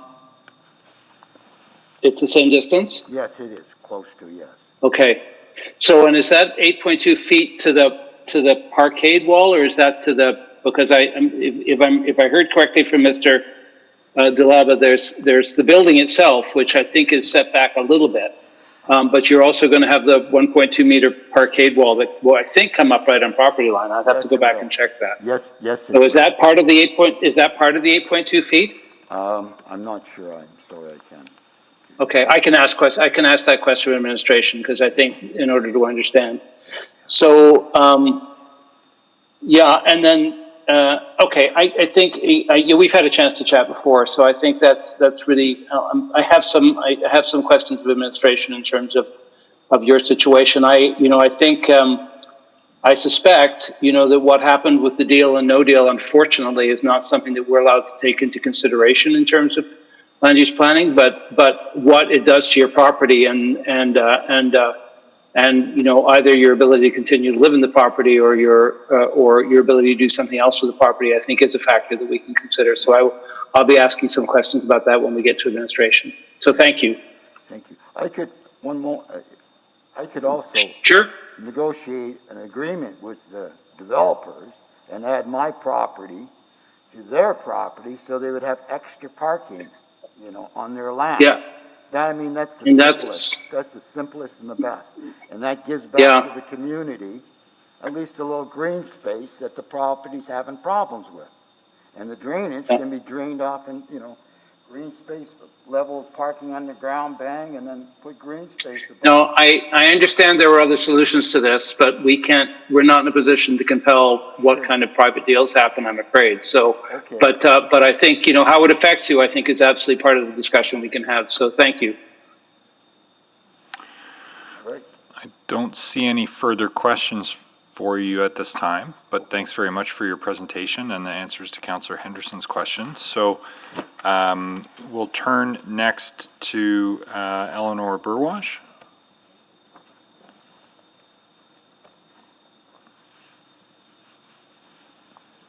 Oh, you're muted, ma'am. We've all been there.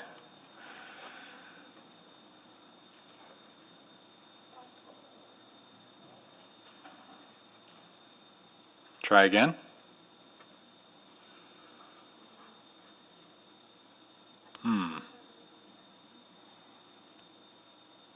We're not able to hear you. You appear to be unmuted, but perhaps your microphone is bugging out on you.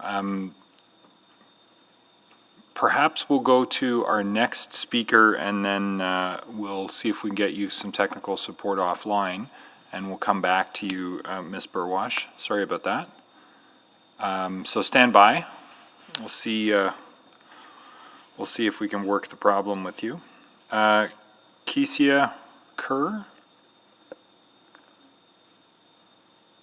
Are you there? Hello, can you hear me? Yes, go ahead. Hello, thank you, Mr. Mayor and council members. My husband and I own the house directly to the east of the proposed rezoning. So aside from the property to the north of the site, Ron's property, we will likely experience the largest impact of the development. We were first-time home buyers when we got possession of our home on December 31st. We were overjoyed to be moving into this beautiful, walkable, friendly, and community-oriented neighborhood. Unfortunately, we did not learn about the development until after we got possession. Finding out about it was certainly not a pleasant way to begin home ownership. We are extremely concerned about the negative impacts the development will have on our privacy, access to natural light, and our property value. We're also concerned about impacts on street parking, traffic, noise and light pollution, and of the construction process on our overall quality of life. We support densification, but we believe that this development is out of character with the immediate neighborhood. We firmly believe that a walk-up apartment building, which would still densify the site, would be a much more appropriate use for this site. Even a 6-story building is out of character at this location. As stated in the administration's report, introducing a mid-rise building to the east side of 99th Street, adjacent to the lowest intensity area of the neighborhood, represents a major shift in the development intent of this corridor that was not contemplated by the area redevelopment plan. Our privacy will be severely impacted by a building of this size that would house up to 60 residential units. There will be many apartments that will look towards our windows to the west, and all units on the east side of the building will have a clear view of our backyard. The surface parking directly adjacent to the house will add to the impacts on our privacy, and both the residential entrance on the south side and the entrance to the parking structure on the northeast corner will result in a large increase in pedestrian and vehicle traffic right next to our living room and back corner of our yard. Our other big concern is related to shading of our property. When we were looking for a house, we placed high value on properties with good natural light inside and out. The large windows facing the west, the lane to the west, were a selling point for us, as was the large yard that is not shaded by large buildings.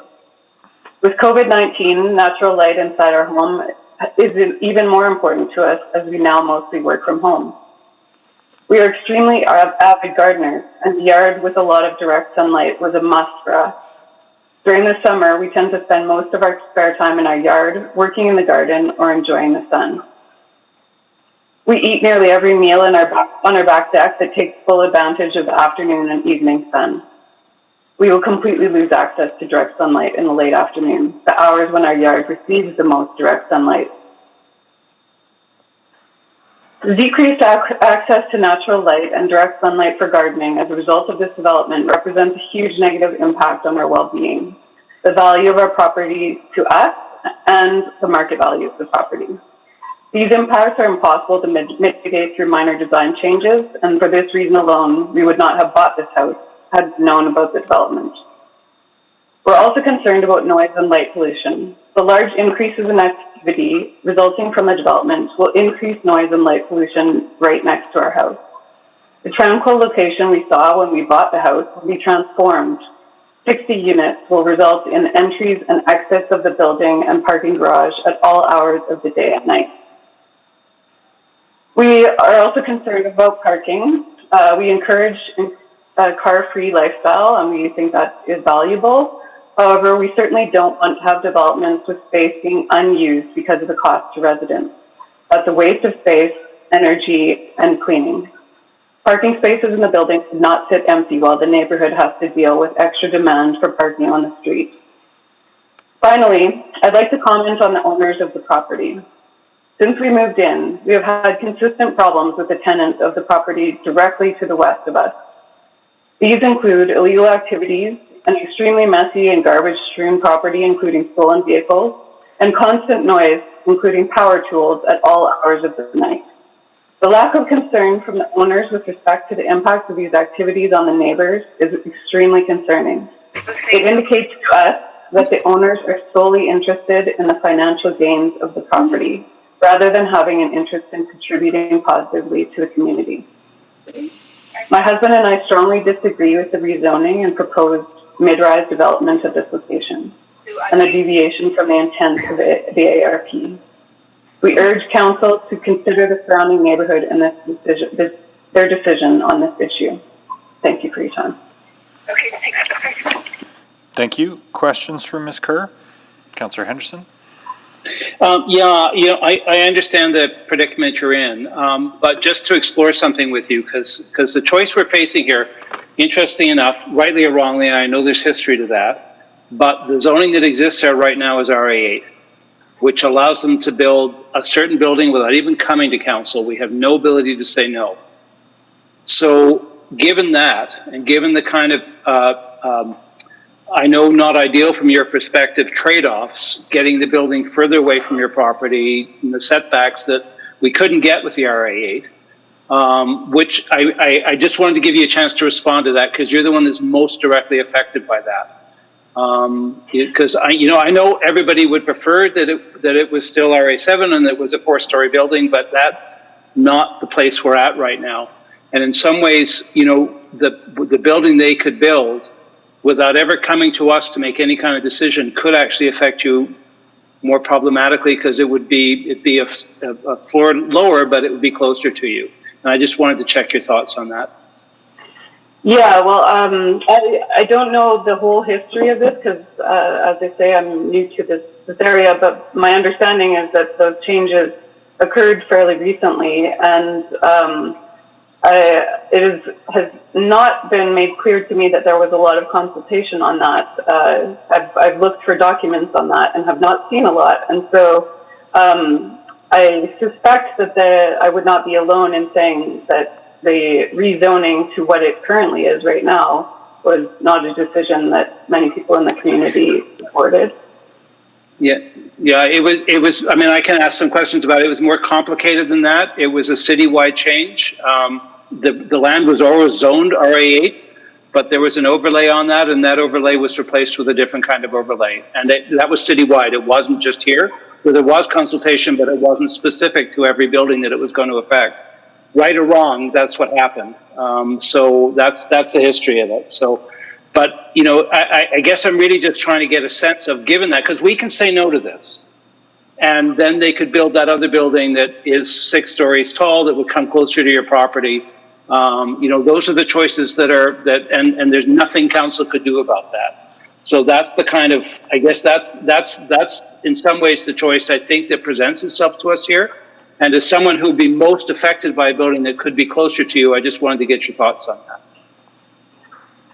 Yeah, well, I certainly wouldn't be happy about that either, right? Yeah. And as I mentioned right at the end, I am quite concerned about the interest by the developers in the impacts that will happen on the neighborhood.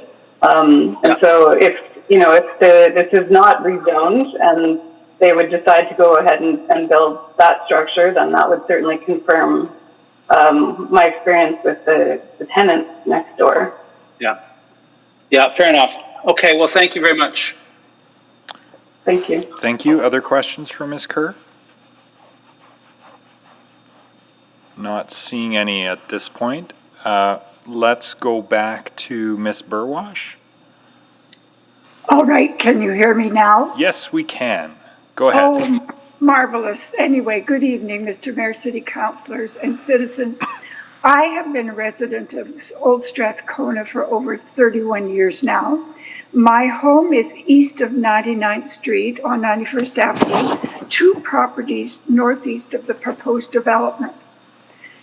I want to say that I understand the city wants to create neighborhoods where amenities can be accessed within 15 minutes. And I understand also that the city wants to maintain strong, vibrant communities. These goals are clearly in conflict with the proposed development on 99th Street and 90th Avenue. I am sure there are ways to meet these goals more effectively. There are ways to increase density in neighborhoods other than building block-like structures. Early in 2020, we asked the Community League to engage with residents in exploring what we want our community to look like and how we can maintain our historic community character east of 99th Street while reaching towards the city's goals. However, that never happened, and we were just informed late this morning that the League supports this development. Let me say, residents of the area in question do not, and we were never consulted by the League about our thoughts. When the Bateman high-rises were approved, we worried that this was the beginning of exactly what we are seeing in the proposed development, i.e. mid to high-rises moving across 99th Street and destroying the historic value of our community. We raised that concern at the Bateman hearing. My first concern is the height of the proposed structure and the city changing the zone on 99th to a secondary corridor accommodating 6 to 8-story apartments on the street. This will have the effect of creating a wall and a ghetto-like neighborhood to the east of 99th Street and will destroy the historic nature of our community. This proposal does not meet the goal of new structures, heights being compatible with existing structures. My second concern was naming 99th Street between White and Skona as a secondary transportation corridor. It is that it will further increase vehicular traffic, creating 2 problems. First, residents not wanting to walk to commercial amenities because of the wind tunnel effect of the taller building and the forbidding look of the street. And a clear example of this is the 5-story building on the corner of White Avenue and 105th Street. Additionally, there is the difficulty of vehicles turning left off 99th Street to access commercial amenities. It is hard enough for residents to make a left turn 1 block south of the major intersection of Saskatchewan Drive and Skona Road to access their homes. And I invite each one of you to try to do that some night at 5 o'clock. The Bateman complex was ideal because there was surface parking lot that the traffic coming up the hill could turn directly off to. This site east of 99th is not an ideal location for commercial entities. Parking will also be an issue, and while it will be made worse by this development, it's a larger issue that we need to address as a community. The third point is a personal one. My property was purchased for two reasons: the light within the home and the southern exposure of the backyard.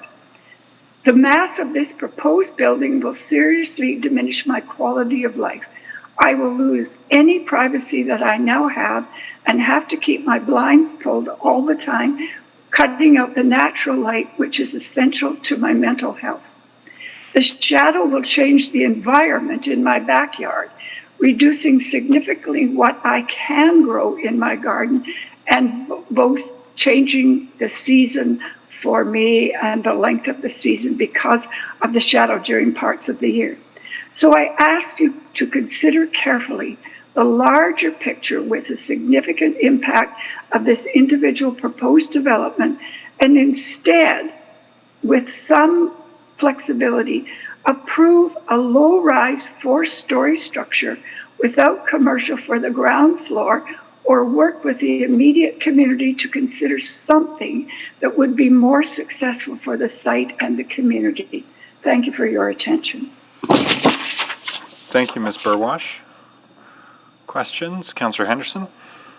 Yeah, sorry, I won't repeat the questions unless you wanted to answer them that I asked Ms. Kerr, but I think probably the same applies to you in terms of what we can legally, we can't compel a 4-story building. They already have the right to do a 6. So, Ben, but I wanted to, yeah. Mm-hmm. You folks just arbitrarily, with a stroke of the pen, changed it from 4 stories to 6. You can change it back. I will ask those questions when we get there, but right now I want to just explore with you because you mentioned the parking piece, and I'm just wondering if, because I know that's an issue for quite a few people, what the existing situation is with parking along the street. On 91st Avenue, there's parking on one side of the street only.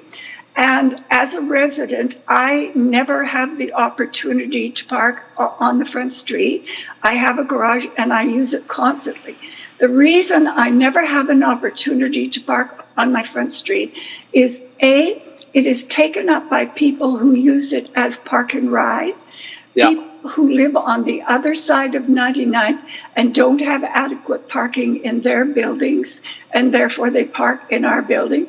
Apartments along 99th currently that only have one parking spot, and so again it is used as their parking lot for their second car, and people visiting in high rises where there is not adequate parking.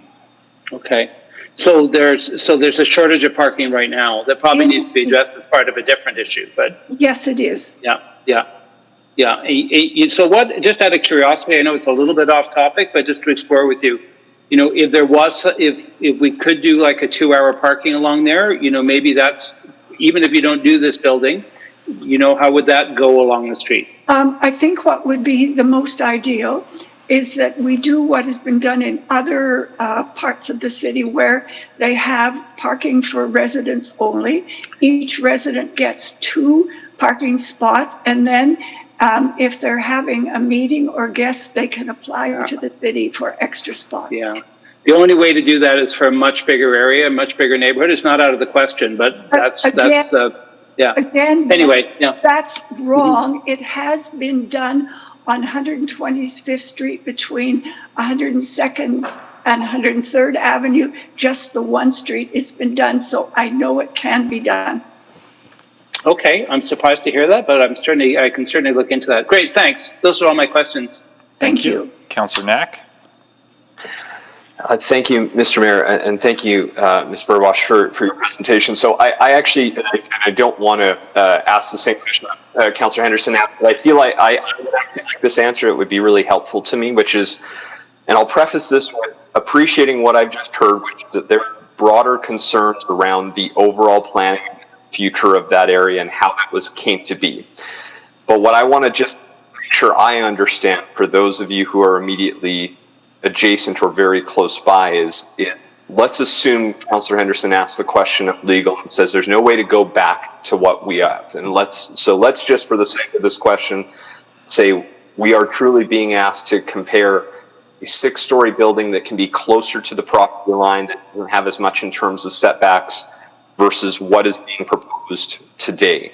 I'm just trying to understand what of those two, recognizing it sounds like you'd obviously want neither of them, but if those are the only choices we have today, which is the preferable option based on what you see in the reports? The first option would be preferable without the 8-story added, and more particularly the commercial. This is not a good site for commercial.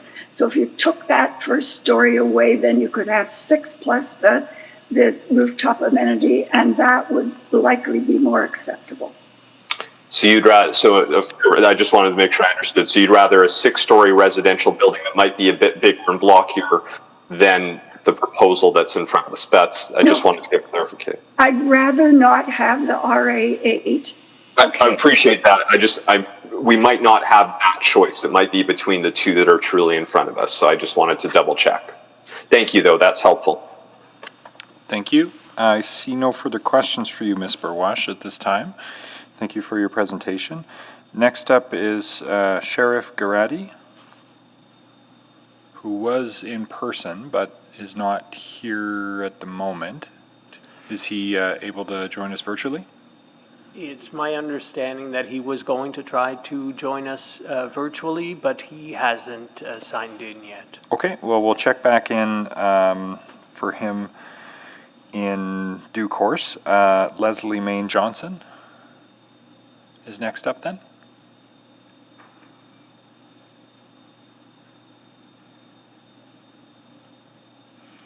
Please unmute yourself.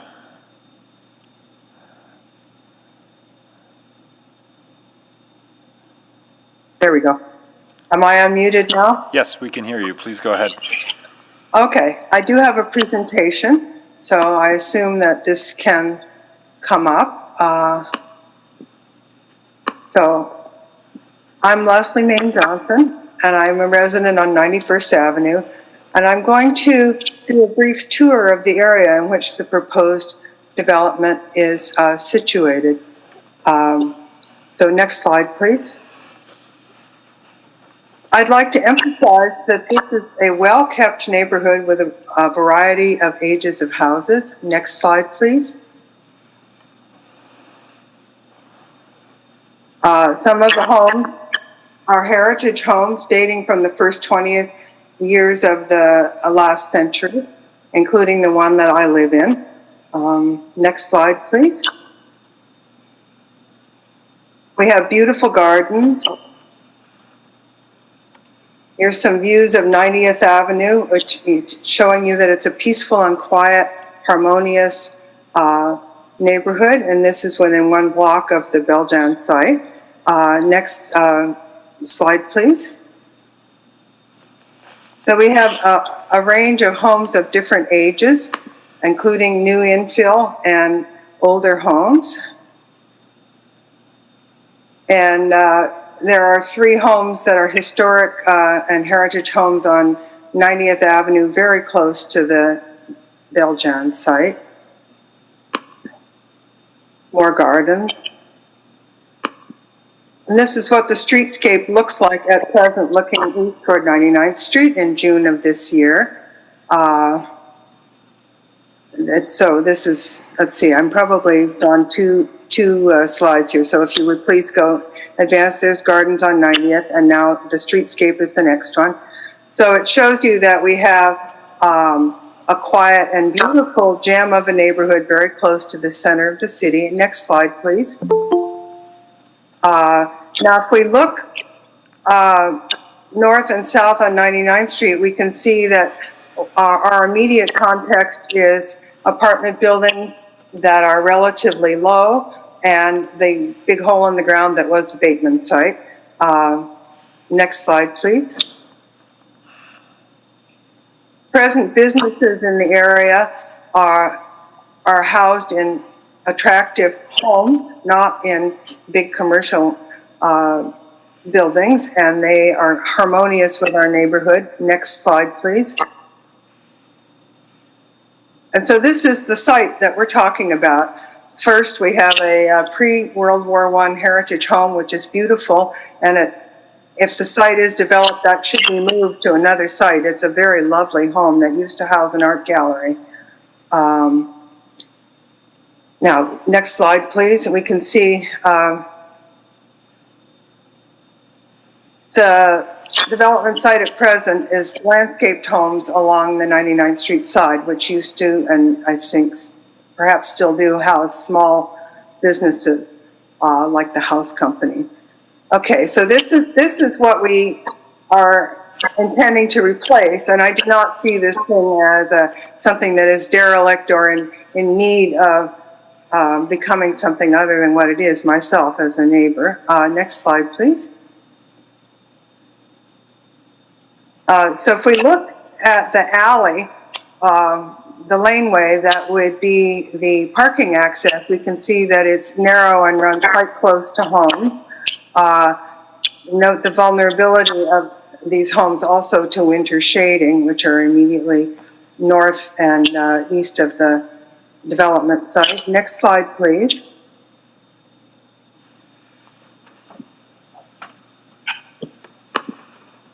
So if I'm walking up the east-west laneway and I look at the end of that laneway where it hits the cross north-south laneway, this is approximately what the mass of the building would be, and this is about 6 stories worth because I couldn't project 8 stories onto my image. Next slide, please.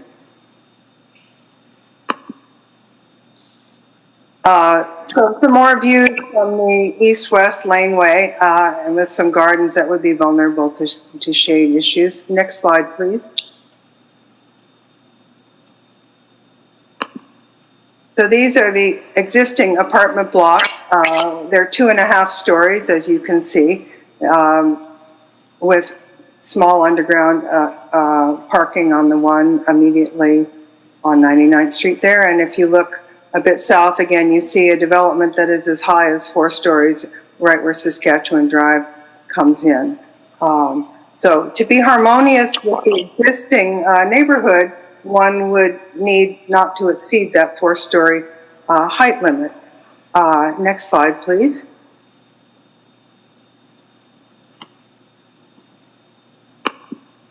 I see this building as an example of potentially appropriate development for the Beljan site. I've been told over and over again, Sorry, Leslie. Planning situations that one can't have commercial Leslie, without more stories. Your 5 minutes is up, I'm afraid. Okay, so I wasn't able to get to my punchlines. I hope that you councillors will have been able to see my presentation to understand that I Yes, we do have it here. yeah, okay. Very good. Thank you for your attention. Councillor Henderson has questions for you, though. Go ahead. Yeah, I'm curious because there's been quite a bit of development slightly further south on the east side of 99th in the last probably in the last 10 years. And I don't think anything's 6 stories, I give you that, but there's certainly some that have pushed the boundaries of how high they can get with a 4-story building.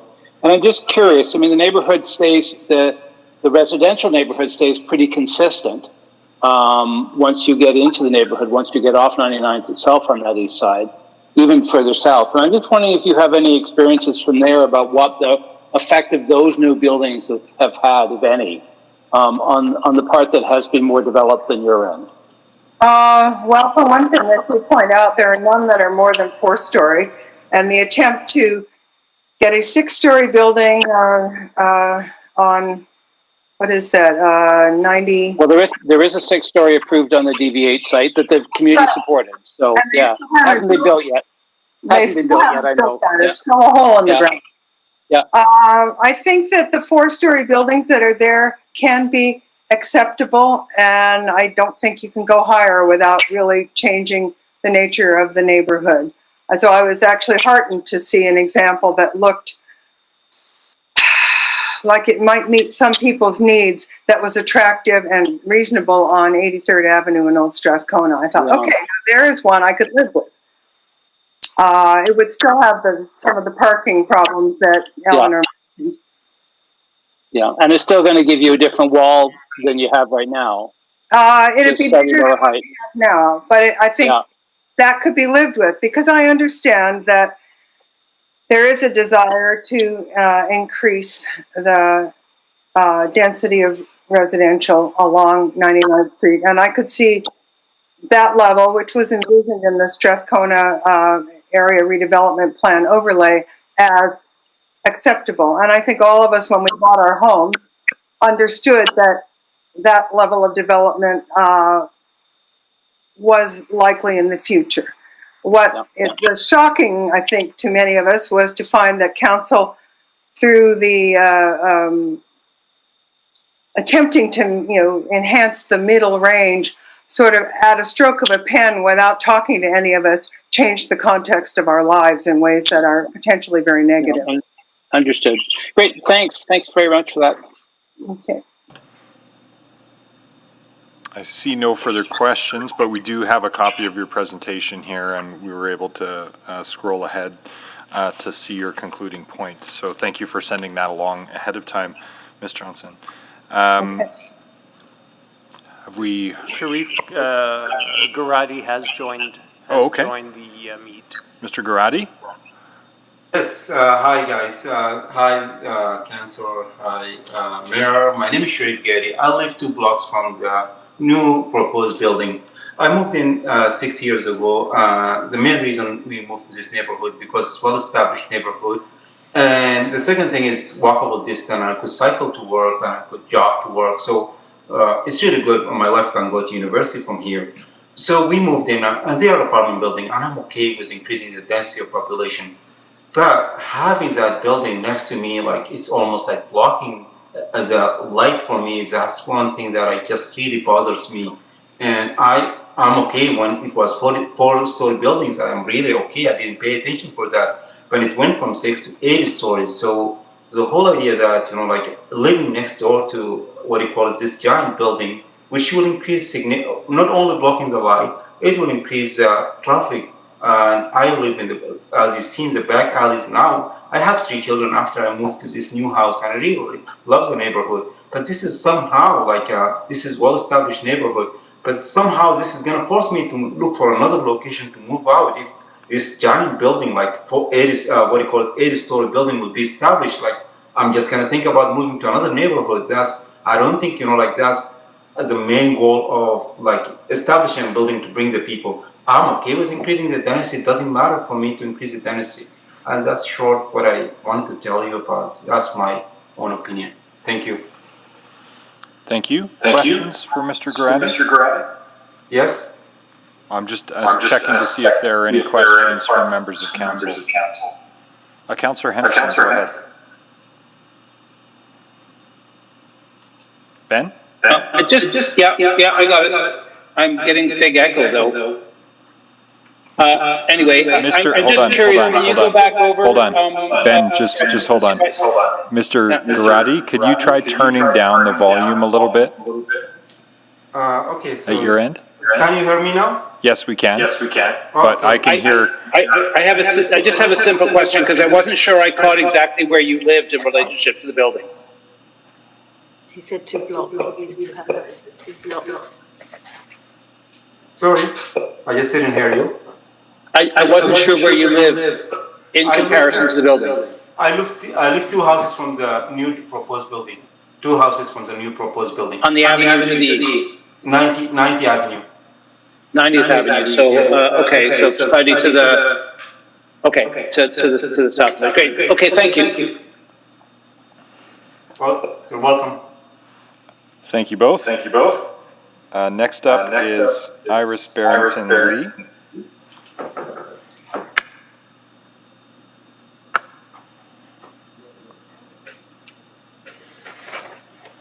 Good evening. Mr. Mayor and councillors, I'm glad to be here, although I have been at several city hearings in the past and always come away with a feeling that the everyman has little say compared to large companies with their lawyers, with their suits and briefcases. I therefore ask you to listen carefully to us small players who actually live and recreate in our home territories. I live in the first block east of 99th Street and on 85th Avenue, so several blocks south of the building in question. My concern is with the future of 99th Street as a whole. I understand this hearing is about one site only. The fact that there is a 15 and 18-story building permitted almost right across the street and many other potential building sites along 99th Street between this location and 82nd Avenue is not part of the consideration. I'm nevertheless imploring you to consider this as you deliberate permission for this building, which pushes the current allowable height recommendations. If permits continue to be given for high buildings along 99th Street, a street which cuts through a walkable neighbourhood, a neighbourhood where the city has invested in encouraging active transport, 99th Street will become a 12-block long north-south wind tunnel with substantially more traffic than currently. Edmonton's increasingly freezing northern winds are already unpleasant downtown, and this will be a longer stretch of tall buildings than anything we have there. Traffic is already a problem on this narrow street, much narrower than the similar streets, 109th and 75th. This older, attractive neighbourhood on the east side of 99th Street will become much less attractive with its walking and cycling connections to the west side. The White Avenue area with its restaurants, library, medical centres and shops is part of our lives. We will also be cut off from the elementary school by this busy, windy thoroughfare. My own grade 1 daughter suffered a broken arm from a driver running the lights on 99th Street. Finally, the neighbourhood east of 99th Street is an older historic place. Taking away the appeal of that first block on the east by having tall buildings and the heavy traffic on 99th would reduce it by more than 1/3 and leave only a vestige of our heritage. I arrived in Edmonton just after the downtown post office was torn down and heard so many regrets. Please preserve what little we have left, both in physical existence and in atmosphere. With regards to the building under consideration, I beg you to consider requesting, if it is to go ahead, that the parkade be completely underground to remove the extra height and steps planned for the 99th Street side. This would allow the commercial floor to be more integrated with the neighbourhood. Thank you. Thank you. Questions? Councillor Henderson. Just on that last point, because my inclination was to completely agree with you on that, but now that I see the slope issues, I understand that you either raise up one end or you would have to bury the other, right? So that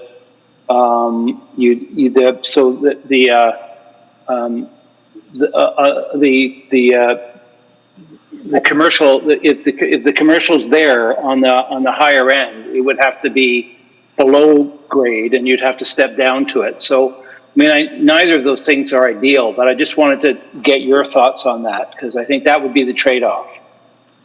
I would think that it was better to bury it more deeply. I understand that it would cost substantially more for the developer, but I see no reason why maybe they could have the inside of the building maybe a bit staggered. But I just feel that with those steps, it just cuts it off from the 99th Street passers-by. Yeah, I guess what I'm imagining though is you'd have to have the southern end would have to be below grade with a little pony wall or something like that, which might be just as problematic. That's why that helped me understand the problem a little bit. Okay, well, I don't know if you'd have a preference. Well, I could see that that first commercial floor is much higher than the other floors. I see no reason why maybe on the south end they couldn't have a slightly lower ceiling so that it would in fact Yeah, okay. higher Yeah. up. Okay, thank you. Thank you. See no further questions at this time. Thank you. Next is Ingrid McCarroll.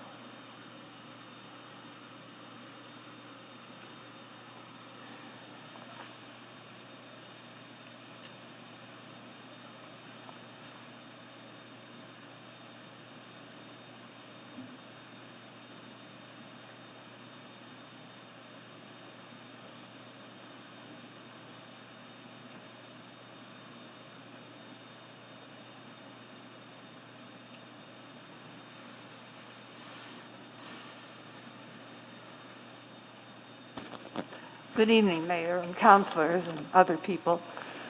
My name is Ingrid McCarroll. I live on the east side of 99th Street in the block between 91st and 92nd Avenue in a beautiful building called Catalina. Next door is a building on the corner of 91st and 99th called Avalon. They are owned by a wonderful couple, Willie and Edna Jabs. It's been a family concern for many years. It's landscaped well. The interior is late 40s, hardwood floors, beautiful buildings. They add to the neighborhood. They do not detract from it, even though they are rental properties. When I think about this proposal, and I think about the distinction of this neighborhood, coming up the Skona Hill, you pass the Pioneer Cabin, you come up a little further, and on the east side are four very unusual, very old dwellings. And you realize you're coming into a very interesting, distinctive neighborhood. You cross Saskatchewan Drive, 92nd Avenue, 99th Street. There used to be, for this neighborhood, within 15 minutes, every amenity. There were a grocery store, there was a wine bar, there was a restaurant. That was the Bateman property, and it's all been demolished. There is no longer amenities within walking distance. There is the Bateman Manor, where do they shop now? That proposal was way oversized for the area, and it failed. Why, then, on the east side of 99th Street, would there be a proposal with commercial on the ground level with no parking provided? This is a neighborhood with many children. It's a neighborhood with individual houses that have been landscaped and cared for 100 years, many of them, some of them. The back lane of my building, 5 children on bicycles gather to go to school in the morning with a parent to help them. Thankfully, the city put a light in at 91st Avenue, and so they cross safely to go over to King Edward School and come back safely. What happens when this 60-unit building, there are cars rushing off to work at about the same time? They will take that black lane if they're heading downtown because they can't get onto 99th Street. It's too crowded already. They'll head up to 92nd Avenue so they can get the signal and go across to the downtown. Or if they're heading north, they're going to go on to 98th Street, a beautiful street that is not designed to have traffic. There will be noise. I just feel for people who own houses with young children, the disruption of this beautiful neighborhood. It's just unthinkable. Why? Who is going to want to rent an apartment on 99th Street where the traffic is already horrendous and they're going to add to it? Right now, there are many apartment buildings that still have rentals available. The building I live in has a rental now, a beautiful place to live. Why would anyone choose a newfangled building with 60 other people, noisy? when there are available rental spaces. We do not need more rental spaces on the east side of 99th Street. With some consideration,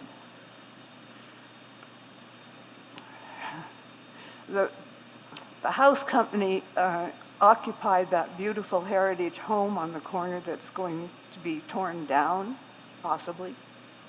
Before that was Serendipity. The city should consider its own distinctive background and not tear it down for something that is of no use. There might be a lot of vacancies in this 60-unit building. Not all of the available apartments along 99th Street are rented. Why do they think that they're going to fill up 60 units?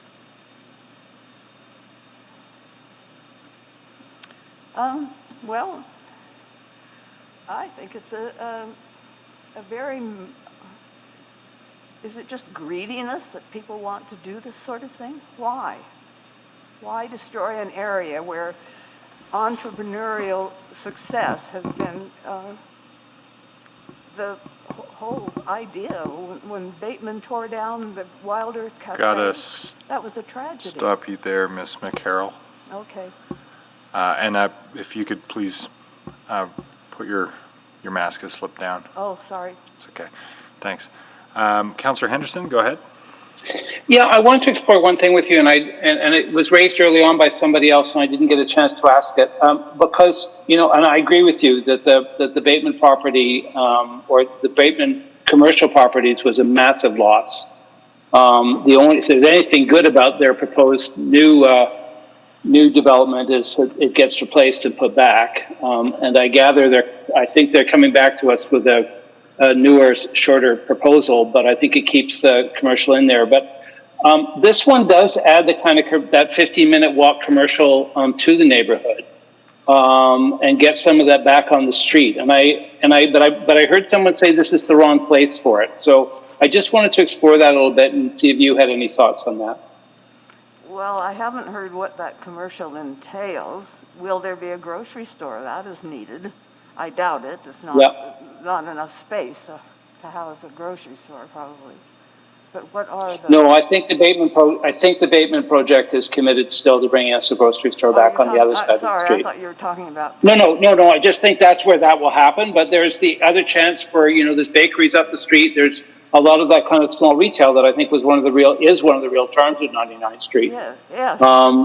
Yeah. It's a beautiful thing about there is the bakery, there's the tattoo parlor, there's a massage place, Thai massage. Yeah. Lovely businesses that have been there for a very long time. Yeah. Who is going to occupy a place where there is even less parking than on the west side of 99th Street, where the bakery is, and there are parkings around behind that building? Where are people going to park on the east side of 99th Street for a business? Where are they going to find parking without outraging the people who live on 90th Avenue and those surrounding avenues? Great. Good. Okay, well, thank you. Thank you very much. You're welcome. Thank you, Ms. McCarroll. Last but not least is Linda Duncan. I think Councillor Paquette's on the list, so. Oh, sorry, I didn't see that. Councillor Paquette, go ahead with questions of Ms. McCarroll. Oh, no, that's okay. And thank you for your presentation.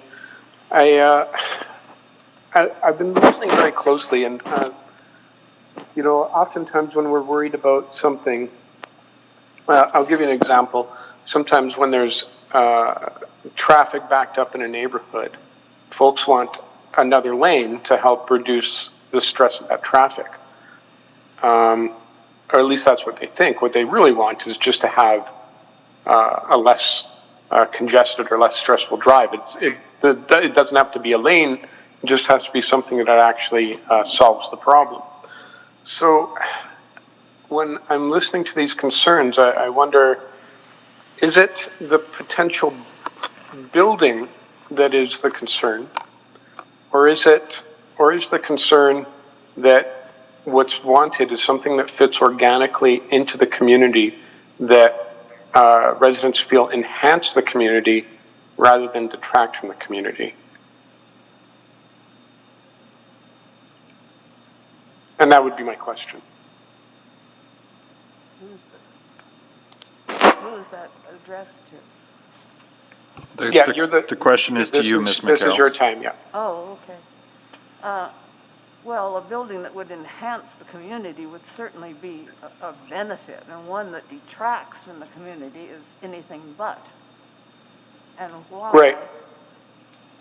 Yes. And so right now, the fear is that the potential building that could go in as a result of this land use will detract from the community. It certainly will. And It's a big oversized, it's like having an elephant in the community of ants or ladybugs. Having an elephant move in. And so the solution, because already there can be something that's built there. Right now, the ask is that the land use can be a little bit altered. So there can already be something built there that is a little bit tall. And I'm just wondering if there's a way to come to a place where there can be some form of agreement that whatever structure could potentially go in there as a result of land use could enhance the neighborhood. And I believe that's what the developers are trying to do, but I also think that the fear that and the assumption that it's not going to enhance the area is what's driving the concern. Do I have that right?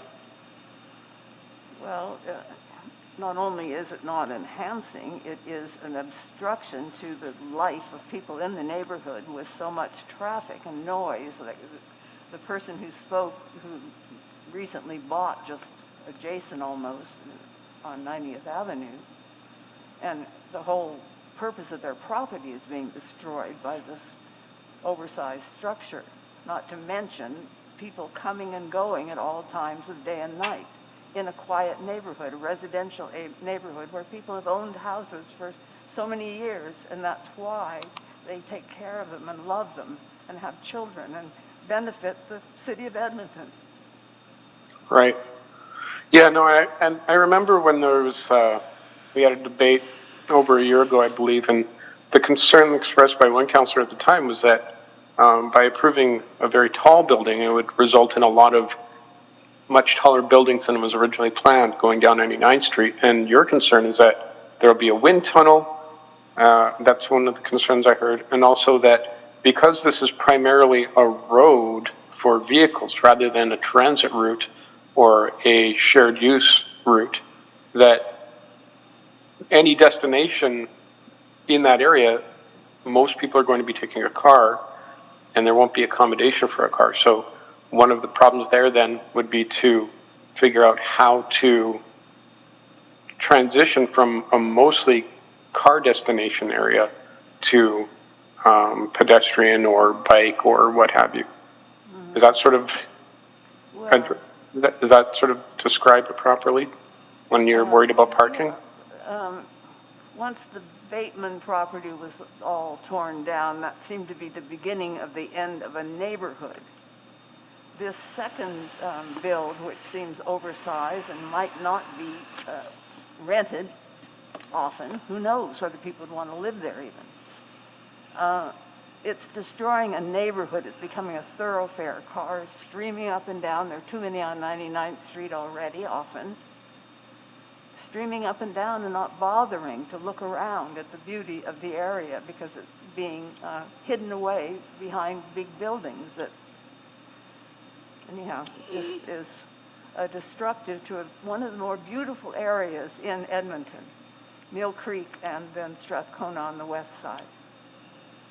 I'm out of time. Thank you. Thank you. Any further questions for Ms. McCarroll? Not seeing any. Thank you very much. Now we'll hear from Ms. Duncan. Welcome. Thank you very much.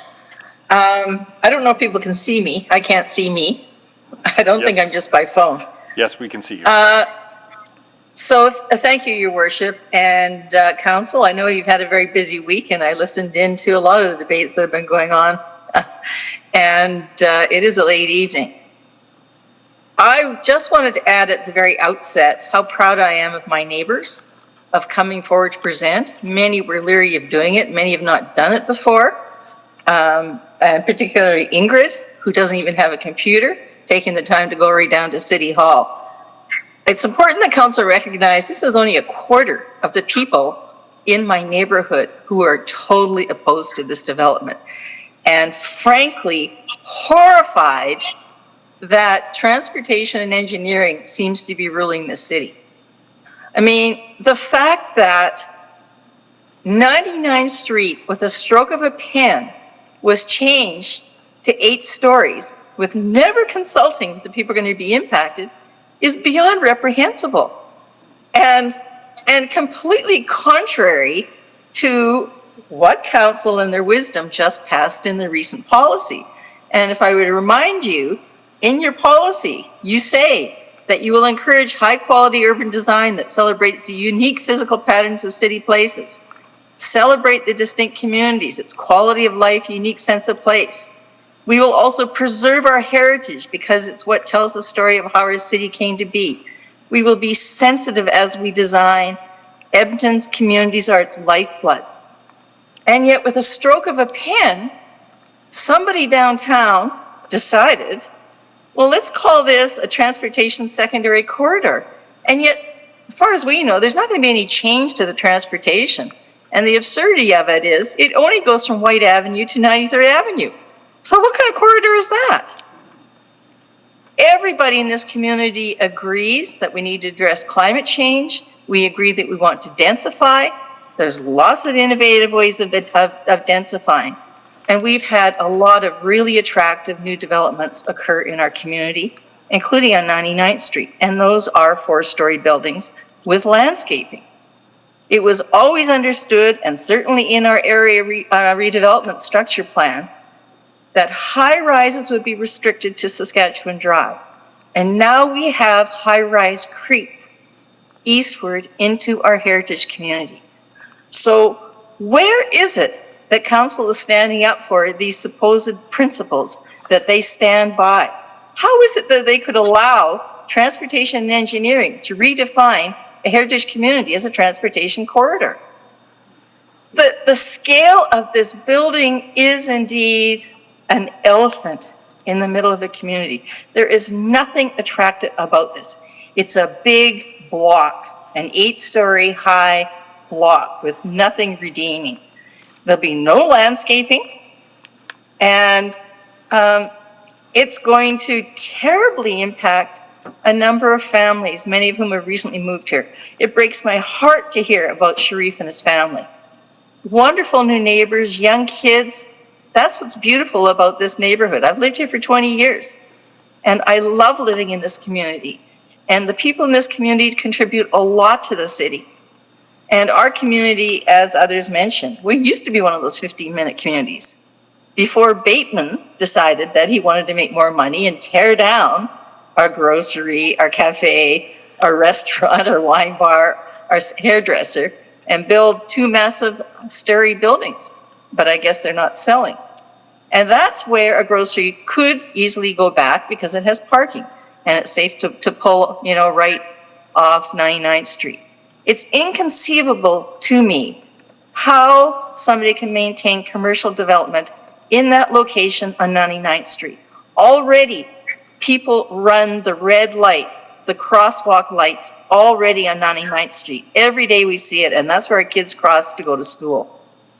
I just think that it's completely unrealistic. It was just an idea invented, oh, this is going to be a major corridor, therefore we should have high rises, without even thinking about the implications for this heritage community and the future of the community. A lot of people who might have thought of putting solar panels on, forget it. You're not going to be able to have the sunlight anymore. So that's not going to contribute to our climate action.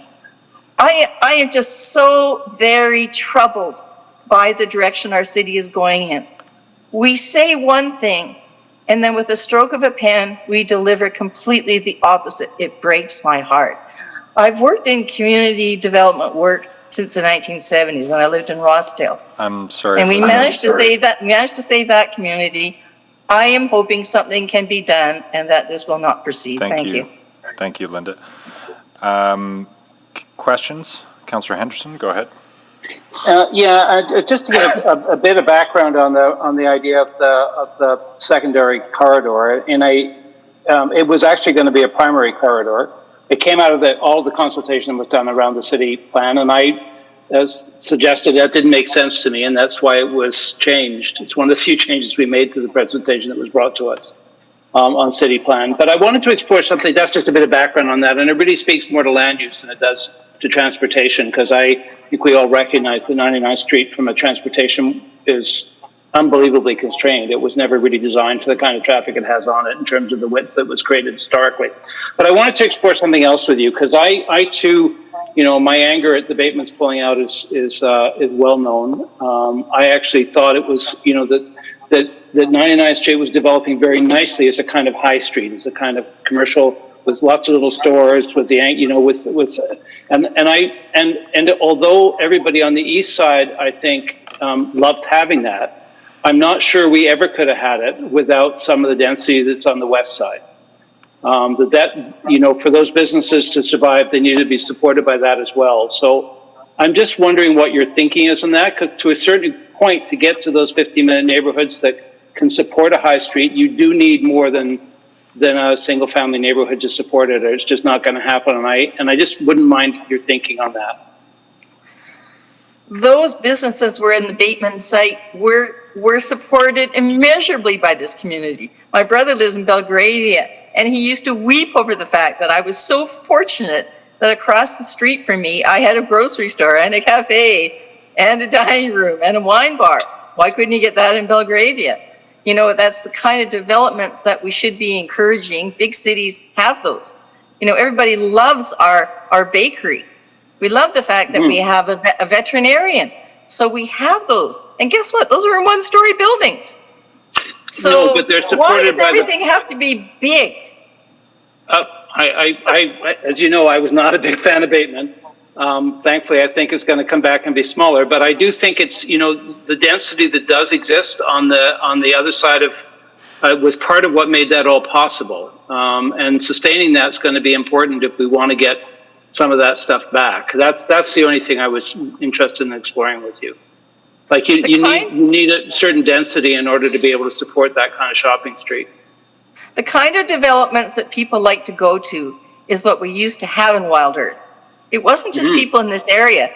People came on their bikes. They drove over here to go there, okay? If you go to any other big city, where do they like to go? They like to go to the smaller areas, which is what Old Strath Kona used to be.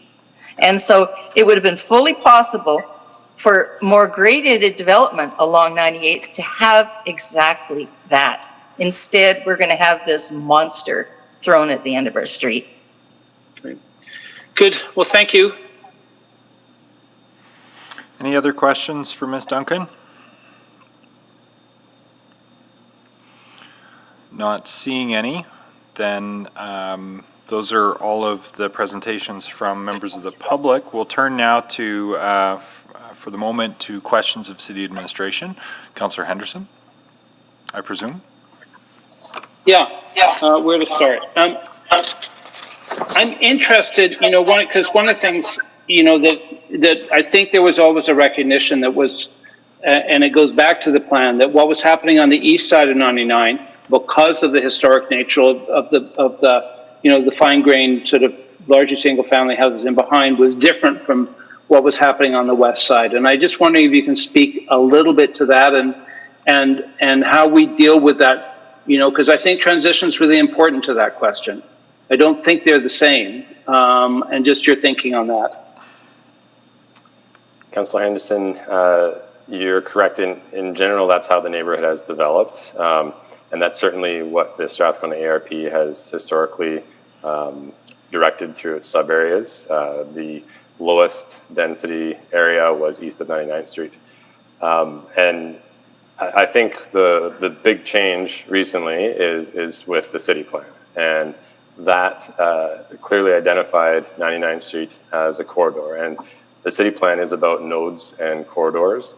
And so we are responding to that direction in city plan in supporting this, and worked with the applicant to try and make sure that their development was as sensitive as possible with those houses further to the east. As has come up many times, our conclusion is that the DC2 is going to be a more sensitive building than what the RA8 zone would allow. And so we think it's a good compromise, recognizing the direction of city plan and what it says for the corridor, but also making sure that the development is sensitive to the existing context in those houses to the east. But I do think it raises an interesting question, and part of what worries me a little bit about this is when we took off the medium density overlay, we replaced it with the Main Street overlay, which does apply here. But I was a bit surprised that the Main Street overlay doesn't apply to residential buildings, because that was supposed to be the replacement for the medium overlay, and this was a perfect place for that.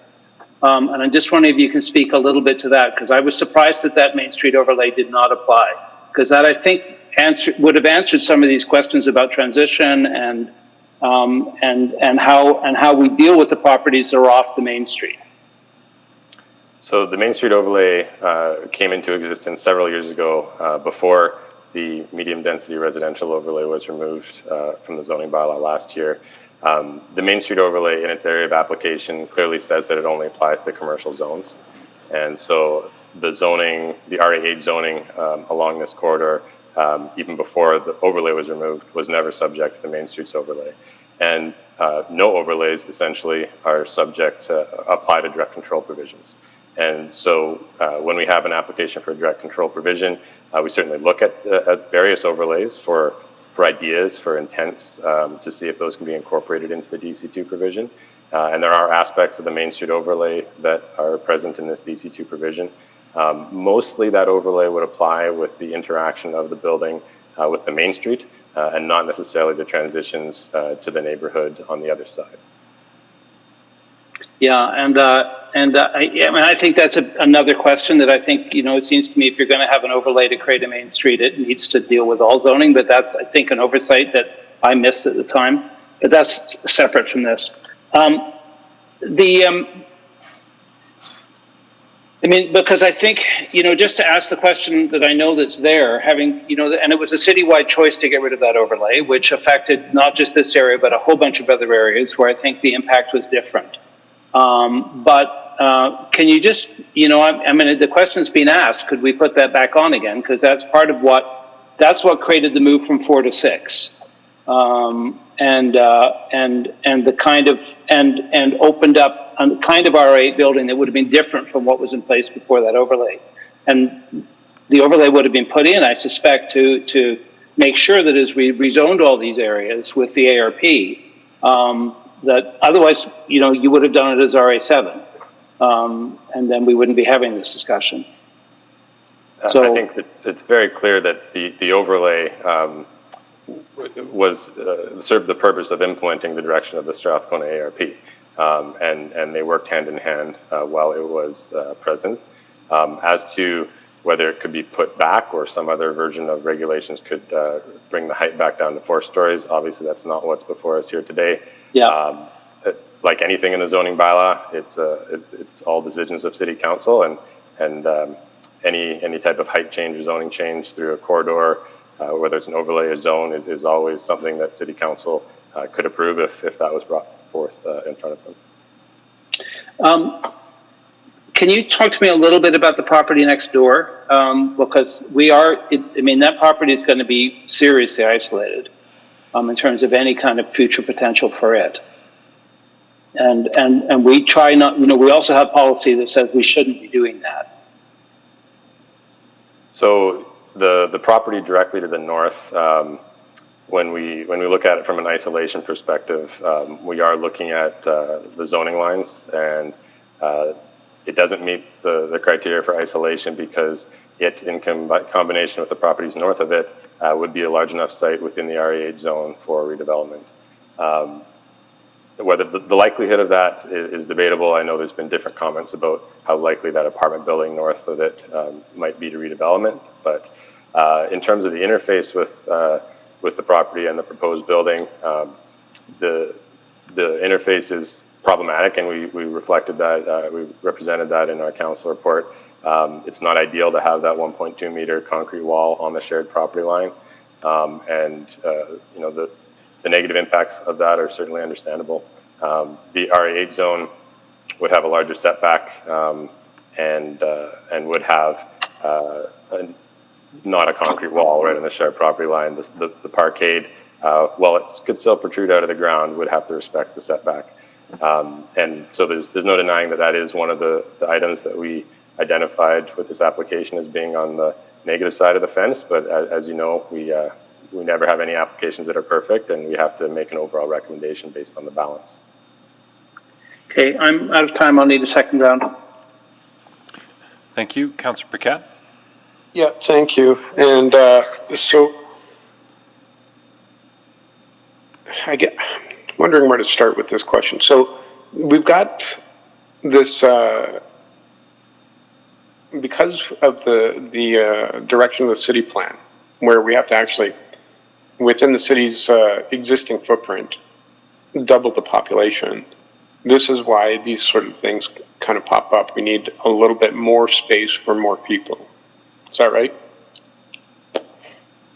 Broadly speaking, that's correct, yes. Yeah, very high level here. And so that's one consideration.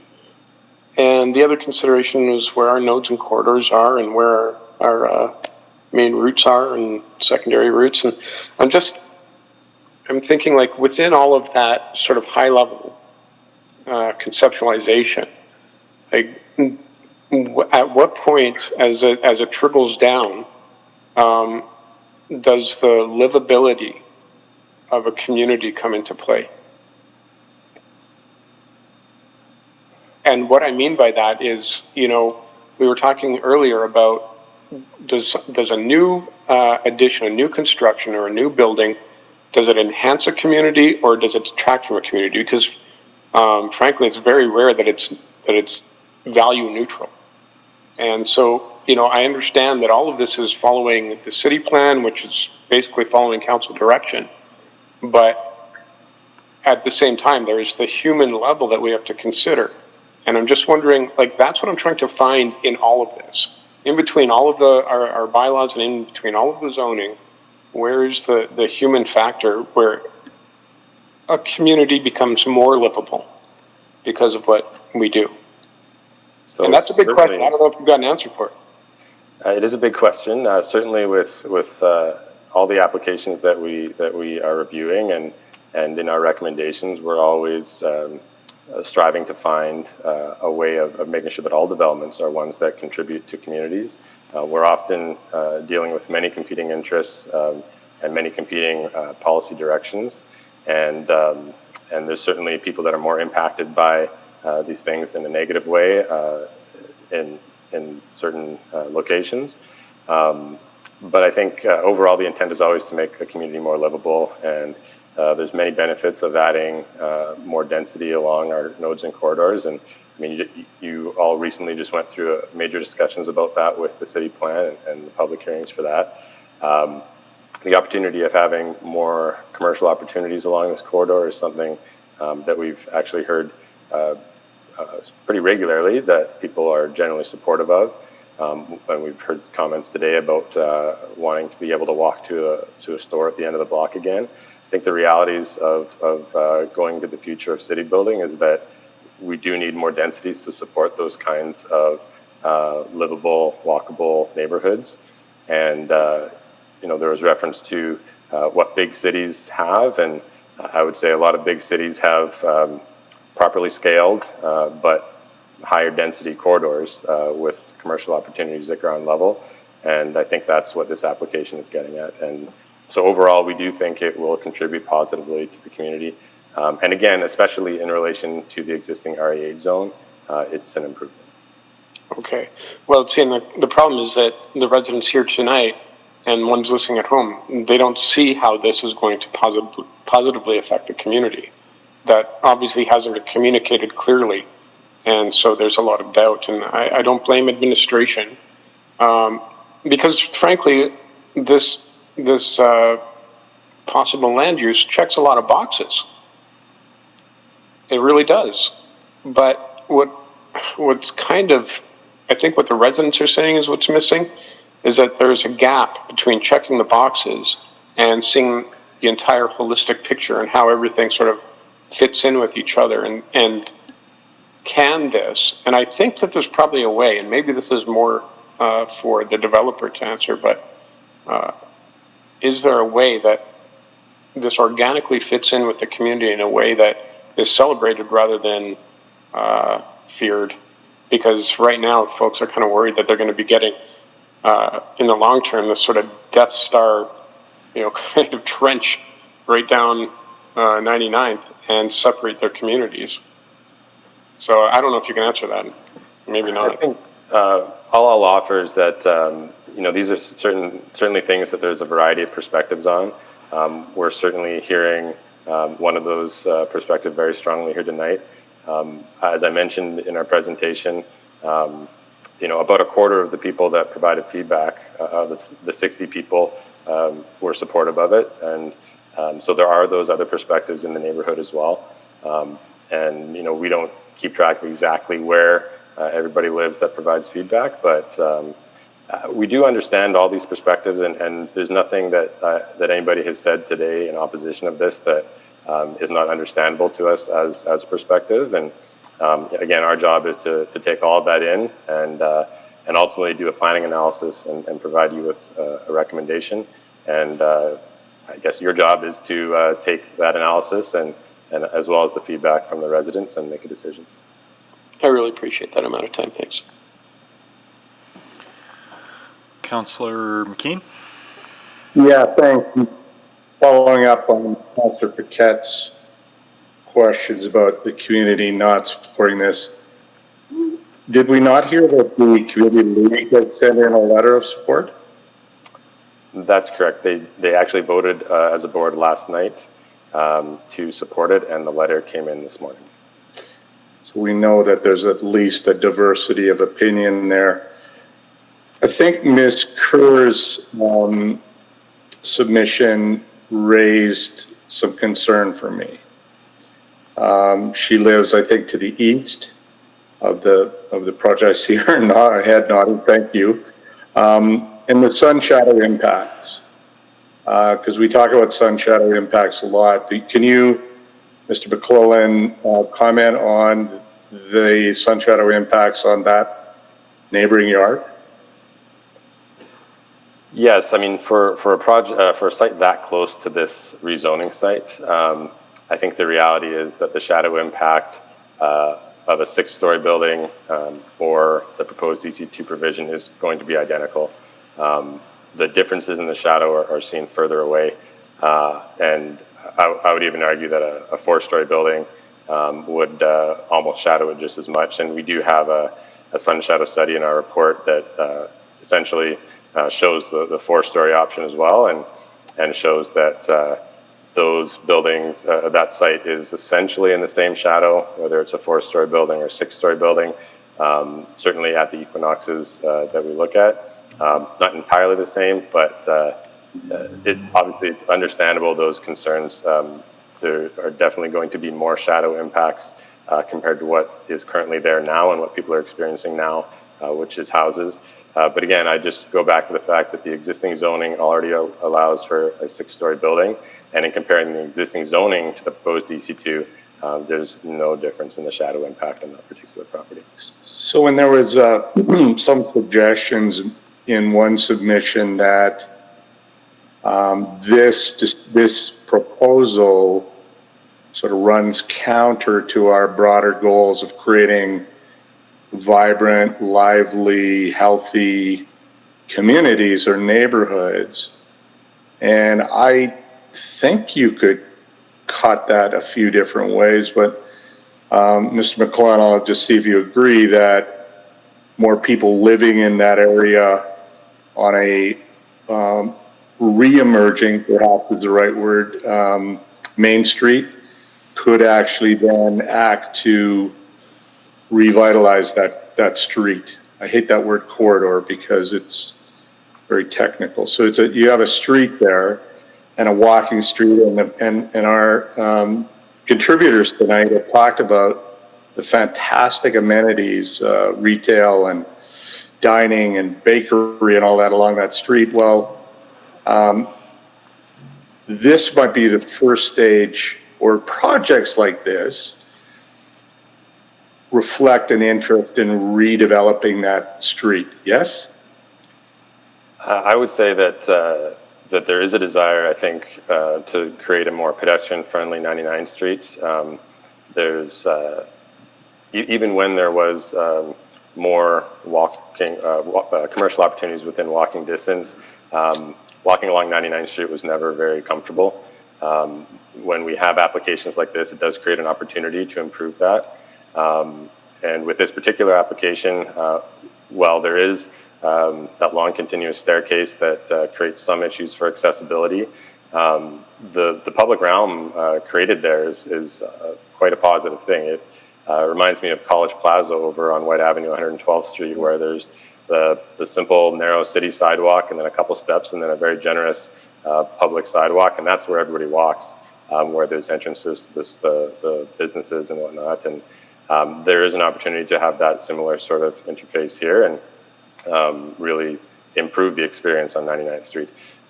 Because of the slope and some of those other issues that have been talked about, we're not getting probably everything we would want in that public realm in terms of landscaping and accessibility, but I would say it's overall an improvement from what there is now. Okay, and just back to Ms. Kerr for a second. If there was a 4-story walk-up going in this location, there would have been sun shadow impacts on her yard, and I really don't love the idea that Ms. Kerr is going to face those sun shadow impacts. But it's a difference, but it's not a huge difference. Yeah, I would agree that there is a sun shadow impact there. When comparing the existing and proposed zones, the impact is the same. And while we do certainly feel for the properties that would experience the most shadow, that is part of the transition of a corridor or street into something that's got more density in accordance with the city plan. Right. Thank you. Thank you. Need a motion for a second round for Councillor Henderson. I could do that. Thank you, Councillor McKean, seconded by Councillor Paquette. Is there any objection to a second round? Not hearing any, then with unanimous consent, Councillor Henderson, carry on.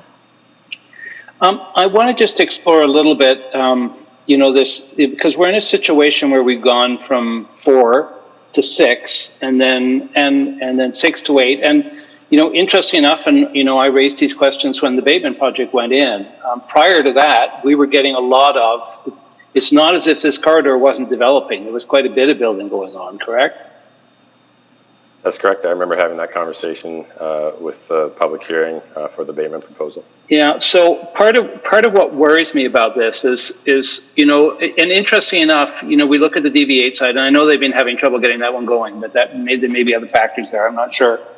But, in that case, because the community did want commercial on the ground floor, in return for that, we said, okay, you can go from 4 to 6. And the community supported that in order to get that, recognizing that probably a 6-story street wall was not a disaster. And that they got the commercial on the ground floor as the kind of trade-off for it, the benefit, to Councillor Paquette's point. So I'm wondering now, we are barely a year later, maybe 2 years later, and we have said that you can do 6, and now we're going from 6 to 7.5, 8. And yes, we're getting the commercial on the ground floor, which I think is actually a benefit. But I worry what that does to us as we continue to go forward, given that the move from 4 to 6 was the benefit, and now that benefit is as of right is creating this issue for us and we're giving more height because perhaps the RA8 zone doesn't actually give the best transition to single family houses next door. So your thoughts on that? So I definitely understand the idea of the creep of height that has happened along this street. But, and our initial reaction when this application came in was very similar in that we didn't really want to see that that creep from that had already happened from 4 to 6 continue on up. However, when we actually look at the comparison between the built form between the RA8 and the DC2, it tells us that the DC2 is going to be a more sensitive form of infill. And that's really a big part of this. And the other thing that I would mention is that the commercial usage is something that has been put into the ARP with the amendment associated with this to ensure that that is something that has to be there in order for the additional height to be looked at. And so that's something that has been thought about in this application. Councillor, I would also add that we live in a very different policy context today than what we did last year or 2 years ago when Bateman came to public hearing. The city plan has been just approved, and this area is recognized as a secondary corridor, which is a prime area for redevelopment and for placement of some of those million-plus new residents that we're going to be welcoming in the coming years. So there is some pretty strong, and I would say overarching direction that we do need to change and rethink of how these corridors look, or sorry, Councillor McKean, those streets look. Yeah, I don't disagree, but I think what's clear, but clearly if we're trading away an extra floor or two of height because the density is the same, to get better interface with the single family houses behind than we can get in RA8. What that says to me is we've got something wrong with RA8 that hasn't really thought through how we do an interface to single family houses that will be literally one behind. And the city plan talks about that interface piece. And that's what I'm struggling with a little bit here.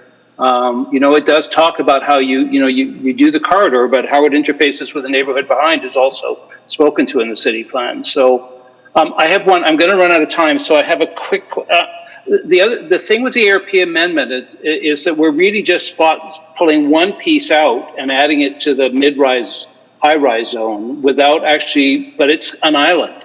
It actually isn't connected to the rest of that zone. So I'm not sure what the value of the restrictions we're putting on that is when most of the rest of that zone is already high-rise. I'm not quite sure how that benefits us in this case. I mean, it would make sense if it was truly contingent, but it isn't. So the idea with the amendment is that it applies to the mid-high-rise area, and with the several conditions that are in there for development of mid-rises on the east side of 99th Street, in an effort to try and respect the intent of the plan and to ensure that any time that somebody else may want to do something like this at a different site, we have the full conversation about the plan amendment. It really limits the opportunities on 99th Street for this type of thing, to essentially this site, requiring a lane behind the site, separating it from the properties to the east is only possible in a very limited fashion along here. So essentially it sets things up so that if there were to be another site that somebody wanted to build a mid-rise building on, they would have a lot of conditions that would have to be met, which do work for this site and not many others. Okay. I'm out of time again. Thanks. Thank you. Councillor Banga, can you take the chair virtually? I got the chair. Thank you, sir. Just a couple of questions building on that after my ode to conventional zoning before dinner. Councillor Henderson raises an interesting question about these circumstances where it's not quite mid-block, but in a way it's got other interfaces around it that are maybe more abrupt if we were to go ahead with the conventional zone that's here. Because, I mean, the point is it's RA8 today. So that's really what we're, first of all, I guess just to establish, and I think it's been asked and answered, but we are evaluating the change from what's permissible today at RA8 to what's proposed in the DC, which is a little bit higher, but also a little bit further away from the houses across the lane. Yes? That's correct. So if council were to vote no, just to be really clear, Mr. DeLaba could file a development permit tomorrow morning for the same number of units and the same mass of building, just distributed differently. Not quite as tall, but closer to the lane, potentially. That is correct. In fact, the RA8 zone has no maximum density, and it could actually be more than the 60 units potentially. And he could fight out the question of the commercial units and the grade and the parking garage and all the rest of it there with the development officer, and then at SDAB, and that would be that. We wouldn't have a sense, and would that go back? Would that development permit go back through the design committee for another look? Yes, the development permit would be reviewed by Edmonton Design Committee, whether it's the RA8 zone or the DC2. Now, the one thing that would happen there is there'd be an opportunity for another conversation between Mr. DeLaba and Mr. Yakimishin about consolidation. But that's, at the end of the day, that's between them. It was between them before, and it's between them tomorrow, regardless of what council does with this rezoning application. Right? That's correct. We would consider that a private matter, and we don't control what deals are made or not made that lead to the consolidation of sites that are brought forward to us. Nor would we want to insert ourselves in that. Correct. But to be clear, the reason that would work, push comes to shove, is that Mr. Yakimishin's site is also zoned RA8 already and could be consolidated with this without requiring any change of zoning. Correct, and then we would have a larger development site within the RA8 zone, which, to be honest, would be less desirable from a future building perspective. One of the concerns that we did actually have when that additional property was included in this application was that the site was getting very long, and the massing of the building and the length of it without being broken up was becoming pretty long, and longer than we would generally like to see for a mid-rise building. Well, I won't ask you hypothetically what would happen if it came in under conventional zoning, because that's not before us here today, but at least with the DC, we have some provisions for transition to the adjacent uses that mitigate the height and the mass. That's Yes, essentially your argument. There's far more restrictions in the DC2 that regulate and restrict the building envelope. And in a lot of ways, the height is not the primary consideration for us when reviewing these. I think in looking at the massing of a building, especially if we're just talking about 1 story more, it's the setbacks and the transitions that are far more important than the actual height in terms of whether something is sensitive infill or not. And just to tease that out, really the difference to an adjacent property it's, I realize this may seem insensitive to say, but the impact of a 4-story wall versus 6 versus 8, it's a tall wall either way if you're right next to it. Correct. So, but that's not to say there isn't still value in trying to mitigate that, break up the mass of that wall, have some step backs and setbacks, everything to do to reduce the visual mass of those taller walls, which is why we even ask for those setbacks and step backs on 4-story buildings in the zoning and taller. Correct, and considering with this application that the developer was not actually seeking much intensification of the site, the fact that they went and put in as many restrictions as they did in terms of those setbacks, I think speaks to their attempts to try and have an appropriate transition as best as possible. Okay, thank you. Those are all helpful clarifications for me. Thank you. I'll take the chair back. Turn the chair. Thank you, sir. Any other questions of administration? New information? Any new information which arose during the public hearing? Not seeing any then. Mr. Mayor, I'll move closer to the public hearing. Just double checking with clerks that we hadn't heard from anybody. Request for new information. It's my understanding that Kessia Kerr would like to speak to new information. Oh, okay. So I'll come back for a motion to close hearing later because we've still got a bit of additional new information. Mr. Dalaba has passed, but Ms. Kerr has some additional information. Go ahead. Hi, I just really quickly wanted to speak to the mention about the Community League voting in support of the rezoning. Just wanted to comment that I have never been contacted by the Community League to ask for input from, neighbors right directly next to this site. As soon as we moved into the neighborhood, I signed up for the emails and have been consistently keeping track of those opportunity to provide input to the league, but did not ever see any options. So I wish that they would have at least, if they were planning to weigh in on this and vote on it and provide directions council on it, I wish that they would have at least attempted to receive input from the people who would be most affected. So just the league definitely doesn't speak on behalf of myself or my husband. So thank you.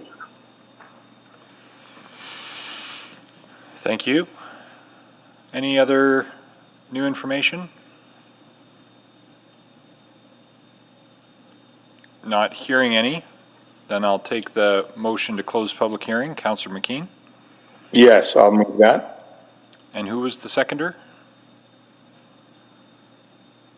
I'll second it. Thank you, Councillor Walters. Okay. Please vote to close public hearing.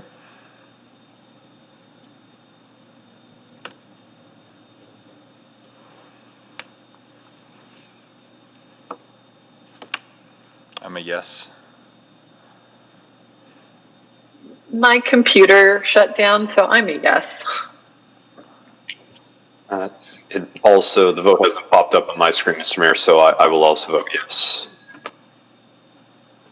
And Councillor Esslinger, if you could give us your vote verbally, please. That's a yes as well. Display the vote on closure of the public hearing. Carried. Mr. Mayor, I will move first reading on items 316 and 317. Thank you. Seconded by Councillor Walters. Okay. Anyone wishing to speak to that before we call the vote? Yeah, sorry, I'm trying to click on, it won't let me. Go ahead, Ben.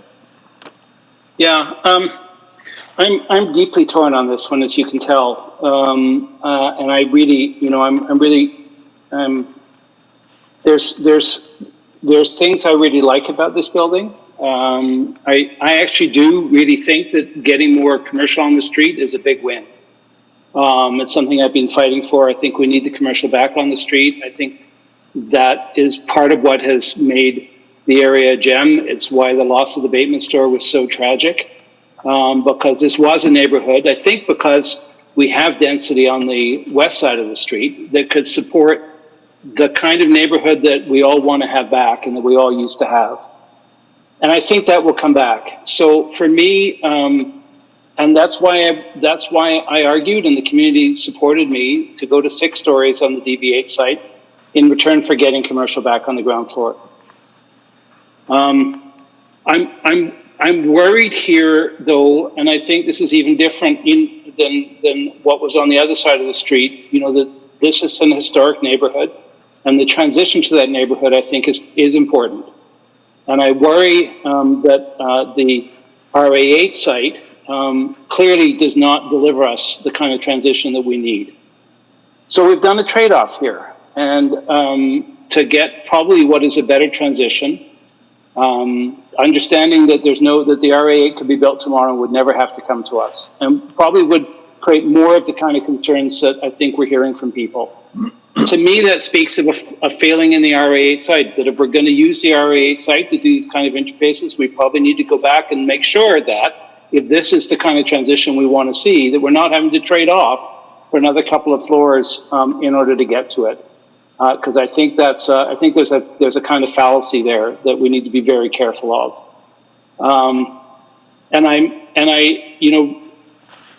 it's about, I think, getting this street right, and I made the same argument on the other side, is about coming up with the right street wall. And I think 6 stories is probably an effective street wall. I think 6 stories, I think would give that kind of right human scale along the street. How it transitions at the back, I think, is critical. And clearly that's something we're going to have to think through as we do all of these corridors. It's not just about what happens on the corridor. It's how it transitions to what's in behind it and those other kind of neighborhoods. In this case, a historic one that I think is precious and needs to be protected. So, I feel stuck between in a rock and a hard place here, in part because I do worry, especially with, part of me wants to almost vote no to the change in the ARP first and see what flies there, and then decide what I do if the ARP gets changed. Because I do have worries that, we've gone from 4 to 6 without any real discussion about what that did here, because it was a citywide move and it had a profound effect on something that was working in terms of the way the street was developing. And I think this may begin this, unlike a lot of our other ones, we're recognizing this is setting a precedent because we're actually changing the description of what's allowed in the mid-rise. So we expect it to be a precedent. And without understanding where that ends us up in terms of the whole street, whether or not the street wall will be very different on a very narrow road and with not a lot of good pedestrian space to begin with, which we need to enhance, absolutely. But we need to also, if we want to make it work, make sure that we don't create a long corridor that is not pleasant for the very people we're trying to build a neighborhood for. And I think the height of the street wall is sort of important to that. That being said, the step backs that these guys are doing and the step backs above the major level should mitigate a lot of that. And that's the kind of stuff that we fought for in the Main Street overlay that did not end up applying. And it's an irony to me that because it's a residential zone, despite the fact that we're putting commercial in on the ground floor, that the Main Street overlay that anticipated a lot of these questions didn't apply. So I think there's some larger questions here. I'm still really torn on how I'm going to vote. I think it's probably better than the RA8, but clearly that shows that there's flaws in the RA8 in terms of how we go into this kind of situation. And I'm worried that we just keep on escalating it without understanding what the full and ultimate consequences are in terms of the kind of street we're trying to build and that I think was building quite successfully up until now. So I'll listen to others and I'll decide when I get there. Thank you, Councillor Henderson. Councillor Paquette. Yeah, thank you. And thank you, Mr. Mayor, and thank you, Councillor Henderson. And thank you to administration. You take the brunt of the scorn in these things, and it's not unnoticed. And thank you to the community who probably feels like you take even more of the brunt of the consequences of these decisions. And, it's not a perfect analog in any way, but one of the things that this makes me think of is a little over a decade ago, this idea that Fort Road was going to become all things for all purposes. And a lot was lost, and what was gained was basically a very straight 50-kilometer-per-hour road that people go 70 down. And we didn't get the residential there that we want. We didn't get the commercial there that we wanted. And we're working on it now, but it's been a long time coming. And, frankly, it didn't thrive the way that was expected because there were too many goals in one area. And when you're mixing sort of this community building, commercial and retail building, and transportation building all in one spot, it's a very, very delicate balance to achieve. And it takes a lot of work. And so I think about this area and how it's so many things at once, and what are we trying to achieve ultimately? And if it's just to warehouse people, it's probably not the best use case. So what strikes me, though, is what Councillor Henderson said. This is already zoned, and a big box could go up that's 8 stories tall and just a big rectangle. That can go up already, no matter what we decide today. What we're deciding today is a little bit of a, can the land be used in a more creative way? But it still is not perfect for the will of the community, and I'm still not convinced that it doesn't end up being another cog in what eventually transformed that street maybe into something that was not intended. So it's a difficult one. If I vote no on this, it means that I am opening the door for the possibility of that big rectangle. And maybe not just the possibility, inevitability of that big rectangle. If I vote yes on this, then we get a different kind of build form, but residents may feel that they're not being listened to. Even though, no matter what decision is made today, something is going in there, likely 8 stories. So this is the challenge we're up against. And so voting no for me would have to be based on the symbolism of it, basically, because the reality is that something is going to go in there anyway that is 8 stories tall. And so is voting no for the symbolism of it worthwhile to the community and to this idea that we should be really, really careful with how we build streets? Or should I vote yes to ensure that the community doesn't get that big rectangle? That's the quandary that I'm in, and it's really basic. And it's frustrating because personally, I'm not sure if RA8 is the right solution for that area in the first place. But that's not the choice before us right now. So that's where I'm at, and I'll be listening to Councillor Knack's words. Thank you. Councillor Knack, go ahead. Well, thank you, Mr. Mayor. Well, I don't know if I'm going to have much to add to Councillor Paquette other than just maybe just worth noting, because I pretty much agree with everything you stated, Councillor Paquette, in terms of how you're looking at it. But to be perfectly clear, this current RA8 zone could be about a 6-story building. I think it's 23 meters. This DC zoning is a little bit higher, but with the changed setbacks, it essentially becomes the equivalent. So I thought I'd share that. But because of that, because they essentially have that same net impact generally in terms of built form, it feels like the DC2 is a better version of the 2 options before us. And that's the challenge. And so I want to say I appreciate all the points Councillor Henderson raised. It feels like there might need to be a separate conversation, and I'd look to the ward councillor and the community for a little guidance, and that might require a separate motion at a separate time to go through that process. But based off what's before us today, again, recognizing that for many of the community members that spoke, who don't want to have to choose between either, unfortunately, that is what's before us today, a choice between the RA8 zone and this DC2 zone. And to me, it feels like, from what I see, the DC2 is a better zone than the RA8, noting that, again, I appreciate all the concerns that have been raised. So for me, I don't see how I can't support this application right now, but would certainly be open to any subsequent conversation that Councillor Henderson would want to put forward at the appropriate time. Probably not tonight to develop what that looks like, but maybe there needs to be something else after this. But to help specifically with that precedent question that he did raise, which I think is a valid point for us to flag.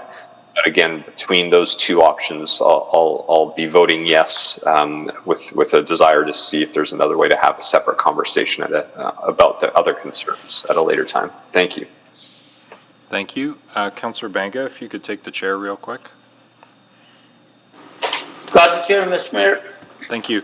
I agree with the rationale Councillor Knack has just laid out, and obviously my questions were going in that direction, that versus in this case, versus the generic zone because of the interface issues. The DC has a lot going for it in terms of mitigations to some of those impacts that come with a larger building roughly of this mass, whether it's through the conventional zone or whether it's through the DC. And just building on what Councillor Henderson was saying earlier about the desire for commercial on the street, I really agree that getting more of the street-facing businesses is critical, and I think we all mourn the loss of the businesses across the street. I frequented them frequently, I suppose, when I could, but those decisions are not necessarily before us. We have certain regulatory authority over what can be developed, but we're not able to compel people to stay in business or maintain their properties as they are, except in narrow circumstances of heritage, and even there, frankly, our tools are extremely limited. And so doing what we can to support more commercial opportunities in a variety of different locations that are resilient as buildings come and go. Because if you have all your eggs in one basket and one owner, that's how you can wind up in a situation like this, which is tragic for the community, and that loss is clearly deeply felt here. The other issue that did come up around the commercial, though, was where are people going to park? And this, certainly for people who pass through the neighborhood as commuters or otherwise, that may be a factor, but I think the intent is very clearly here for this to be the walkable town center where folks, regardless of whether they live in a basement suite or in the penthouse of one of the buildings on Saskatchewan Drive or anything in between in the neighborhoods nearby, have walkable, bikeable, and transitable options consistent with the 15-minute objectives in the city plan. And so we need those commercial opportunities, and I think we have a sense of what we're going to get here, which is there's that cool little patio spot where at the top of the stairs at the north end, and maybe that's the next spot for the neighborhood. If you go with conventional zoning, we don't know that we're going to get those commercial bays necessarily there. So I think that this advances Councillor Henderson's long and hard-fought desire, which I share, to create more commercial opportunities along there.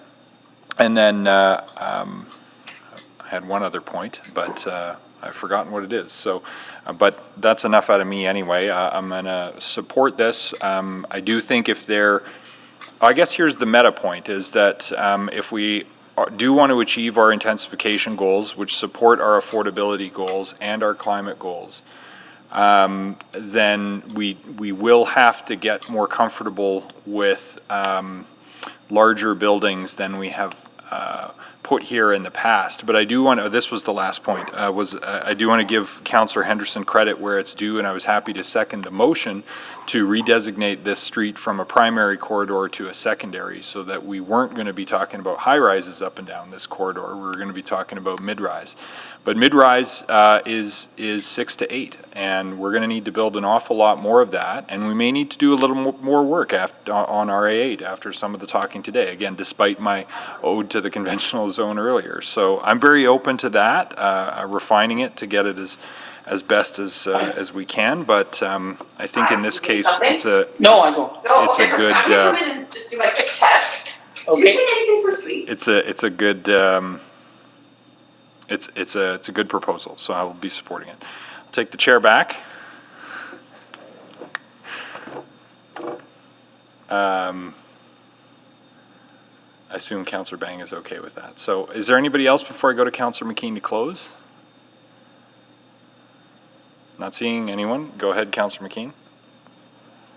Thank you, Mr. Mayor, and I wanted to make sure to thank our speakers tonight, Ms. Burwash and Barrington and Kerr, the top half of Linda Duncan's head. It's good of you to turn out. Oh, there you are.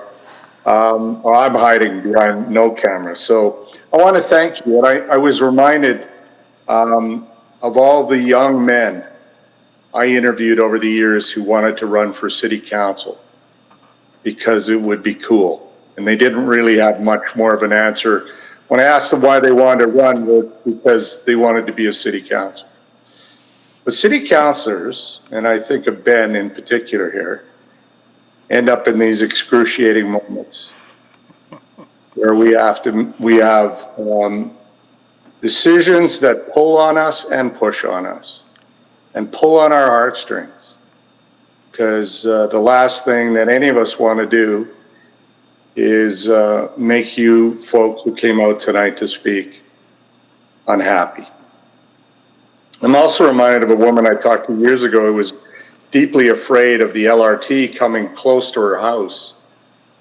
And she was wondering what she should do. This was before I was on council. I said, well, first of all, don't let it ruin your life. Things are going to change. Community's going to change. But it's not going to change that much. The things you love about the community are the people in it and your neighbors. But it will change. And we, as a council, supported a city plan that is going to bring a lot of change. And this council and future councils are going to have a lot of these moments where we have a community out unhappy with change. My hope is that, and my expectation is, that the worst case scenario that you might be imagining will not turn out to be. That in fact this will be at least benign and maybe an asset to the future of your neighborhood, to the future of your neighborhood. I can see shaking heads and you disagree with me, and that is okay. At any rate, these are hard decisions. These are really hard decisions, and I jumped in to move first reading because I knew Ben would be struggling with it. But I will be supporting this largely on some of the rationale earlier and also my belief that we have to get on. We have to get on with making change to our community for the climate, as Mayor said, for affordability, and to keep this, the overall city finances in check, or we'll be in trouble, or we'll continue sprawling. So reluctantly, as I think a lot of my colleagues will be, I will be supporting this. Thank you, Mr. Mayor. Thank you. We're right at 9:30, so I'll just need a quick motion to extend to complete I'll move the to votes. extend to complete this item. Thank you, Councillor Henderson, seconded Councillor Knack. Any objections to that? Not hearing any, then with the consent of the group, we'll finish up here. And Mr. Mayor, can we vote on I know this is unusual, but could we vote on the two separately? Yep, that's entirely in order. So we can, do you want to just do the first readings and then see where we're at? Or go through all three readings of the ARP and then? I would like to vote on the ARP first. Okay, all right. Because I can't support that change. Okay, understood. Okay, so first reading of the ARP is before us. And we'll vote on that. Everybody get your little device warmed up.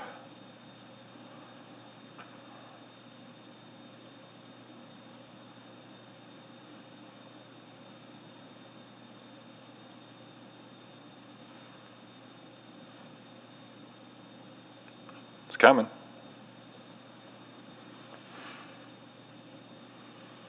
Please vote.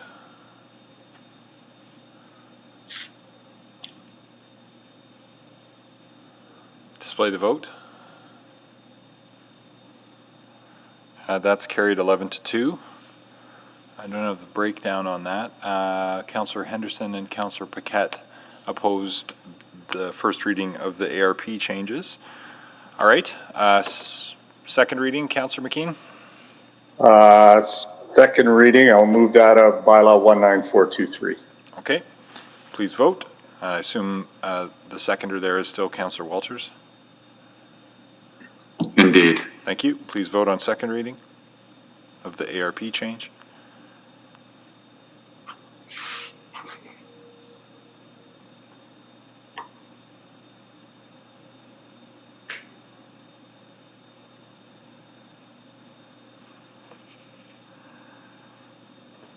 We've got all the votes, Mr. Chair. Display the vote. Carried 11-2. Is there any objection to considering third reading today?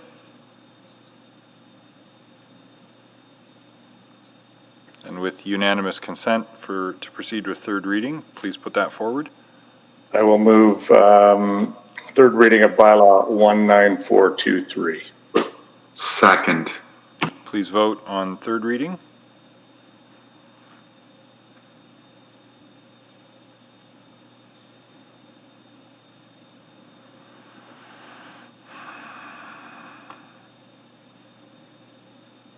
We're good to go, Mr. Chair. Display the vote, please. Carried 11-2 as well. Okay, Councillor McKean. I will move first reading of Charter Bylaw 19424. Councillor Walters. Second. Okay, thank you. Please vote on the DC2 zoning.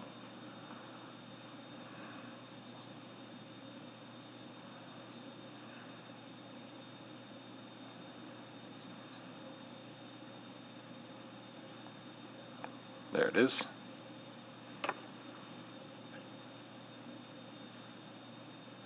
Display the vote, please. And that's carried unanimously. I'll move second reading of Charter Bylaw 19424. Second. Please vote on second reading.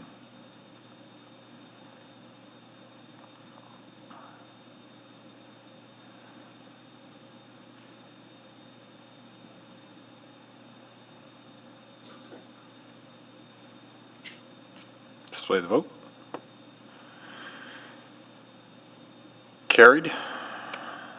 Is there any objection to proceeding with third reading today? Hearing none, there is consent to proceed with the third reading. Go ahead. Mr. Mayor, I will move third reading of Charter Bylaw 19424. Second. On third and final reading, please vote. And display the vote.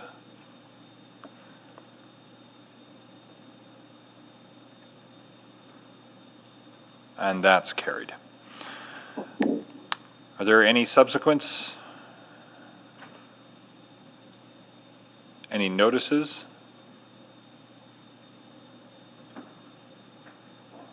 Not hearing any. Then we are adjourned for tonight. And we'll see members of council back here bright and early tomorrow. Thanks to everyone for joining us and for your submissions. And have a good night.